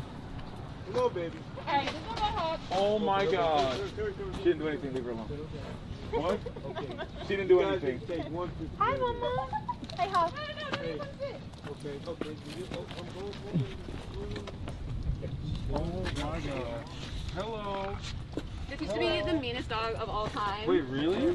Yeah, she used to like sit in the car and tear it to shreds. Oh, And I used to be so scared of her. Is it cool if I point a camera at her? Come on, Mama. Come on. Wait. New people are like new toys. So wait, is this who we bought the chew toys for? Yeah. Yeah. Oh, we my got buddy her. Hawk. We got We got her her chew other toys. stuff. Okay, get those first, and you may be distracted for a little bit. Okay, hold up. Okay, You wait a guys want to minute. pass them out of the car? Okay, let me get her out. Wait, Mama. Can I grab two toys? I used to have a kid as well. They're the best. Yeah, they love. They're little love bugs. Yeah. Shadi, do you have your keys? Yes. You're crazy. It should be You're open. crazy. Hey, sit. Back. Get in there. Now, sit. Yeah. That's sick. You can film. Yeah, you can film Hawk. Yeah. Hawk, we're filming. Okay. Is that all right? Hawk, what's up? I'm Hassan. Okay. Nice to meet you. Nice to meet you guys first of all. I'm a homeless man in LA. Jesus. Okay. What's your favorite color? Start somewhere else. Oh, dude. Hawk, we got some chewable. Oh, yeah. Okay, thank you very much. We got you tarps Okay. I need. and clothing. Okay. Let's go look at some. Whoa. Yeah, go shopping. You wanna? Oh, we got tarps in there. Here. I will remind you guys, I am 70 years old. No way. Wait, You don't look a day over 40. watch out, man. Lying to me won't get you anywhere. Hey, let's do it. Alright. Okay, let me hold it there. You look up. There. All of them. Good touch. Yeah, I need to help Oh, wait. Yeah. One big truck. And then we got a tent coming in tomorrow. So actually, Hawk was one of the first people I ever like made content with. We're not gonna do this. We're not gonna do it like that. That's so weird. We're not gonna like mid hand up. So Hawk's one of the first people that ever made content with, and I started walking around in this area. This is actually where I started doing WATERDROP. He was one of my first people I started giving water to. Right. And we've been friends for what, 3-4 years? Well, actually, 6. That's not true. I know that's not true because I lived in New York. Somewhere in there. That's not true. But we became friends, and the internet has like fundraised to get him tents a bunch of times. And so we had a new tent coming out tomorrow from like mutual aid fundraising from like Venmo. Right. Yeah, but yeah, so let's give you stuff. Will you use these ones? That was my little spiel. Yeah. That was all I had in me. Yeah. Wait. Get 2 out. What's up in your hand? I have raw arthritis. Okay. I fucking love that dog. He's very cute. You want to talk about? Well, so you want to talk about shelters? Yeah. Hawk, I Why heard would you were you- in and out of shelters a little bit. No, that's this Or- one. Oh, my bad. Okay. But well, why what wouldn't you go to a shelter? Well, most generally because the shelters are run like penitentiaries. Uh-huh. And they have some orders, but the order is only in the people that are not properly hired for this situation. Some of them are ex-homeless people, drug addicts, or whatever. That don't make them bad. But what it does makes it harder for other people who know them. And it's harder to get those people to believe that you've changed all of a sudden and miraculously you're okay, because we see them fail too. And when you go to a mission, they give you a little food, a little lift up, and then they push you out. They're not all missions are there to house you. Some of them are there just to feed. And you gotta take it for what it is, you know. You go there, you get something to eat, you come back to wherever your humble abode will be. But it's still not a perfect system. You don't have fresh water, you don't have electricity, you can't see, and there's a large amount of thefts. Yeah. And there's a large amount of drugs. And when you have drugs, there's always more thefts, killing and everything. So there's a lot of danger. Let's say danger. That's the best way to describe it. For people that are not only senior citizens like me, but for families. There's young kids out here. Believe it or not, there's prostitution young kids. And so they're not safe. You can't leave the child with anyone. But for the most part, the missions are only a temporary service. So without the services of... Wait, Hawk, slightly louder. Okay. Louder. I also just turned it up, so... No, you're good, you're good. I'm always yelling at you about... I cranked the audio, we're good. Okay, so tell me am I speaking loud enough? You're totally fine. Yeah. Okay. All right. Now, for the most part, missions are a great help, but they're not always the answer. You know. So we're asked by other people, your hosts, and they come out and they talk to us, interview us, and they see what we need, our needs. And then by donations, you get these things. And it helps a lot. It's immensely. Without it, some of us wouldn't make it. And we're thankful, we're truly thankful. Anything else? You want jackets or hoodies? I would like a hoodie. Take a look. You see this on this side. Yeah, I'll go. Make sure not to show a license plate. I got jackets and hoodies. They're big. But big. I like big. Where's that black one? Right there on top. That looks right. Do you want like a heavy duty one, or do you want like we got denim? This is a heavy duty one. This is like really for the real cold. Okay, that's real cold. Yeah. You can take whatever we want. Yeah.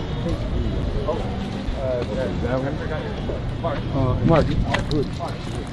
What's the month? March. Oh, March. Yeah. Sorry, no, it's just the cap. You know the dangers of Yeah. Thank you. Yeah, of course. Box right there in front. Right.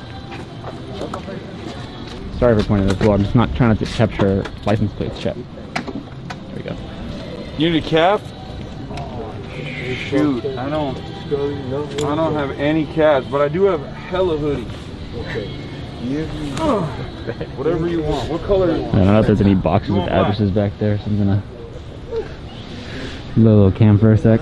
Yeah, so as you guys know, Hasan is living out of the downtown Ritz. Is there a Ritz-Carlton? I don't know. Ritz-Carlton Long Beach. Okay, I'm gonna find a different angle. All right. You like the Grateful Dead? Oh, that's sick, dude. Oh, yeah. The thing is, a lot of these are actually fire. What a take it out. All right. Let's see what else. Should we have gone through this first? Because like so weird dystopia. Yeah, we get a lot of and then Kanye West handed out his like, remember this like White Lives Matter shirts? Some people were wearing like White Lives Matter shirts for a while. It was bad. It's fucking crazy. Holy shit. All right, let's put this here. Let's put this in the Actually, this is good enough. Oh, it's good enough? All right. Look at that sweet puppy. They say he's psychedelic. Hawk, you're psychedelic? Most definitely. Oh shit. Sick. That's dope. You want pants? I got crazy pants. But they're crazy. Look at this one. What do you think about this one? That's great. Yeah? There you go. What about checkered ones or plaid? Please. Hawk and I also, what I'll say, Hawk is like my first like real buddy down here.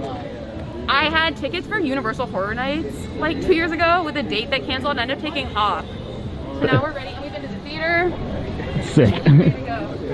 Thank you, though. Oh, I really appreciate it.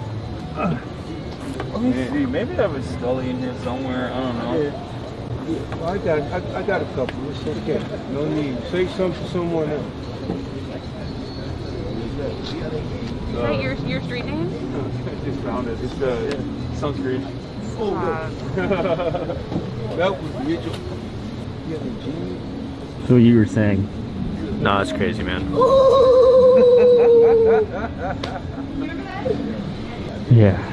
Yeah, no. Well, you know what? Yeah, what? Yeah, I'll come back. That's good enough. That's good enough? All right. You're up. No problem. Thank you guys for coming. Take it easy. Nice meeting you all. Very nice to meet you. And happy New Year. We'll be the talk of the town with those pants. Tomorrow. I got some buckled shoes. Tomorrow I'm gonna get a picture. Tomorrow you gotta put a fit together. I have so many more clothes that I can bring here. We'll take anything. Like people will take any. I got hella clothes. We'll always take clothing. Yeah, I'll bring you some jeans. I'll bring you some jeans and a cap. I'm gonna close. Oh yeah. All right, we got him, and then we got your boy here, Mr. George. Oh, we're coming up with. George is inside. Oh, red. So we're trying to find the name. Oh, red. Red. What's going on, Hassan? I'm George. How are you, Hassan? Pleased to meet you. Nice to meet you, George. Welcome to our community.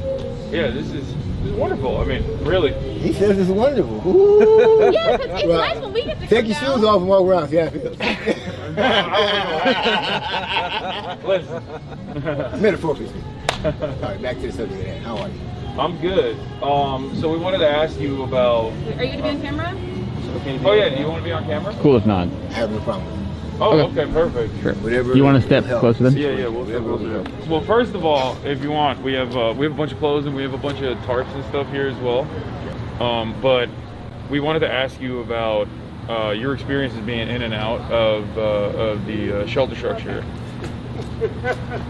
and if there are any, because there's some common issues that we hear about with regular frequency, but it's important to get like a personal experience. Okay. So what would be one common issue that you would consider?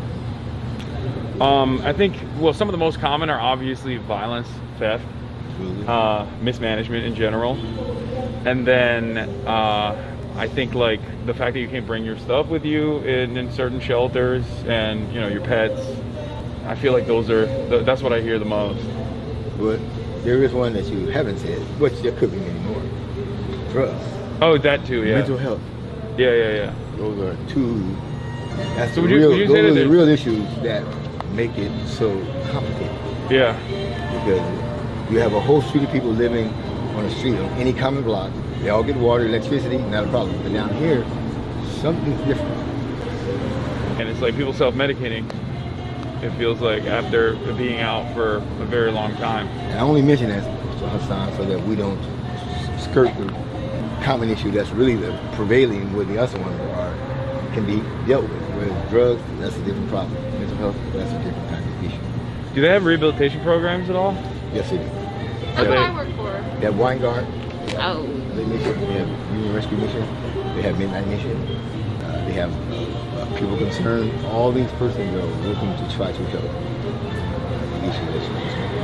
Do you feel like it? Not to mention prison. Well, yeah. That's, my bad. I feel like that. I'm gonna keep it on it. I'm gonna keep it where. I feel you. I work for a program. I work for a diversion program where they're coming out of jail. So like where they're. I ain't gonna skirt the issue because no, that's what most people are doing. They are deceiving themselves. They keep telling themselves fairy tales and think it's just going.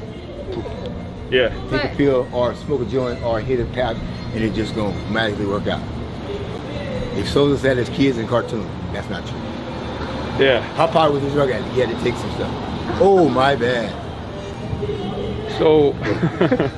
Food for thought, huh? No, you're right. You're right. So. They do have rehabilitation. Let's get back to it. They do have rehabilitation. Yeah. So I guess one of the things that I feel like is it seems like is a major hurdle is that like when you don't have when you only have temporary shelter, when you don't have like a permanent place that you can live inside of, I feel like that makes the rehabilitation process a little bit more difficult as well, especially when you know that you're going to go back out once the program is over. Because you know in the end you're going to be kicked right back out. That would be right. So do you feel like it would be like an initiative where first and foremost you get placed into not temporary but permanent shelter, like a housing unit of your own where you have some privacy, running water and electricity? In that process, do you feel like that would be more beneficial for recovery and rehabilitation for especially like people that have been out on the streets for quite a long time? The answer is yes. But in reality, no two people are the same. So he may come in, Oscar, or also may come in. Did I get that right? Yeah, you did. And do well and prove that this is what an idea. Whereas I may come in and every other week there's sometimes then eventually they decide you don't really get our program. So what I'm saying is yes is the answer, but in the end do we become the persons to house grown adult people for the rest of their life? Yeah. Yeah. If that's what we have to, yeah. You just use a word, if we have to. There are places that do that. If we have to. Permanent supportive housing is what works, right? Like, look at Mike going inside. Look at Robert. You want to talk about revision? Look at TV. Oh, I'm telling you already, the answer is yes. But from person to person, that's going to be, you have to do some work. That's all. Because most people like being outside. Keep it real. I don't know if that's true.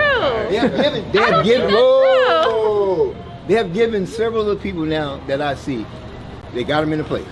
But somehow they're right back out here again every day, all day long. But what about with you? You went in this year, right? We went in and we came back out, and it took another try to go in.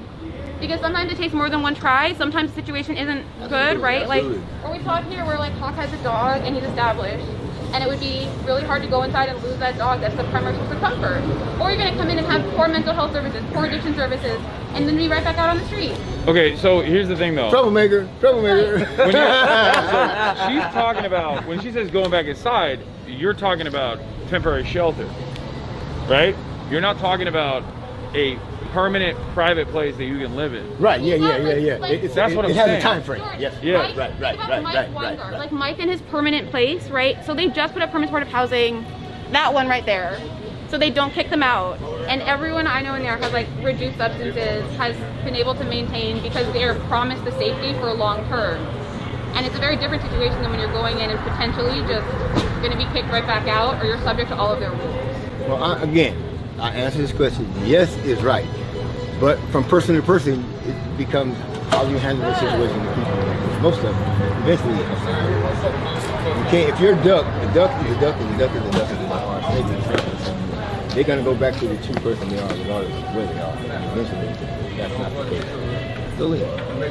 But yes, the answer is yes. Well, you wouldn't say that the broad majority of people are like, I would rather live on the streets if I had no restrictions. Well, my daughter asked me unlimited. that. My daughter asked me that. She said, you'd rather live with roaches and rats and ants than be inside? I said, no. The answer is no. I'd rather be inside, to be honest with you. Would you rather live in a bad shelter or jail? Say it again? Would you rather be in a bad shelter or jail? A bad shelter. Really? Jail? People say jail all the time. Less choices.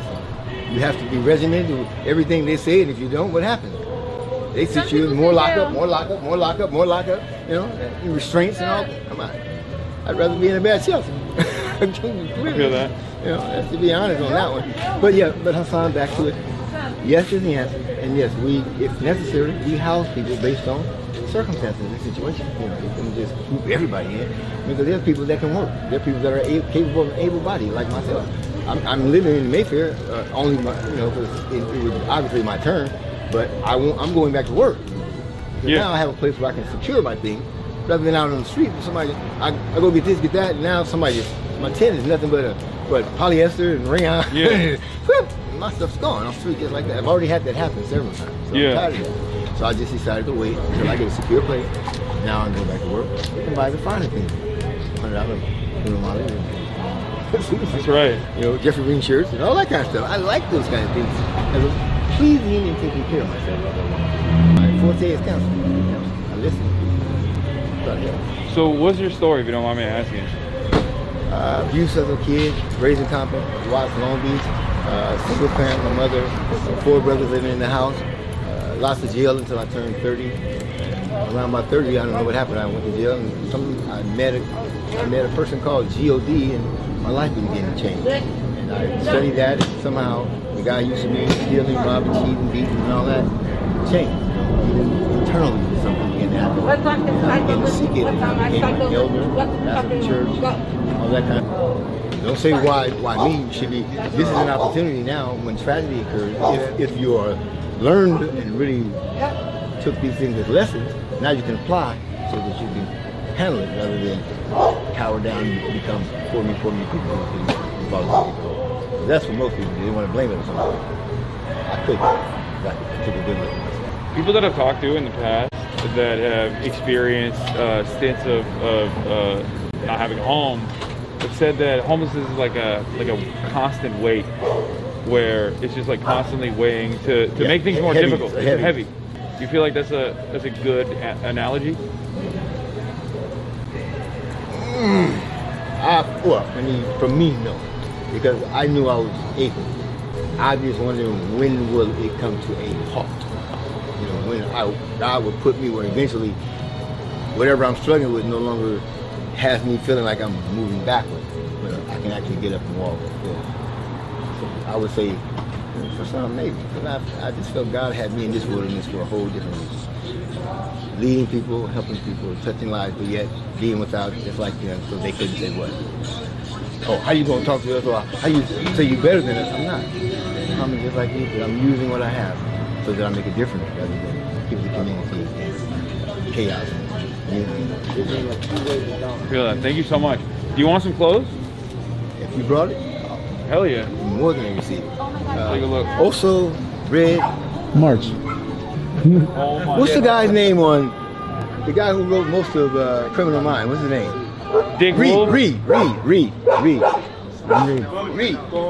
Criminal Minds. You know who Reed is, right? Yeah. What do you have need? Sure. My real issue is shoes. Oh, I don't have any shoes.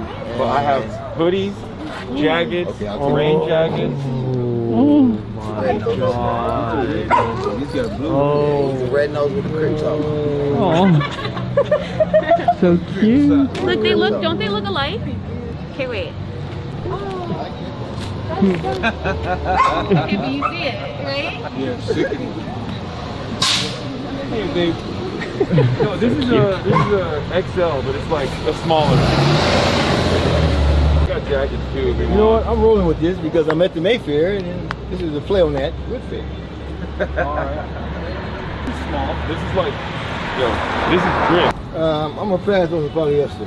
Oh, you don't like the polyester? I'm gonna pass on the polyester now. Alright. Alright. This. Alright. Again, and that's not a rejection. I'm looking for something no. There is no issue. That's all. Hey, it's your. It's a small. Oh, you want a small? I live with the woman. Oh, there you go. For your lady friend. What about the butterfly guy? Oh, this might be small too. Let me see. It might be a little bit smaller. You like it? I don't know what size it is, but it don't look too like big. What it's advertising. Yeah, is that a Robin? Is that a Robin? I don't know. It's the Alves logo. The thing is, so they sent me. That's 2X. That's 2XL, but it's someone made. It's a small 2XL. But what's going on, man? Do you mind? It's up to you. Sure, let me. You're good? Hi. You want I got jackets too. Like, you want a rain jacket? Oh my god, I'm upset. These are the rain jackets. Where'd you get them from? I bought them from some dude rolled up on me right here from El Monte. Hispanic dude. And he offered me a camo. Yes. That's it? You good? Dude, I know. So cute. What's the puppy's name? A Kiwi the Don. A Kiwi the Don. Fire name. He's a red nose with a crypto. Oh my god. Bro. Oh my god. Why is he so chill? I know, it's a good boy. Good son. Dude? Oh my god. Thank you so much for sharing your story. We'll be back around. We're gonna do tarps on your street. Oh my god. This is crazy. A Kiwi the Don. A Kiwi the Don? Kiwi the Don. How old is she? He's 2 months. Oh my god. Barely 8 weeks.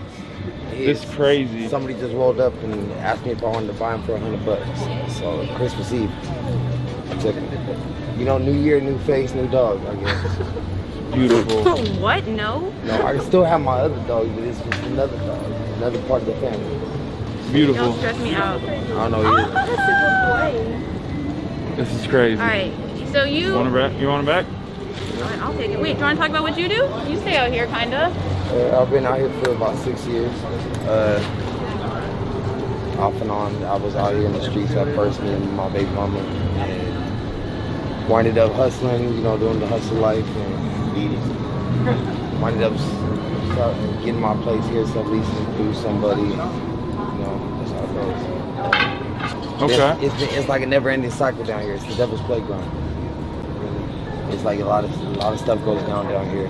Like people come down here and don't make it out. People don't go past the freeway or go up the hill. Don't go over that way towards the east side. Don't go So over there's the parts freeway. of this area over there that you're not supposed to go. You find everything right here. Anything that you need is right here in this vicinity. Food, water, drugs. Yeah, that's on purpose. So It's just a never-ending cycle down here. what's up? All right. When they first made Skid Row, Nice to meet you, my man. Thank you for everything. when they first made Skid Row, they like put prison lighting around the outside so that people would be like psychologically unfamiliar when they were down here, and they would turn around and come back in. So like the whole point with the warehouse district is like it's people storage. Yeah. And so they don't want them to like really leave downtown. Obviously Skid Row's kind of expanded past. Skid Row's like only 56 blocks. So from here down to 7. Okay. From here down to 7, up to 3rd, like Little Tokyo. Yeah, wait, we're going this way though. Yeah, you want parking close? Yeah. Alright. I got you. It's the berry. We got cameras, is that okay? Just be careful. What's up?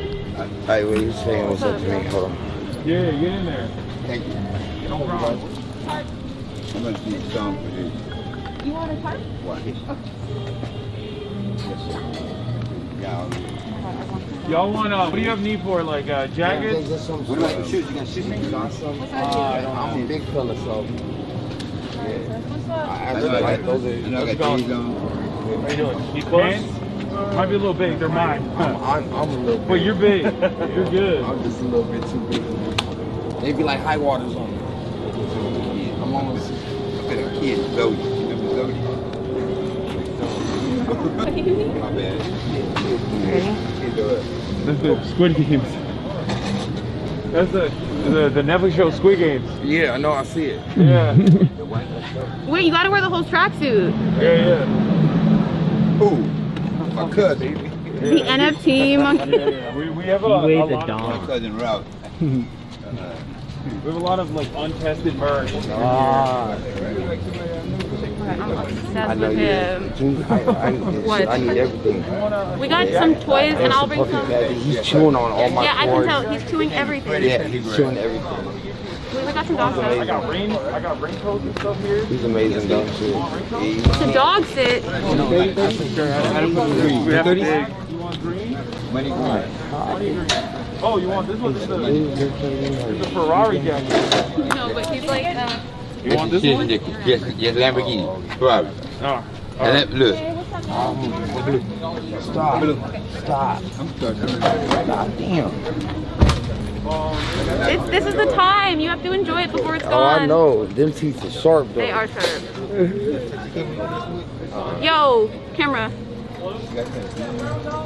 Oh, I don't have any beanies. I'm sorry. Dogs? No, we don't got dogs, ma. I wish if I knew, I would have brought. I got beanies next time. I'll bring some beanies. No. God bless you. Thank you as well. He's so pretty. Holy fuck. My eyes. It's the eyes. Yeah. Oh, you want Hold up.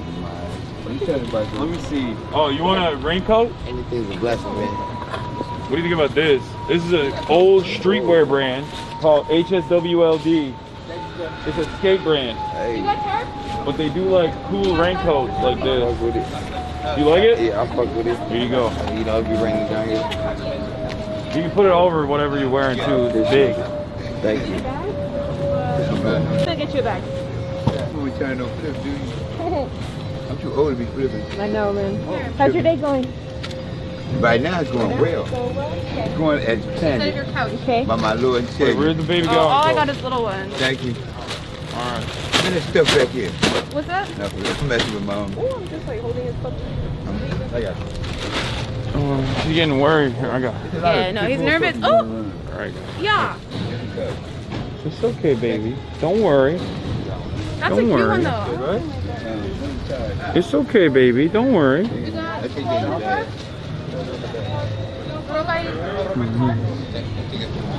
Thank you. Good? Yeah, baby. Want a tarp? He's like worried as soon as Dad left. Oh no! As soon as Dad left, uh-oh. What's he up? just leaves the dog with us. Where did he go? Hey, I want a dog. Aww. Oh, okay. You just left it. It's my dog now. Now we're stuck with the puppy. We're going $100. Oh.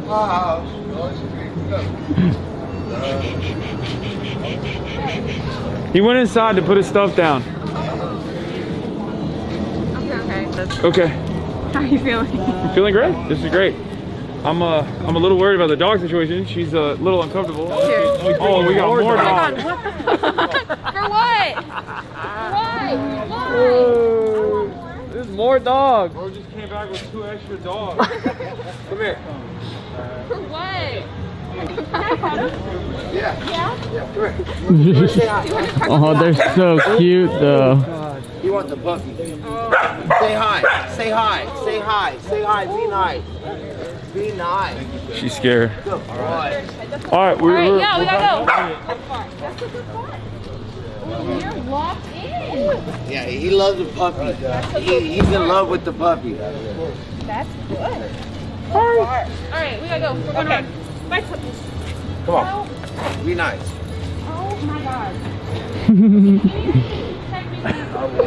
I want a dog so bad, man. Bye, puppies. That's living. That's private. I get it. Alright, bye. Have a good one. Bye, Hog. Say hi. The Dawn. Alright. What? Okay, we're literally gonna pull around this block. We're gonna go downtown and just drop the dog right there. Okay. All right, Hawk. Peace out. Here you go. Get your boy. Say hi. See you, Hawk. Yes, sir. Nice to meet you. Nice to meet you, Hawk. All right. Peace out, Hawk. Hawk's the man. Hawk is fucking sick. Cool as fuck. They all are cool as fuck. Everyone here's got a story. That's always the case, baby. I think we're gonna offload the remainder of these tarps. Yeah. I'm not wearing my seatbelt. Fucking low. Ding, ding, ding, ding, ding, ding. We also don't have much time left here as well. Like we have to go back, right? Yeah. For the pod. Yeah. This is sick. I would do this way more frequently if we were with a person who knew to put the seatbelt on. I think.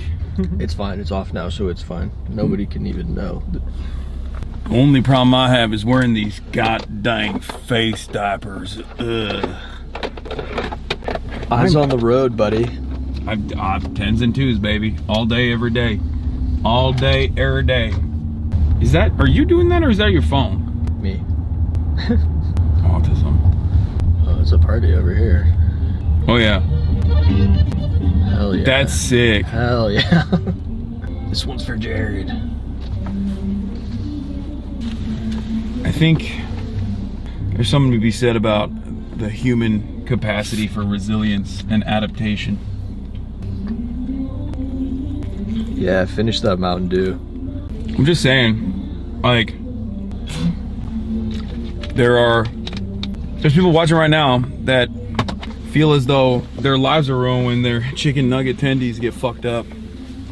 And it's even the same for myself, honestly. You know, I'm a, what's the term? Creature comfort? I'm a comfort creature. Yeah, you like your creature comforts. I like my creature comforts. Oh, he's wearing the drip. Hell yeah, George. Let's go. George got that shit on. He's got that shit on him, George. All right, we doing this? Yeah. That looks fire. That looks sick. Hell yeah, George. Do I just leave it here? Here you go. They got a camera. Sai, can I leave it here? Can I leave the car here? Back there, probably? I would like pull it into that. Pull it back here. Tarps.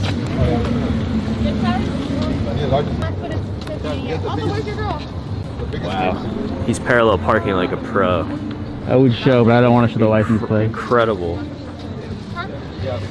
He has a vanity plate. It's I I don't know. Tiny dong?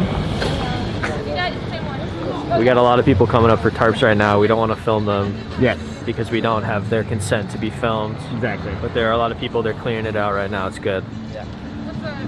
Tarps and zip ties. No, we're not. Oh, no, we're not.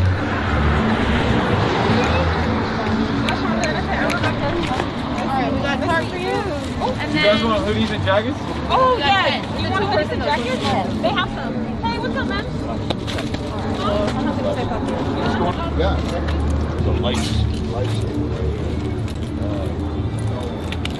Okay. They work with WaterDrop LA, but I'm just here helping out. You wanna? What color do you like? Yeah, something dark. How are you? That brown would be nice. Want it? Hey, it's big. It's all mine.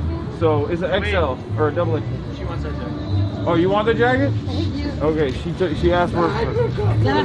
No. Hey, my man, don't worry. I got so many more. We got shirts. Ladies first. You want a denim shirt? It's black. You'll never hear it again. I feel you. We got a black denim shirt. Yeah, I got a new girlfriend. What? Don't worry, I got. So, look, this one is sick. Why can't I see this? No, you take whatever you want. I don't. These are all really nice. Hold on, please. Let me get dibs. This is a 3X. It's not. It's just Dickies. They got the Zapatistas on them. The what? Zapatistas. Oh, this is your stuff? Yeah. Nice. Yeah. It's all stuff I wore. No, it ain't.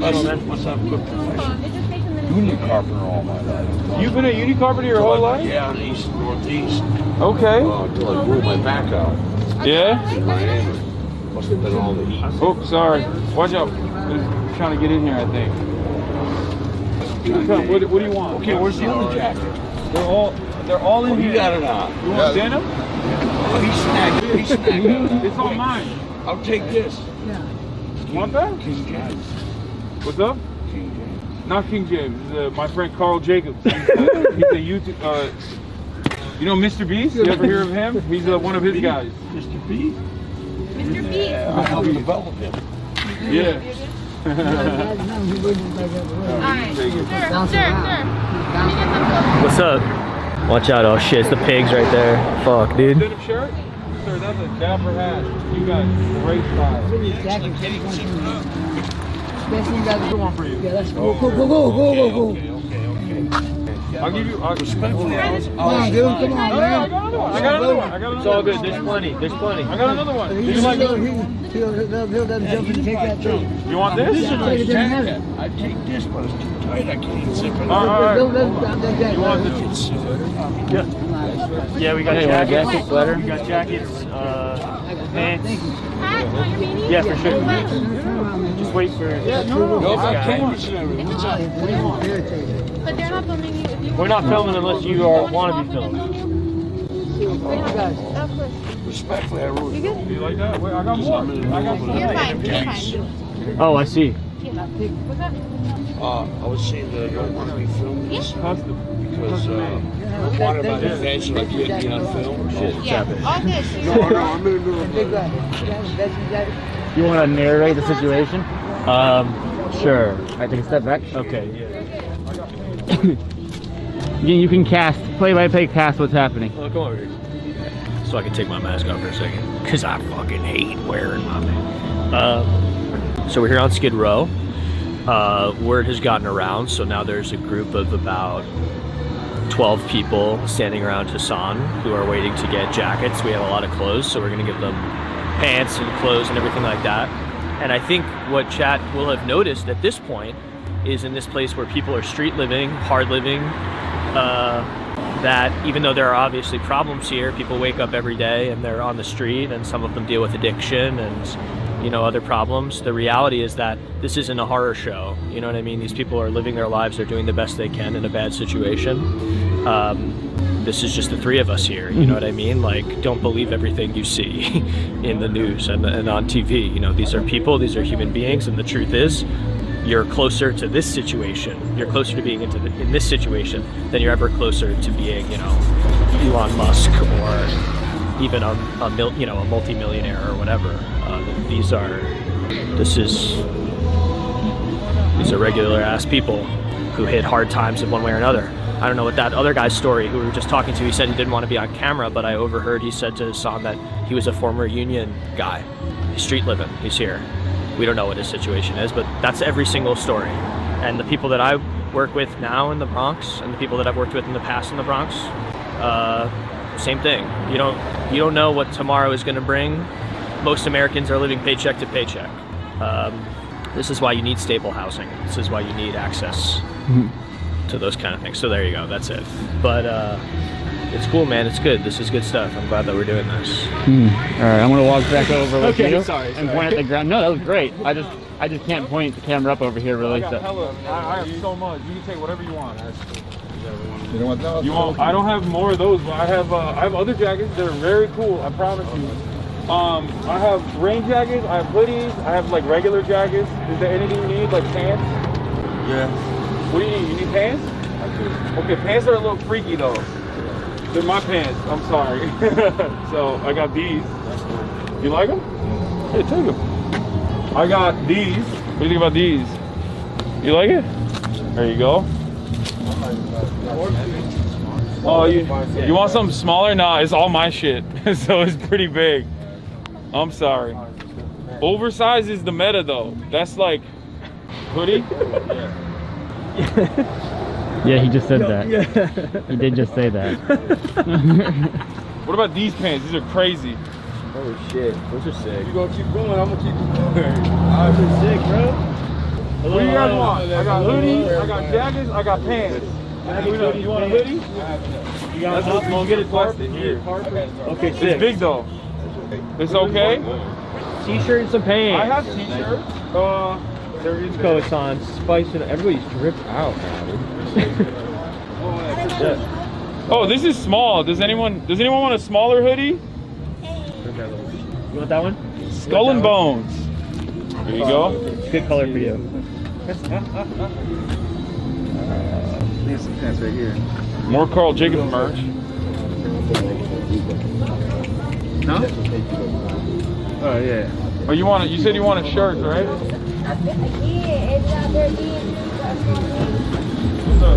There's no more pants on this one. I got button-up shirts if you want that. Like a polo shirt. There you go. I think that's it. No problem. See ya. You got button-up shirts there? Button-up shirts, yeah. You want button-up shirts? Yeah. But they're crazy. What about this one? It's got croissants, sandwiches. No, you don't like that one? All right, hold up. No problem. What about this one? Nope, you don't like that one? All right. This one's got the devil on it. You don't want that. Definitely don't want that. What about this one? This one got money on it. Hey there, how you doing? You like it? All right. Yes. Yeah. Let's see. We're running out of pants, but we got these. The plaid. I'll definitely get rid of that. What? It's dreams and everyday attire to me. It's all my size. Oh, okay. It's my clothes. Oh, I ain't know. Oh, you want hoodies? Yeah, just one. Here you go. What about this? Any takers for this one? I'll take it. Guy behind you. Here you go, my man. Thin black hoodie? Absolutely. Absolutely. I really appreciate it. Sweatshirt. Here's the guy wearing a John Brown hoodie. Okay. It's small. This one's small. It's fine. It's fine. It's good. And I think they look like they're about to be out of tarps, which is cool. So, pretty successful mission, I would say, chat. Pretty good.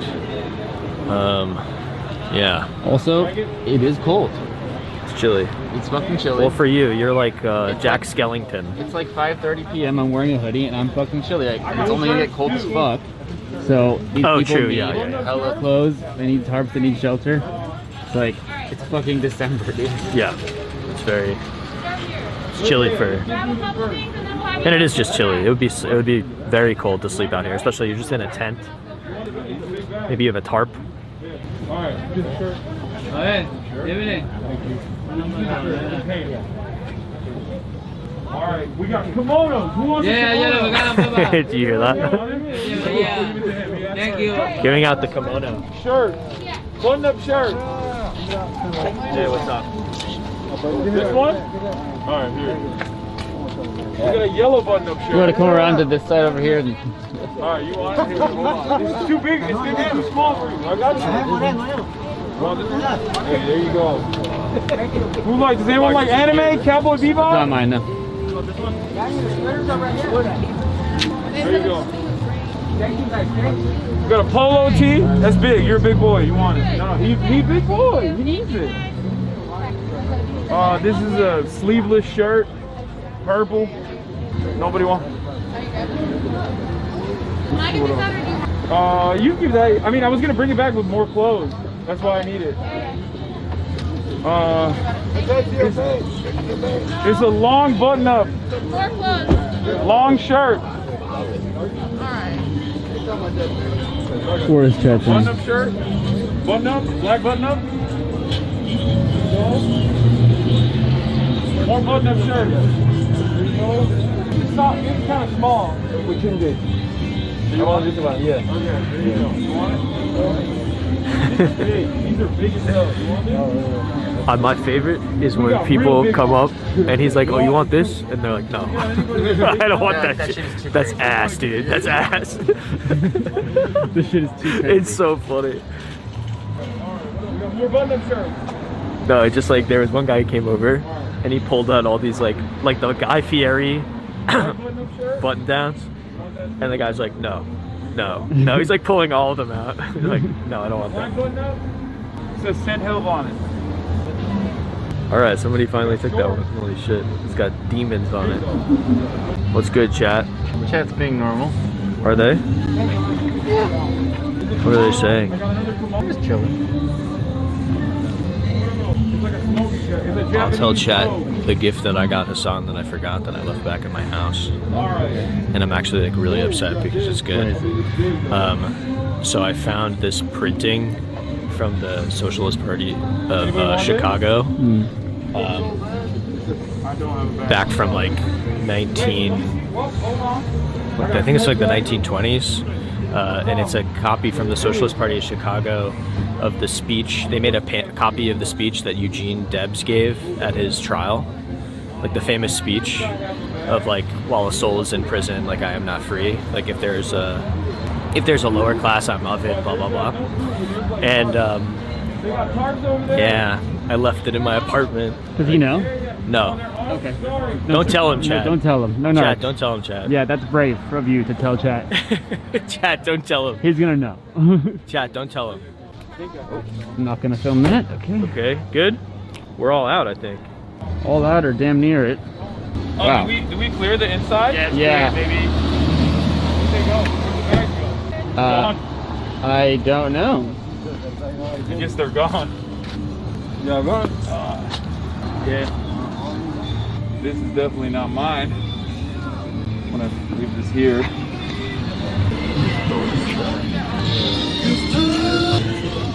They took everything. I didn't realize.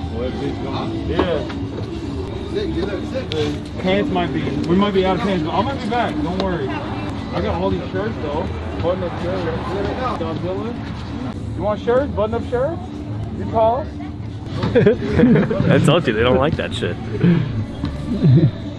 There's one specific shirt he's trying to get rid of. There's one he's been trying to huck for like this whole time.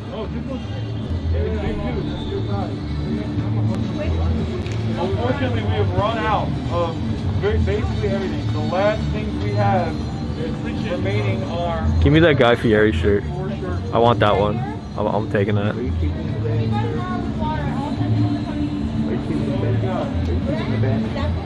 You want the bag? Blue? Alright. We're all ready for the interview. Oh, we got really big ones. Oh, do you want it? I mean, you have to ask them, but I'm ready whenever you are. They told me to come over here. Oh, yeah. Whenever they're ready. Yeah. Want to come up here? Yeah, I do. The only last three shirts that remain. As soon as they're ready. Yeah. Thank you. You want this one too? This is going to be really interesting. No, I'm good with this right here. It's the last shirt. It's so big though. It's way too big. But it's swaggy. I'm ready when you guys are. What about this? Just waiting on them. Thank you. Okay, let me drop this out. You're done. You ready? Who's that? I think we're ready, right? You're set. Alright. Just kidding, I don't Sound know. to be on camera, though. Yeah, I know. He just told us that I'm waiting for Hassan now. All right, Hassan, get over here. No problem. Have a good night. Alright. What's going on? Hello, I'm Hassan. I'm Glenn with Glenn? two N's. Glenn with two N's. Nice to meet you, Glenn with two Makes N's. a difference. Yeah, for sure. And, So they call me Kobe cousin. Kobe's dad, Joseph Washington Jelly Bean Bryant, is my first cousin. oh wow, okay. Yeah, we're still in mourning over the helicopter crash. Yeah. That was pretty devastating for a lot of people. It's nice that they finally erected the statue down there. Yeah. You seen it? I've seen it. It's nice. Hell yeah. Yeah, we're really, really proud of it. So Vanessa's been working really, really hard on behalf of the family. So she's representing really good. Hell yeah. So, Glenn, how long you been out here? I was displaced October 30th of last year, actually, and it's an illegal eviction. And then they were supposed to give me 15 days to get my belongings out, and they didn't even wait 10 years. So that's another part of the civil suit against SRO housing. But that's neither here nor there. We can't wait to get to court. But I've been out here, 10 to 10, and people with SROs have been saying, tug of war on me, come stay with me, come stay with me. But I don't like to impose on people, and everybody know me as a giver and not a taker. And my cash app tag is bill payer. Because when people give me things, I like to return them to them. What is it? What Reciprocate. is it? Bill payer. Payer. Bill Payer. Okay. Okay. I like that. Yeah. All right, Glenn. Yeah. Two N's. Two N's. World famous Skid Row. I'm originally from Cincinnati, Ohio. Downtown, West End, Laura Holmes project. So how'd you find yourself out here? So you say you got evicted illegally? Yeah, illegal eviction because I was not served any kind. No manager informed me about any write-ups whatsoever. So that's going to be interesting to talk about in court. And the manager who had evicted me is no longer the manager of that property, which is the Palmer House on Wall Street next to DWP across the street from the police station. I've been there for 9 years as of September 2014. And I had no difficulties, no problems with any previous managers until this last manager that they brought in. She didn't stay but maybe a little over a year, just evicting people left and right. I'm sure they were illegally evicted as well. And I did a little studying of law, so I help people, and I don't ask for anything because I'm doing God's work.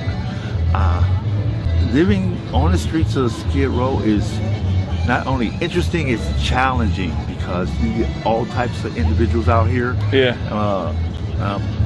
Quite a few of them just not taking their meds, and it can cause all kinds of problems and difficulties. But you have to handle and deal with each individual on an individual basis. Like everybody's not the same, obviously, but you just have to be careful and cautious.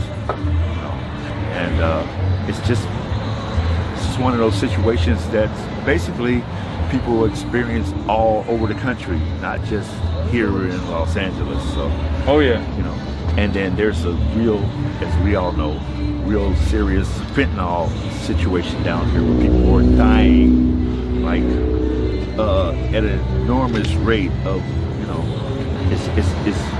it's disheartening and it's alarming and really, really like it's hard to describe that so many people are down here addicted to fentanyl.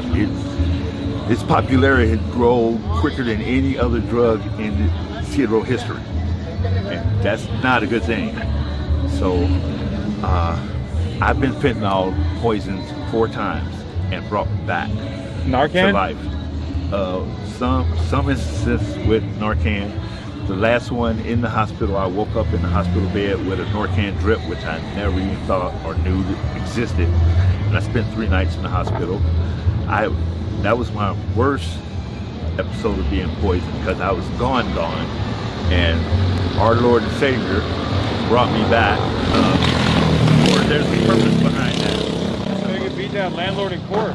Oh yeah, it's a slam dunk.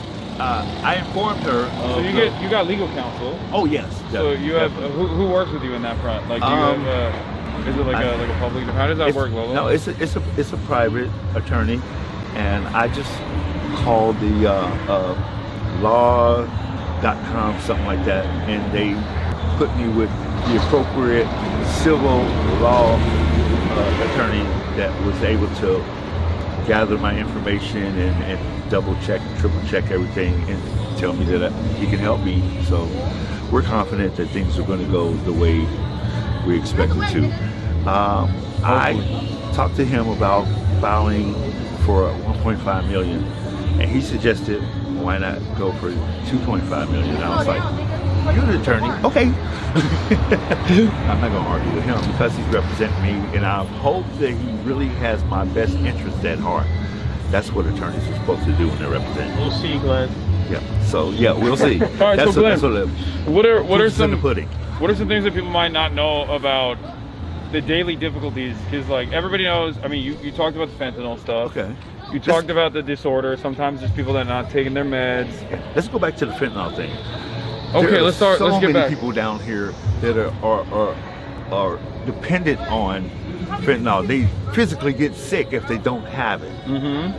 And there are other individuals that are not on fentanyl that somehow or another end up coming in contact with it and being poisoned and ending up either Narcan or picked up by EMT and rushed to the hospital, or not making it at all.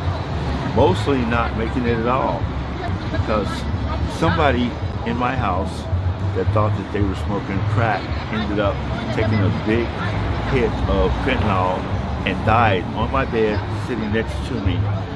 And I was helpless and useless to save him because I had no Narcan and I did not know any proper procedures to revive this person when they were poisoned with fentanyl. So she died. And she was a really, really nice person, really sweet, kind and considerate and giving. And it's a huge, huge loss, not just to me and not just to Skid Row, but to society and civilization as well, because she was one of the good ones. And God rest her soul, Cookie, Tanya Dorsett. I miss you so much, and I still feel that loss and that pain because I was devastated, and I could not really, it's something that kind of shock. All of a sudden, something you don't expect, it hits you, and when you're helpless to stop the devastation of what's going to happen, your brain cells just kind of like go off of whatever was going on and what you were doing. I had the same amount of fentanyl myself, but I set it on my cigarette pack. And thank God I didn't smoke it or ingest it or whatnot.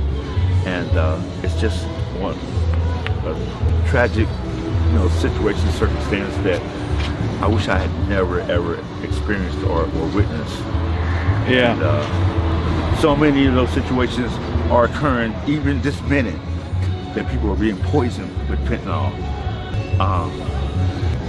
I don't know if it's a matter of education or people just out here evil and just passing it to people as something other than what is, they're not telling people what they're giving them.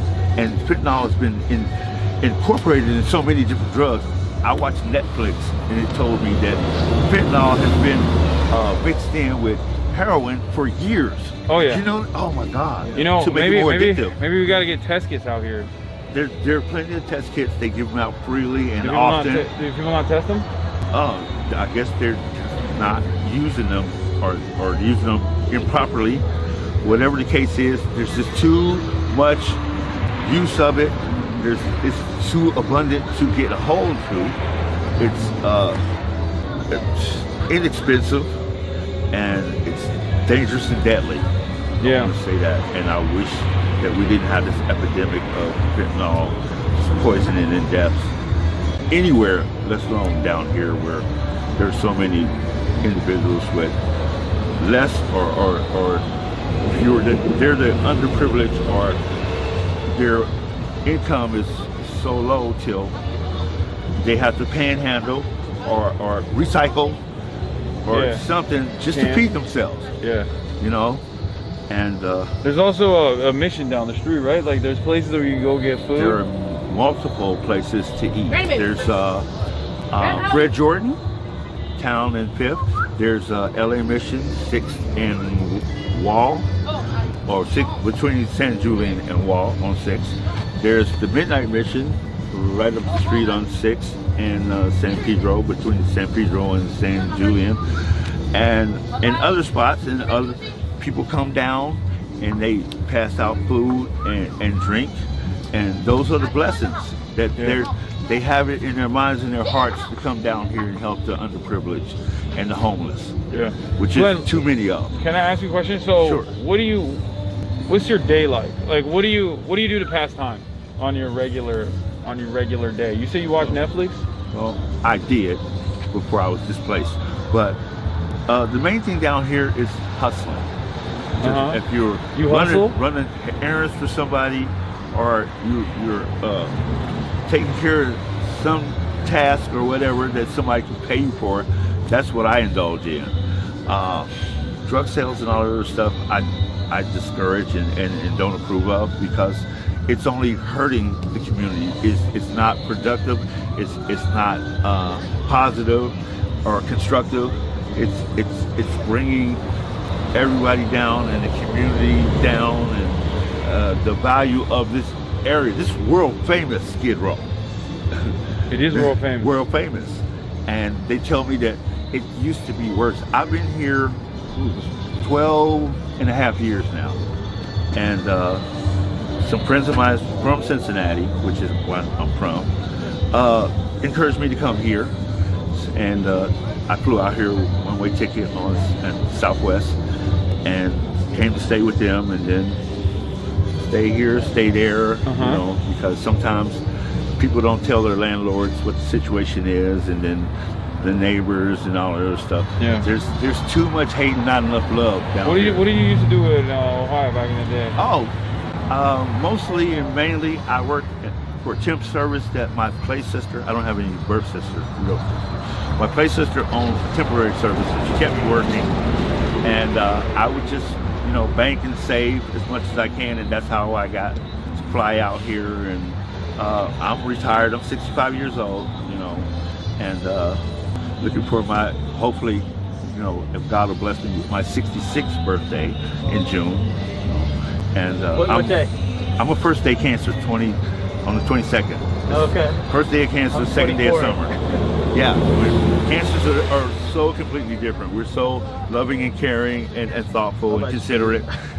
You know, we just wear our hearts on our sleeves. He cries all the time. That's not true. That's not true, Glenn. Don't believe him, Glenn. And it's okay, because you're human, you know, and we're all different, and we feel things differently. We see things differently. We contemplate things differently. Our mentalities are different. Everything. God did not create us all the same, because I would call that cookie cutter.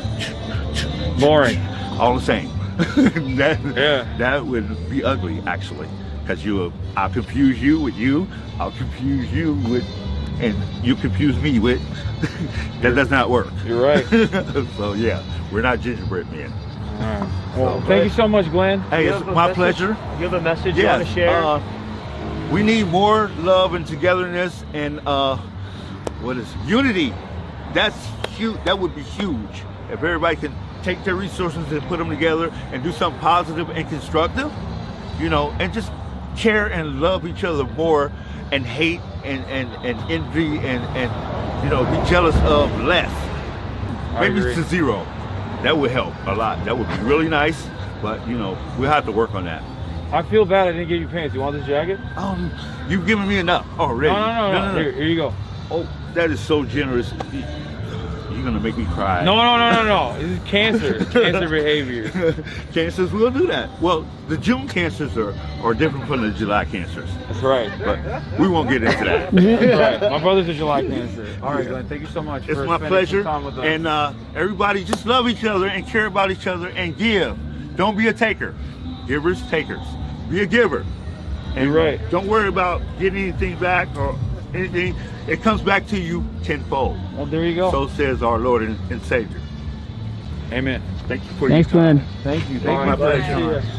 Thanks again. Of course. So generous. Oh my God. I feel that in my heart. No. Thank you so very much. I appreciate everything you've given me. No problem. No, it's nothing. I hope everybody gets this message too.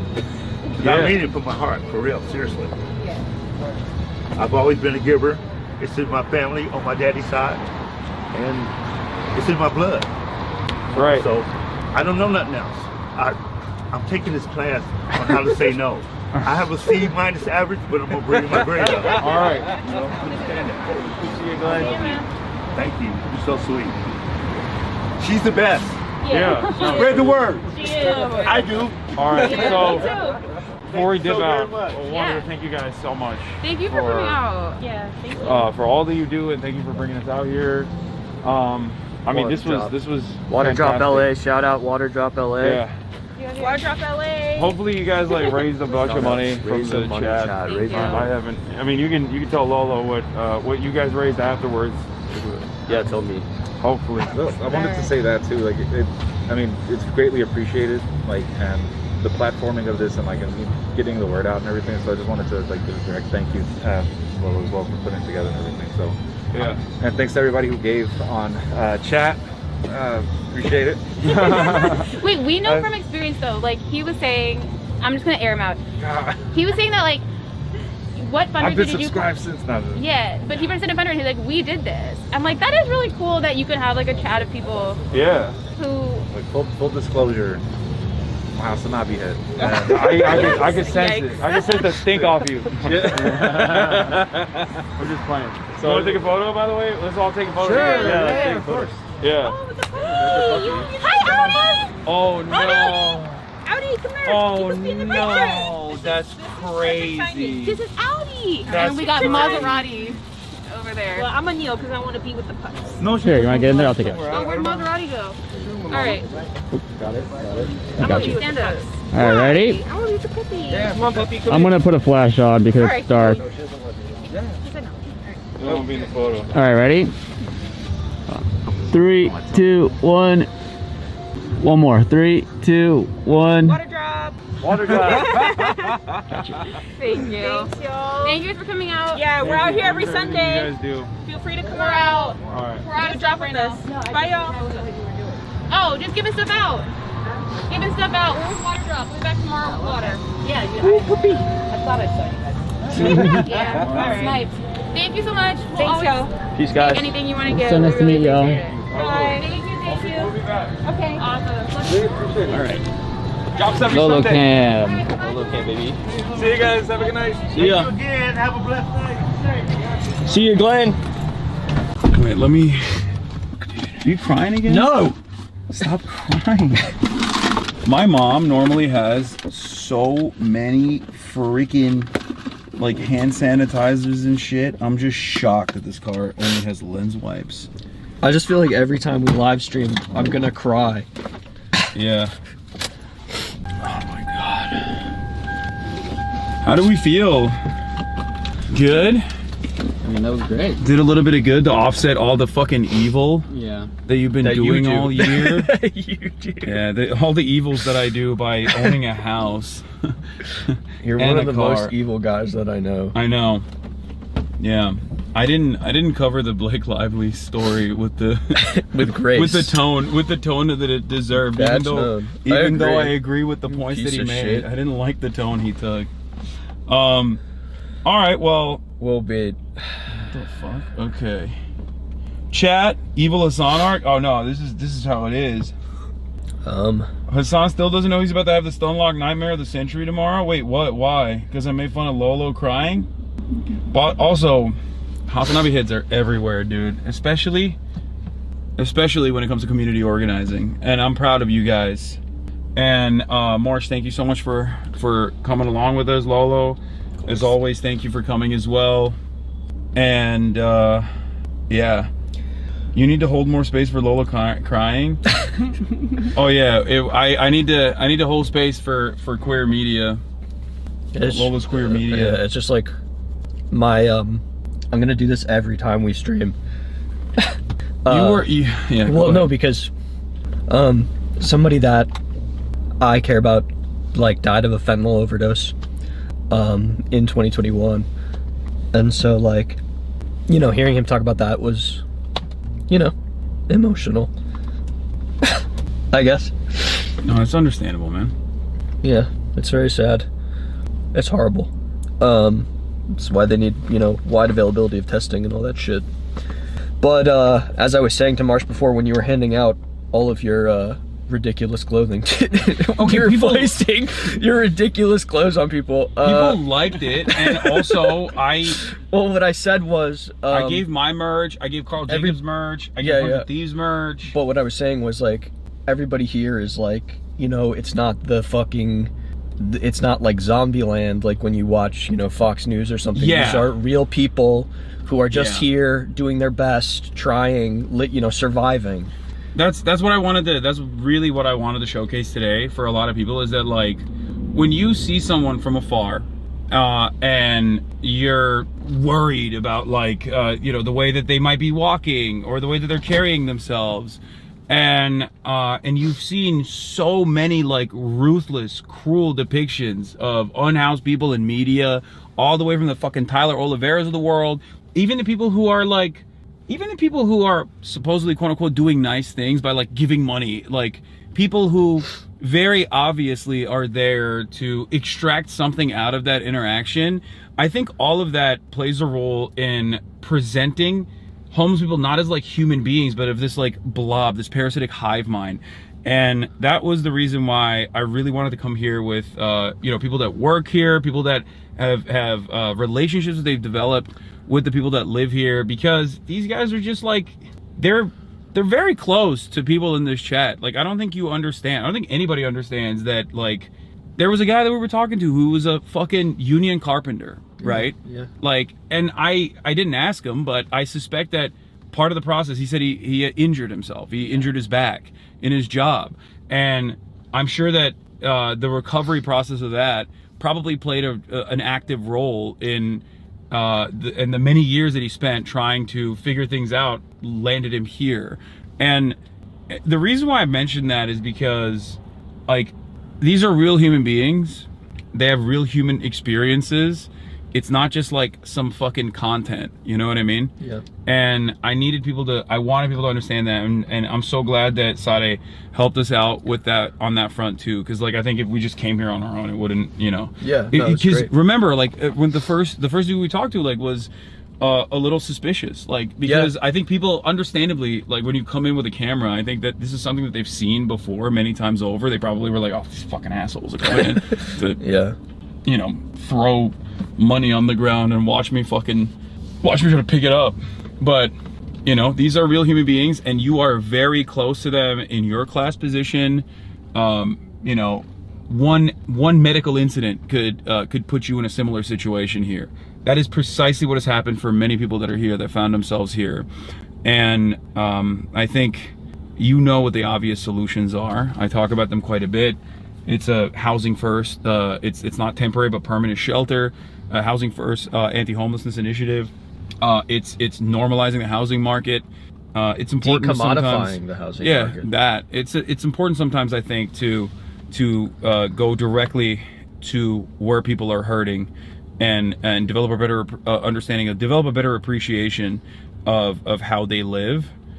And I hope that this was instructive and helpful for people that normally never get this level of deep and personal access, and you know, change their understanding of this dynamic, especially because there's an onslaught of dehumanizing commentary and content out there as it pertains to homeless people in general. Yeah, man. Hell yeah. You know what? Hell yeah.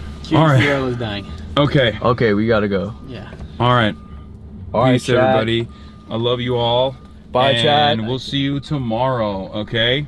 Another beautiful day. Yeah.